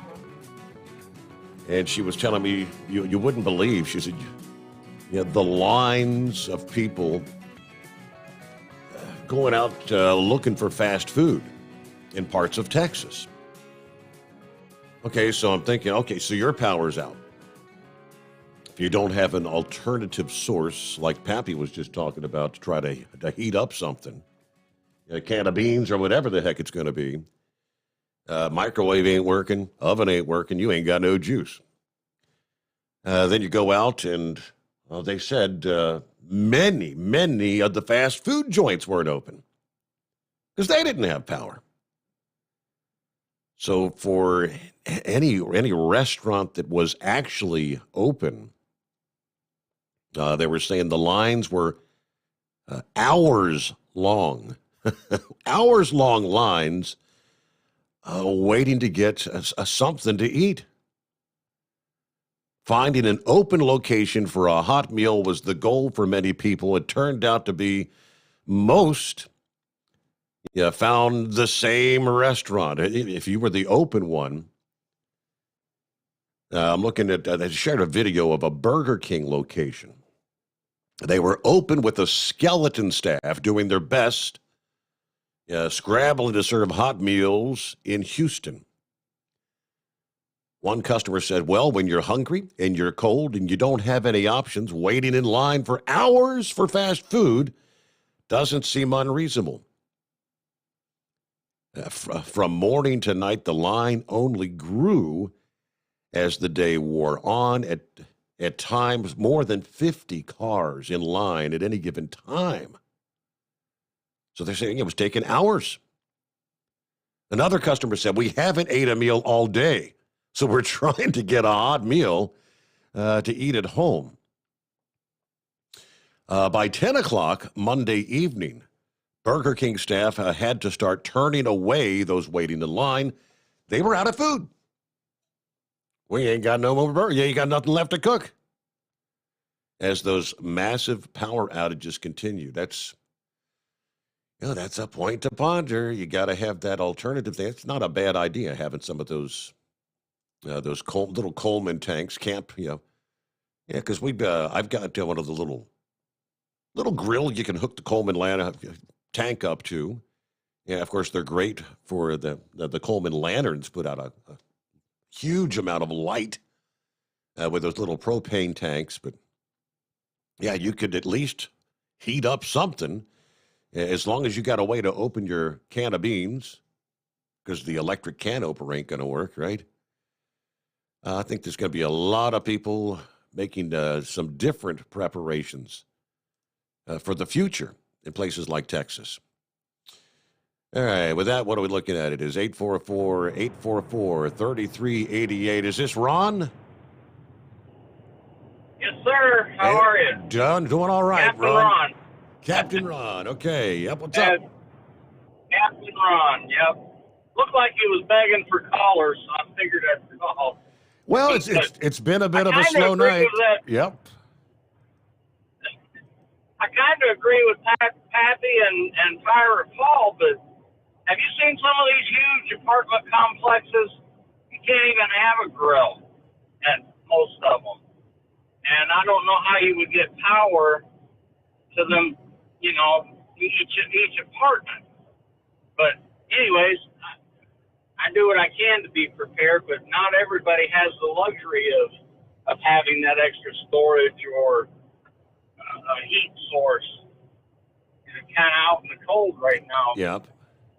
One thing you haven't mentioned is not only do they not have any power, but now they don't have water. Yes. They're probably going to end up with busted pipes everywhere. I saw some headlines in regards to, there was one, I don't know if it was, I think it was Houston, I believe, that I think they had 500 calls like yesterday for people with burst pipes in their homes because they ain't got no heat and the pipes are freezing up. So yeah, that's going to be everywhere. And I used to hear years ago, I don't know if it's still true, but down here in Florida we have the same problem. You get so far south that a lot of the homes don't even have furnaces.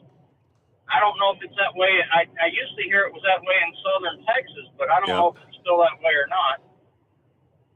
But I remember growing up as a kid in Michigan, we never had air conditioning. So I guess if you don't need it, you wouldn't have it. Now they need it. You know? Yeah, and I was thinking to myself, in Texas, I'm assuming that most people probably, if they've got the heat, because then occasionally you need the heat, but they probably have the whole heat pump system that, when it gets really cold, heat pumps are useless. When you get the kind of temperatures they're dealing with, you have to go to what they call the emergency heat, and that's 100% drawing off the power grid. It's like turning on a big oven, and they ain't got power, so they have no heat whatsoever. Right. That's the same system I have in Tampa, is that heat pump system. But we also have that, I don't know if you've ever heard of it, the Gasparilla.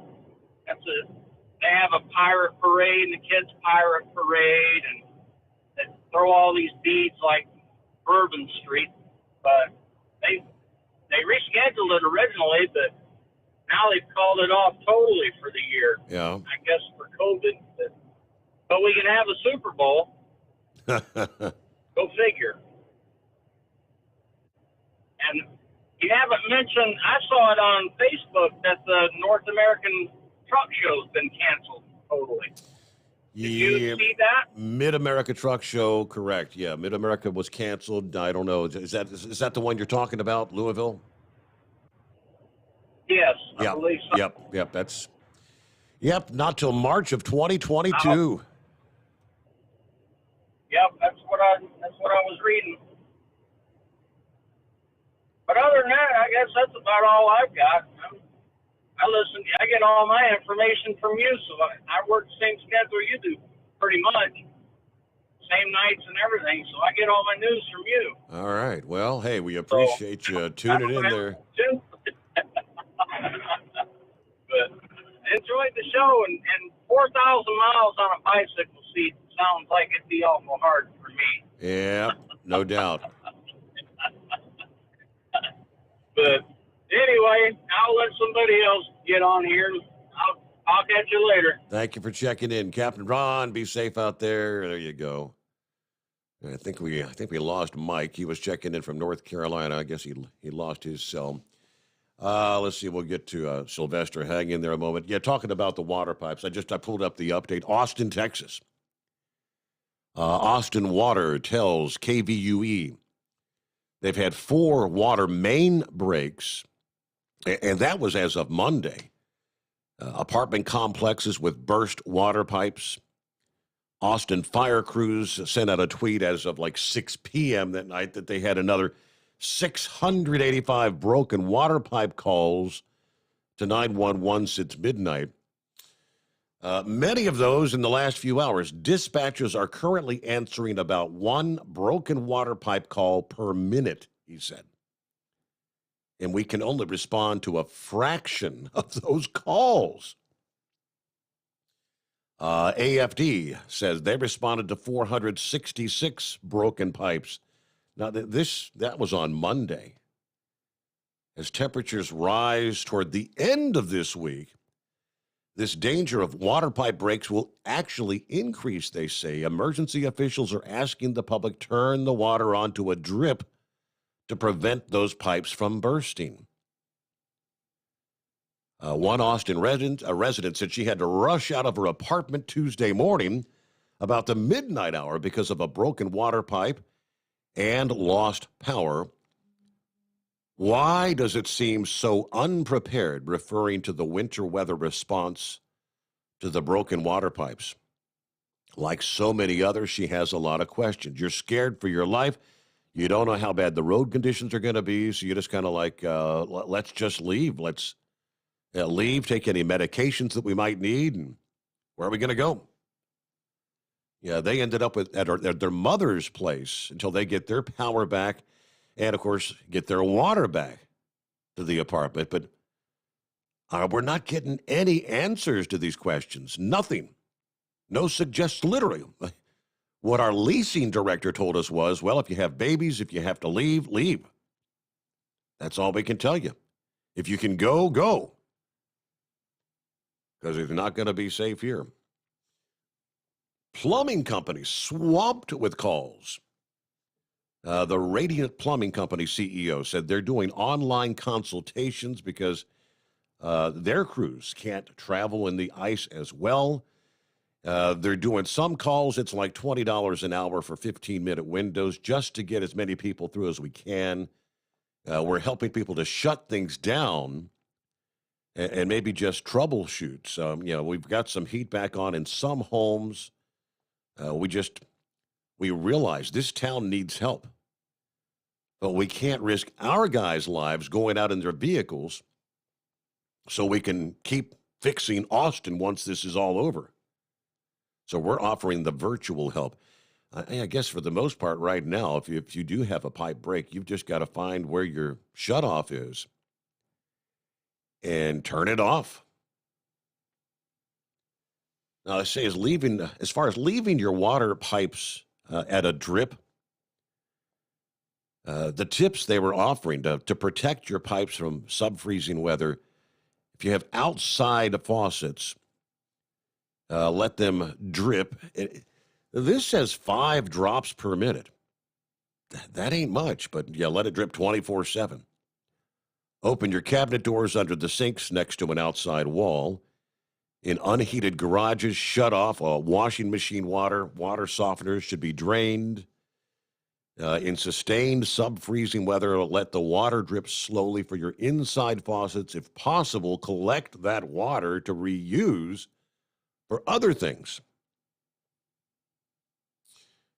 All right, they had an update 6 o'clock Tuesday evening. Austin Water said there are 8 active water main leaks. Let's see. Staff are working to respond and get these priority leaks as we have hundreds of field personnel responding to water-related concerns, and we're going to rotate shifts as necessary. Wow.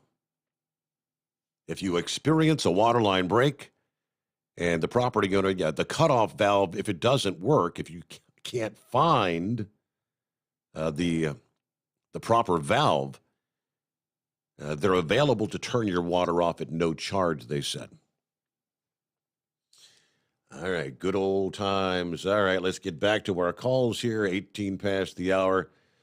Well, what do you say, Sylvester? What's up, brother? Just sitting here, man. I'm not going to tell you what the temperature is. Yeah, you don't have to tell me. It's probably about the same as it was yesterday. But this is it. So you're a prepper too, huh? I didn't realize that. Yeah, you've got your little storage of dehydrated foods and stuff. Oh yeah, well I did in the States. I don't know if you remember that, but I used to, when I'd call in, I'd give people advice about storage and that kind of thing. I had everything. I mean, if I could probably dig up the photos from back in those days. I had to sell it all before I came back to Australia, and of course I didn't sell it for what it was worth. But you can get the Patriot,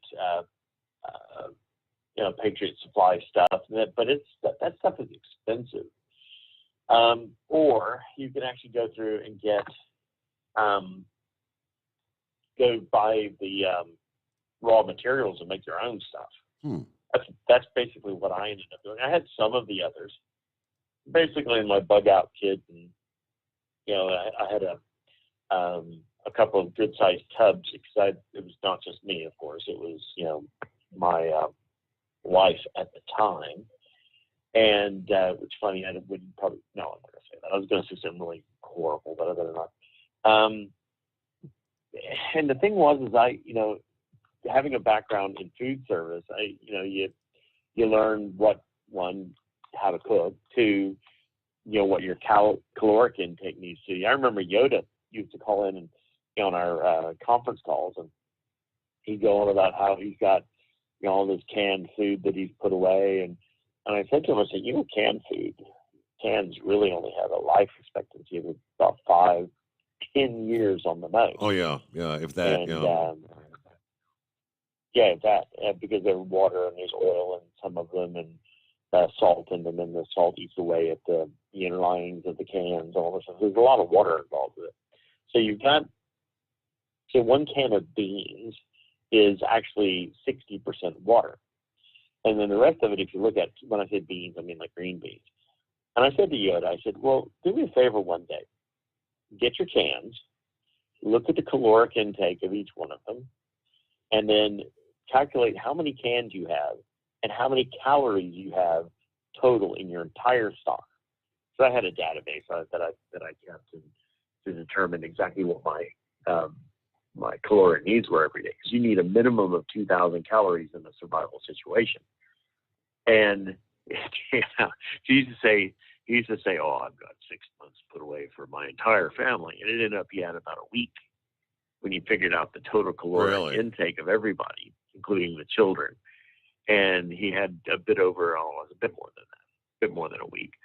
But he didn't have very much, because if you look at a can of corn or look at a can of beans and you look at a can and other things like that, it really doesn't have a lot of calories. Now, the thing is, though, is like with this kind of stuff, the biggest problem is water. You got to have a good water supply. And if it freezes, like you guys are going through all this cold weather, if you lose all ability to, keep your house warm, no matter what you do, that water that you have stored is no longer going to be liquid. It's going to be solid. So you then have to take energy from something to turn it back into water instead of ice. So there's a trade-off. You got to have energy, you got to have water, and you also have to have the space to be able to store all this stuff. So if you're storing your water separately, how do you do that? Blah, blah, blah. I can go into details on it. But the thing is that when I left the States, I had to sell all the freeze-dried food, the meat, Susan's calling me, and and the water I gave away. But I calculated I had about 6 months supply of food for 4 people put away. If we ate only rice and pasta, it was longer than that. But I like to cook, so I had to have good tasting stuff. Don't forget to store things like spices. People don't think about this. Salt, pepper, the spices, oregano, whatever. But what I've done is on the YouTube page, I put a link to a company that I used to buy from, and it's called Augustin Farms. They're based out in Utah, because the LDS Church is very big into this. And I used to buy all kinds of different things. One of my favorite things to buy was their dehydrated apples. And I'd get the dehydrated apples, and I would just cook regularly with them. I'd open up, I just feel like it. I'd open a packet, and first off, I'd eat them, but I would also make apple pies out of them and all that kind of stuff, because they were actually good.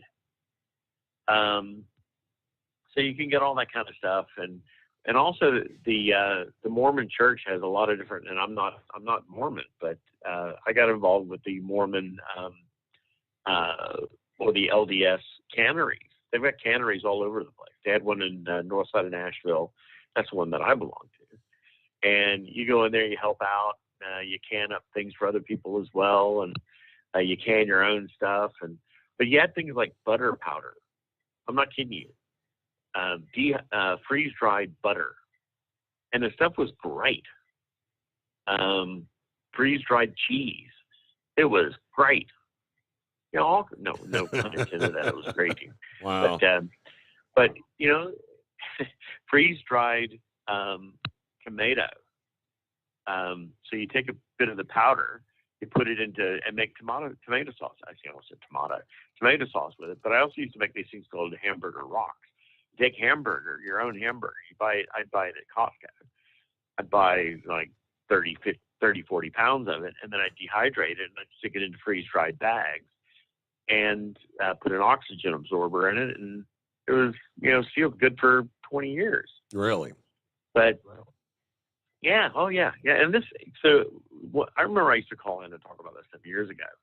And one day you said to me, "Are you a prepper?" I said, "Well, I guess you call me a prepper. I'm not," because I believe that there's going to be the EMP or the hellfire and brimstone is going to be falling down or whatever. It was just because it was brought up that way. We used to put food back all the time, and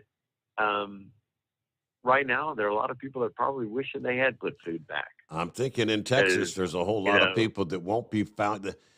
I guess they're learning a lesson right now. When the power goes off and you don't have any food, laid back or whatever, or a way to fix it, first of all. Yeah, hell, then you go out and the fast food joints, they're all closed.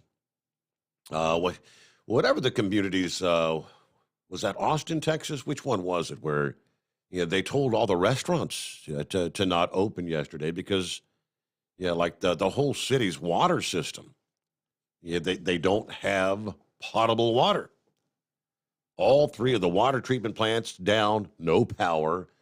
You can't run a restaurant without any water. What are they doing for food? Talking about the frozen water pipes.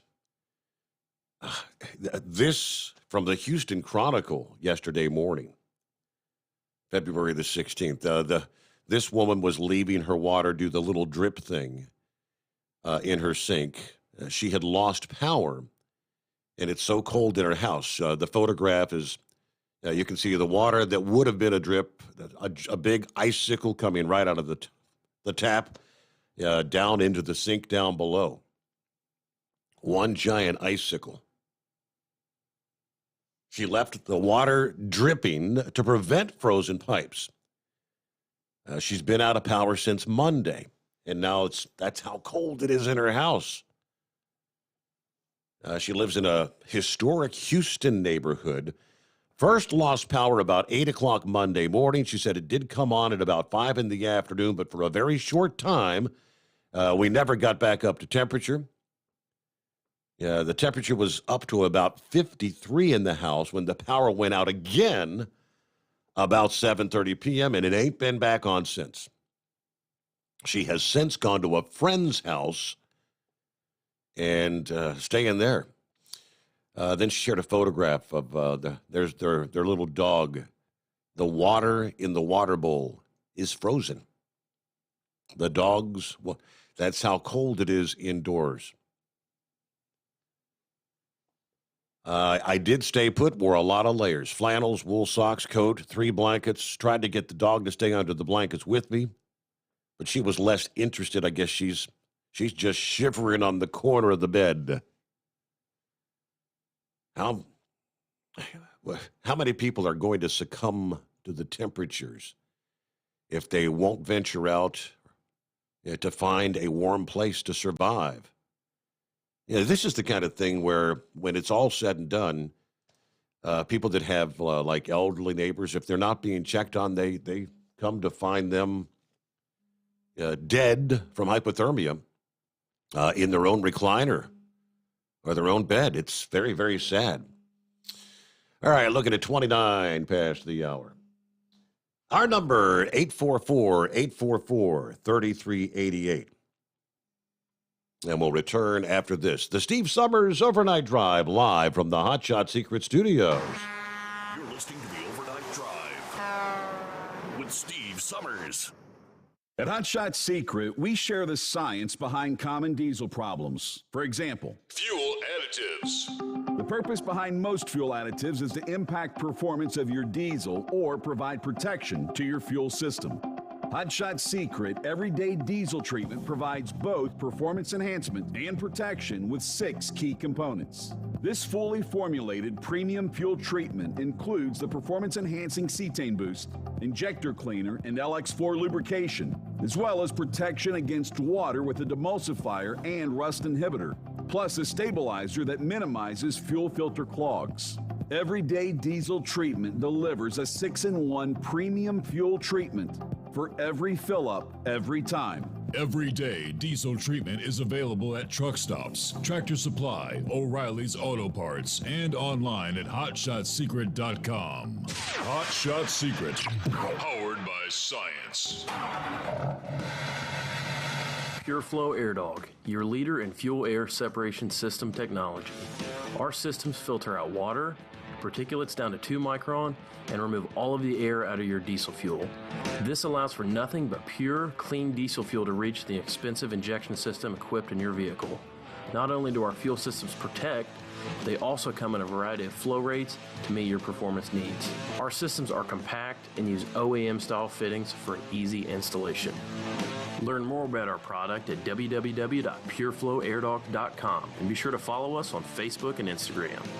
Protect your investment with PureFlow AirDog. Drivers, you demand that your equipment's reliable and dependable, and that also applies to your headset for communication. Well, our friends at Stellar Electronic have you covered. The Pluto Duo headset bundle is the best communication headset you can find in the industry. No matter the challenging environment you're driving in, the Pluto headset will make you sound crystal clear all the time thanks to their 99% noise cancellation.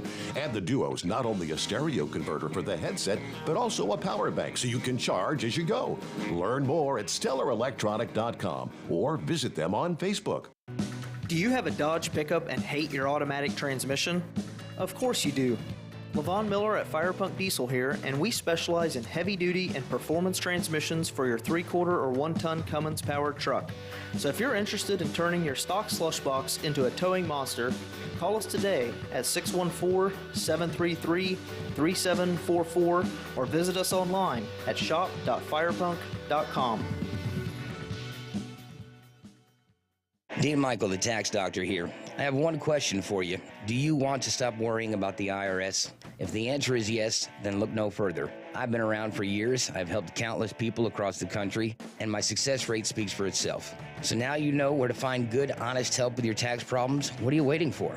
If you owe more than $10,000 to the IRS or haven't filed in years, call me now at 888-557-4020 or go to mytaxhelpmd.com for a free consultation and get your life back. Whether you're a diesel pickup performance enthusiast or just looking for a small upgrade, when selecting common rail fuel system components, look no further than Exergy Performance. At Exergy, you'll find injectors, pumps, and more, engineered like no others on the market using state-of-the-art equipment run by people that have been in the business for decades. So if you're in the market for common rail components at any power level, contact Exergy Performance or one of the many dealers listed on our website at exergyperformance.com.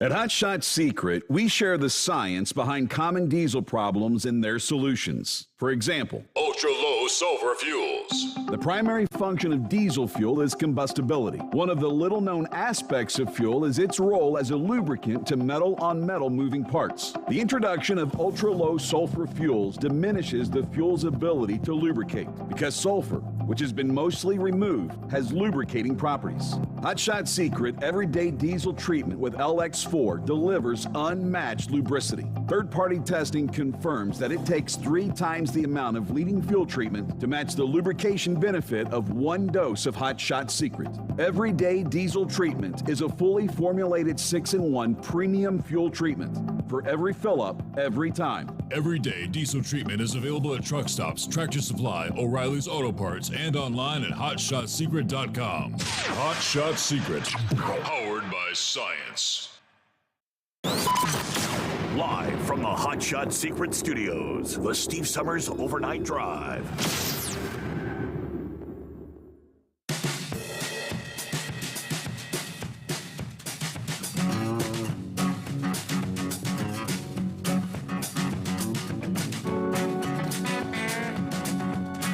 All right, we hadn't even mentioned our giveaway. This is week number 4 of a 5-week grand prize, the Stellar Electronic Pluto Duo headset. Which I have one before me here. That's a grand prize. All you got to do is go to overnightdriveradio.com. Click on contest, enter your email, and you're in. Then it'll give you a number of ways to get additional entries to better your chance of winning. Of course, runner-up, second place, whatever you want to call it, runner-up prize, the Hot Shot Secret Big Rig Duo, 2 64-ounce bottles of the Hot Shot Secret Stiction Eliminator, 2 64-ounce bottles of the Hot Shot Secret Diesel Extreme. It's like a $175 value. Your Pluto Duo, by the way, is like a $200 value. Get registered. It's already Wednesday. You got today and tomorrow, Wednesday and Thursday, because we announced the winner Friday morning here on the show. All right. Email steve@hotshotsecret.com. By the way, that's my email. From our friend Truckin' Phil up in Michigan. He said, good morning, Mr. Sommers. I'm listening in this morning. My lane for General Motors Fort Wayne to Sterling Heights, Detroit, Michigan, canceled for the second night in a row. GM's Fort Wayne plans to start up production second shift later on today. I got you tuned in to the overnight Hot Shot Secret show, watching the plows out in the neighborhood. I'll be going out later on this morning to dig out the front of my driveway, as well as my parents' driveway and a couple of the neighbors. Anyway, happy hump day. I do have relatives down in San Antonio, Fort Worth, and Humboldt, Texas. They're doing okay because they prepared. All right, tip of the hat, good job.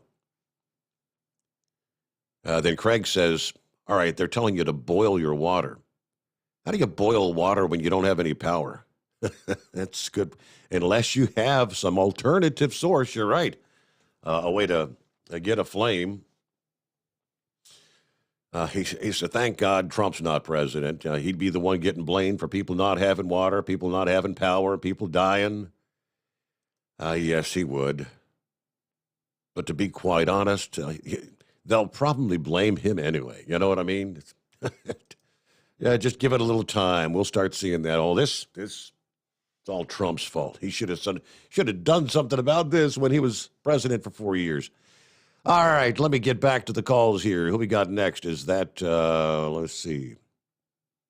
Not sure the name. Is it Big Sexy? Yes, it is. Well, hello, Big Sexy. Oh, Steve, I'm out here fighting the snow. Yeah. We got about 7 a little over 7 inches at my place the other day, and now it's starting again. But we're having a rolling blackouts here in Arkansas too. Out of that, are you? That same deal out of Texas. Yeah, we get our electric companies here. They're supplied by Southwest Power Pool, which is who supplies them, and they've issued a level 3 emergency. And tonight they started some rolling blackouts. They ended at about 10 o'clock though, our time. So and said that if it didn't help and didn't let up on the power, then they're going to have to do it again. But, okay. But yeah, they've been doing that here, and it's started snowing big flakes here again. We're expecting as much this time as we got last time, or more. They said. So 2 shots back to back. A shot, and then you got a day off, a day of rest from it, and then you get another shot of it. So would that be considered like the Texarkana region? Is that what you would be called there? No, I'm in the northeast corner, up just about 60 miles north of Memphis. Oh, okay. Northwest of Memphis, up in the very northeast corner of the state. The southern part of the state's supposed to be getting some the sleet and freezing rain. The icy stuff, yeah. Yeah. Luckily, we're not getting any of that. We got the other night. It come a big storm, sleeted and lightning and all that. But I'm so glad it was sleet and not freezing rain. If it'd been freezing rain, we'd have been in a world of hurt. Yeah. But basically, all we got right now is just getting snow on top of the sleet and stuff that we got the other day. The roads are pretty well packed. The major roads like highways and stuff, the highway department has plowed them and treated them. But, on these papers, I deliver a lot of county roads and side streets and all that. They ain't touched them. So, and you're supposed to get stuck 3 times tonight. And you're supposed to get another, I think they're talking another, 5 to 7 with this next shot you're supposed to get, right? Well, they said Jonesboro, which is the closest town to me, where the papers come out of, about 20 miles away, they were saying on the news up to 10 inches this time. Wow. So, I hope they're wrong. And even the weather forecaster said this is one time they give anything to be wrong. Mm-hmm. But, not normal for us. You know, we're not prepared for this stuff. You know,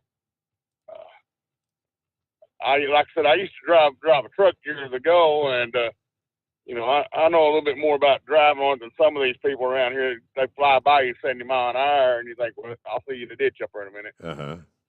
You know, so they don't even think about it. Yeah, it may be clear right there where they're at, but you get up there a little bit, and you got black ice or packed ice, snow and ice and stuff, and you hit that stuff at that high speed, you're gone. You're in the ditch.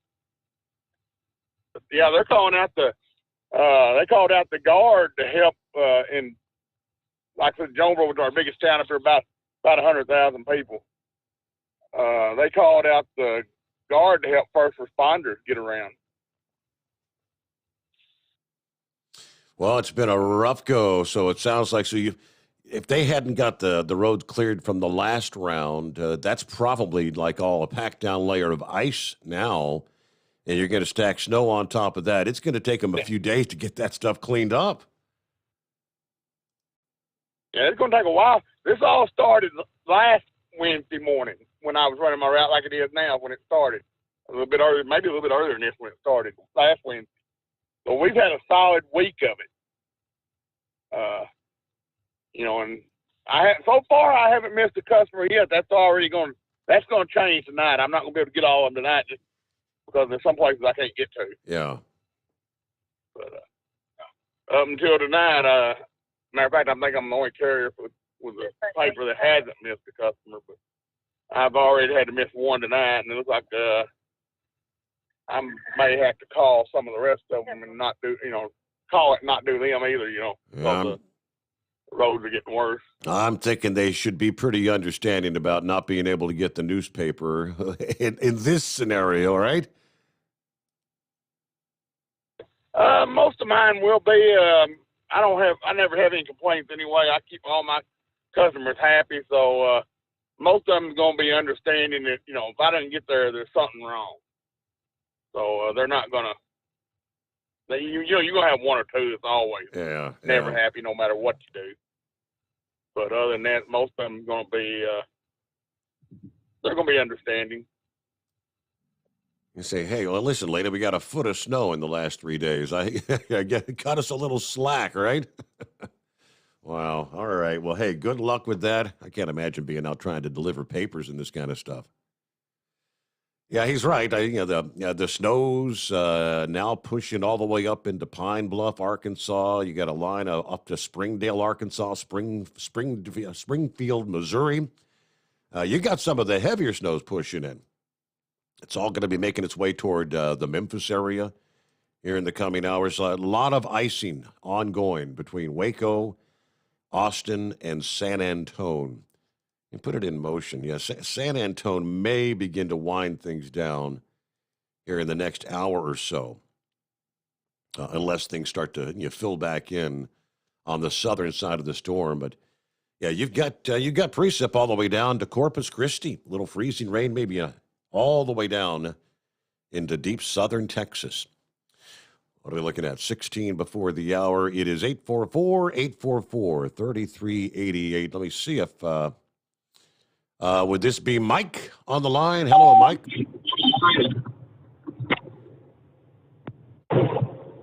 Hey, we got you there, Mike. Yeah, Steve, I'm up here by Wright Patterson. It goes dead for a second or two every now and again. Yeah. I just wanted to call in. First off, I want to give a shout out to the Ohio DOT crews. They've made these roads absolutely perfect tonight. Considering what we had yesterday, I've ran all night and not run into any kind of ice or snow on the roads as far as the interstates go.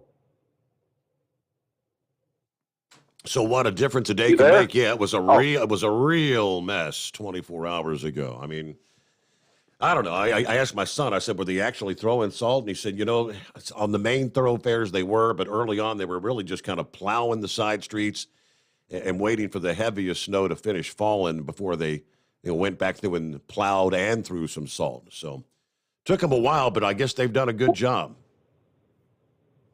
Well, I did notice the other night, I was off last night because we got hammered up in Marion. is I didn't notice any pre-treating in the roads. And I think that may have helped as far as keeping the ice off the bottom. Because, like I said, these roads are super clear, and we had 14 inches up in Marion. Wow. And I'm just literally amazed. But another thing I wanted to touch base on is in blackouts. Is I read a story from the left today explaining the blackouts, and they're blaming it on the use of the natural gas.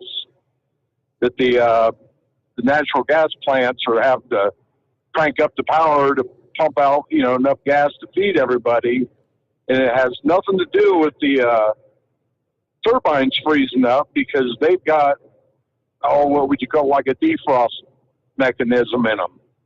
Is what they were trying to say.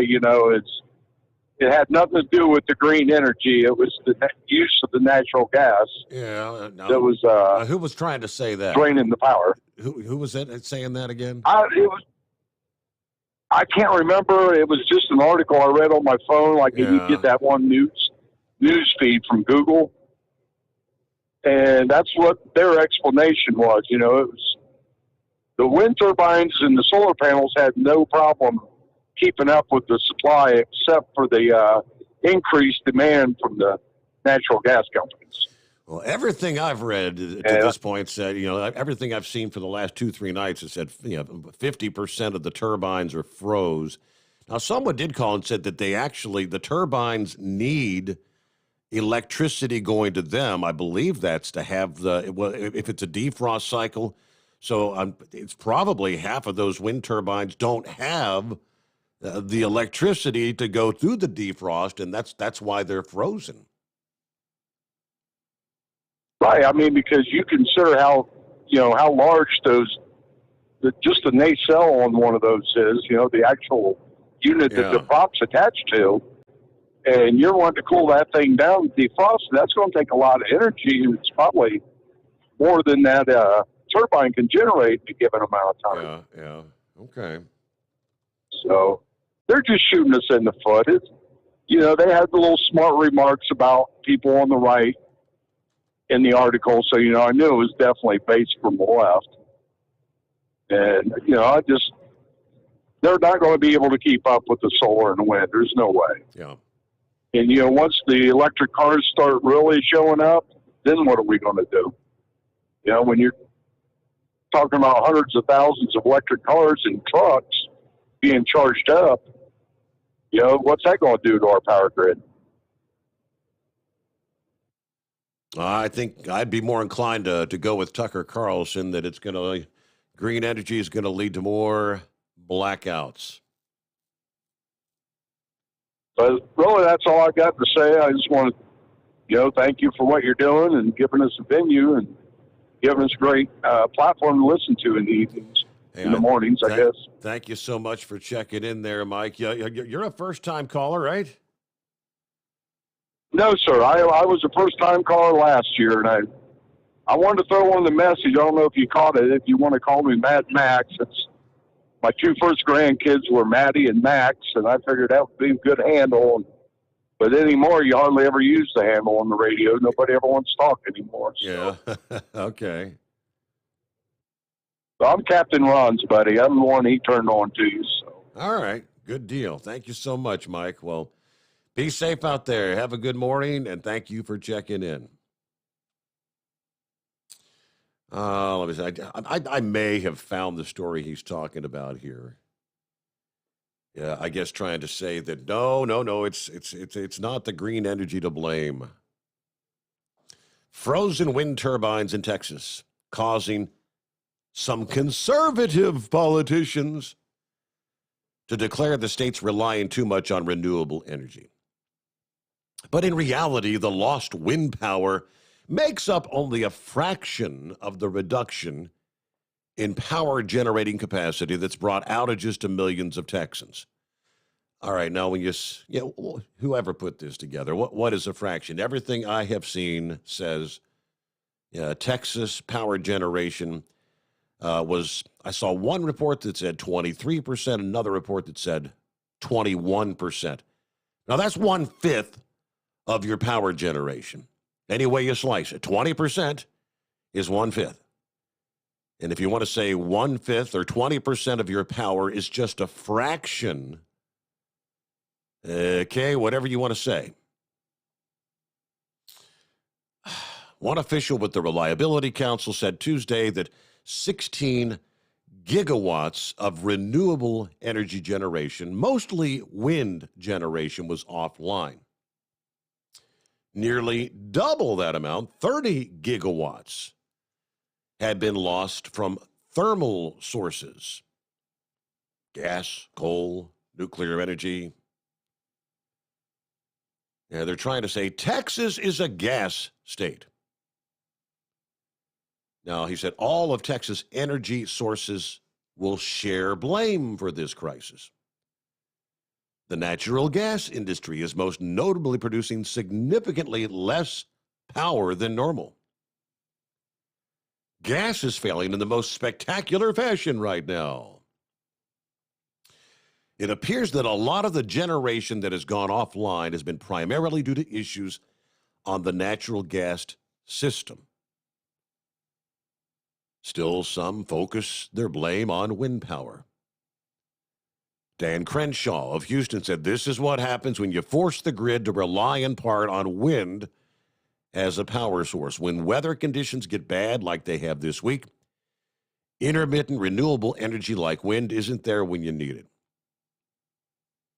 He went on to note the shutdown of the nuclear reactor in Bay City because of the cold, and finally got to what the energy experts are trying to say is the big culprit: a low supply of natural gas. We did not run out of natural gas. We ran out of the ability to get natural gas. Pipelines in Texas don't use cold insulation, so things were freezing, he says. Let's see. The Agriculture Commissioner posted that in the past, misinformation kind of amplified some of the conspiracy theories about his view of wind energy. He said we should never build another wind turbine in Texas. All right. So, yeah, there's a bit of, it sounds to me like everybody's trying to point the finger of blame at someone else. The green energy, they don't want to be responsible. You know, we've got to find a way to divert the attention, because this is going to be a really big black eye on the renewable energy sector. What do you say, Eskimo Mom? Good morning. Hi, Steve. I had to drop earlier because I had to play a sprint car driver. I had to make it around some turns with some snow on the ground. Oh boy! And then I got to my store and had to back into a dock with snow all around it. So that's all the fun I've been having this morning. That sounds like a good time. But what I want to talk. But what I want to talk to you about was the carbon monoxide poisoning. Yes. A lot of that is just people being stupid. Period. And it's not. And here several years ago we had an Ohio State trooper in Preble County, the Eaton area up there in Western Ohio. He and his wife succumbed to carbon monoxide poisoning from a poorly installed generator. That'll do it every time. Mm-hmm. And as for boiling water, if you have a kerosene heater, you can cook stuff on top of that. You can use a fireplace. If you have a grill outside, you can take that grill and fire it up outside and put your pan on there and heat stuff up with that. Mm-hmm. You got to get a little creative. That is correct. That's what. Yeah, if you got the gas grill, if you ain't run out of gas, right? That's yeah. Typically, we get to that end of the grill out season, and tank's about empty. So if I was in a pinch, I could probably go fire it up, but it'd probably run out in short order. Yeah. And maybe too, with being Texas, with being a lot warmer weather down there, there's maybe a lot more folks with propane with the propane tanks still available. Mm-hmm. That's true. Yeah. All right. Well, Eskimo Mom, thank you so much for checking in. Everything else doing all right, though? You're surviving this Arctic outbreak?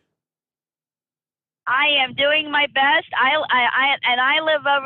live up there in Sydney, Ohio, which is about 90 miles north of the Ohio River, and I had to dig out for 9 inches yesterday, and we are starting to run out of places to put the snow. Wow! And especially on the private driveways. Well, you got what we were supposed to get, which that was our initial forecast. We really did dodge a bullet. I think the official number came into like 4 inches, but that's because we had sleet. The sleet fell for like 4 hours.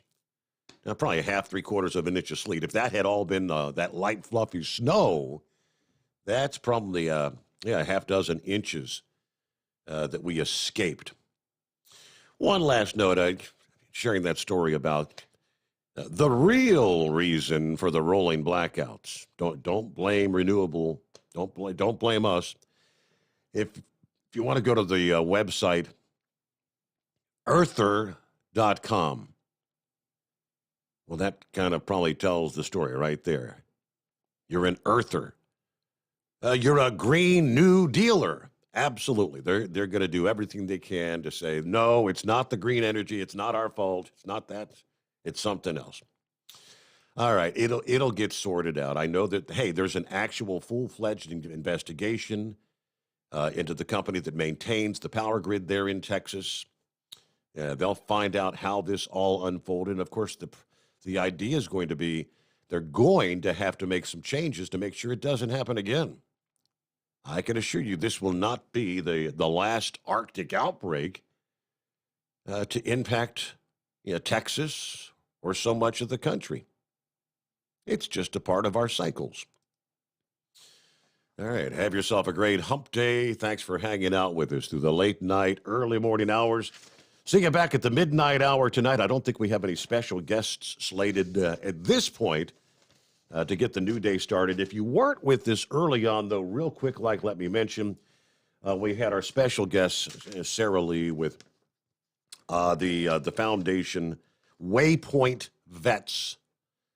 And we've got the GoFundMe. Hotshot Secret has actually, they've got a GoFundMe fundraiser started. And Chris Gabrelchik has agreed to match dollar for dollar all the donations made to the waypointvets.org. So you can go to waypointvets.org. You'll find the GoFundMe page link there. You can learn more about what that's all about. Or you can go back and listen to our podcast, the first 90 minutes Sarah spent with us, explaining what this charity is all about, helping our veterans. And quite the heartwarming, motivating story that you'll probably want to donate and participate in. But again, that fundraiser is going to go from now till March the 16th. So there you go. Check that out. It is the Steve Sommers Overnight Drive, live from the Hotshot Secret Studios.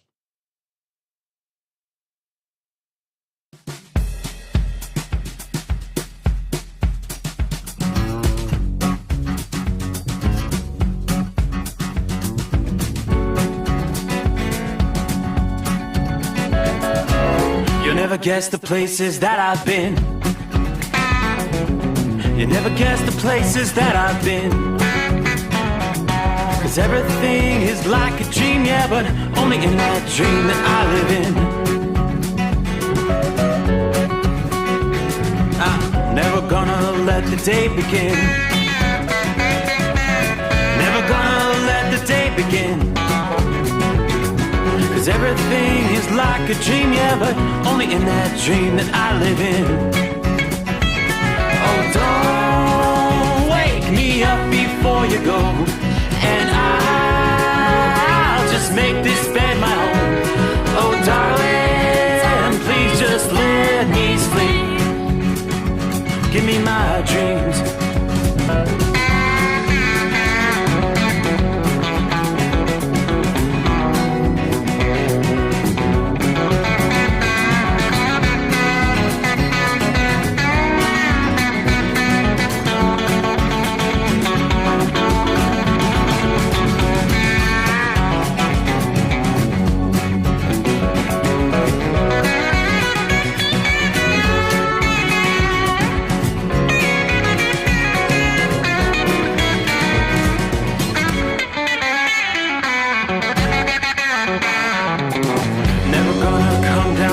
above.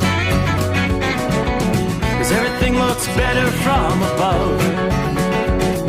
And nothing's ever as it seems, yeah, except in that world that I dream of. Never gonna lose the ones I love. Never gonna lose the ones I love. 'Cause everything is like a dream, yeah, but only in that world that I dream of.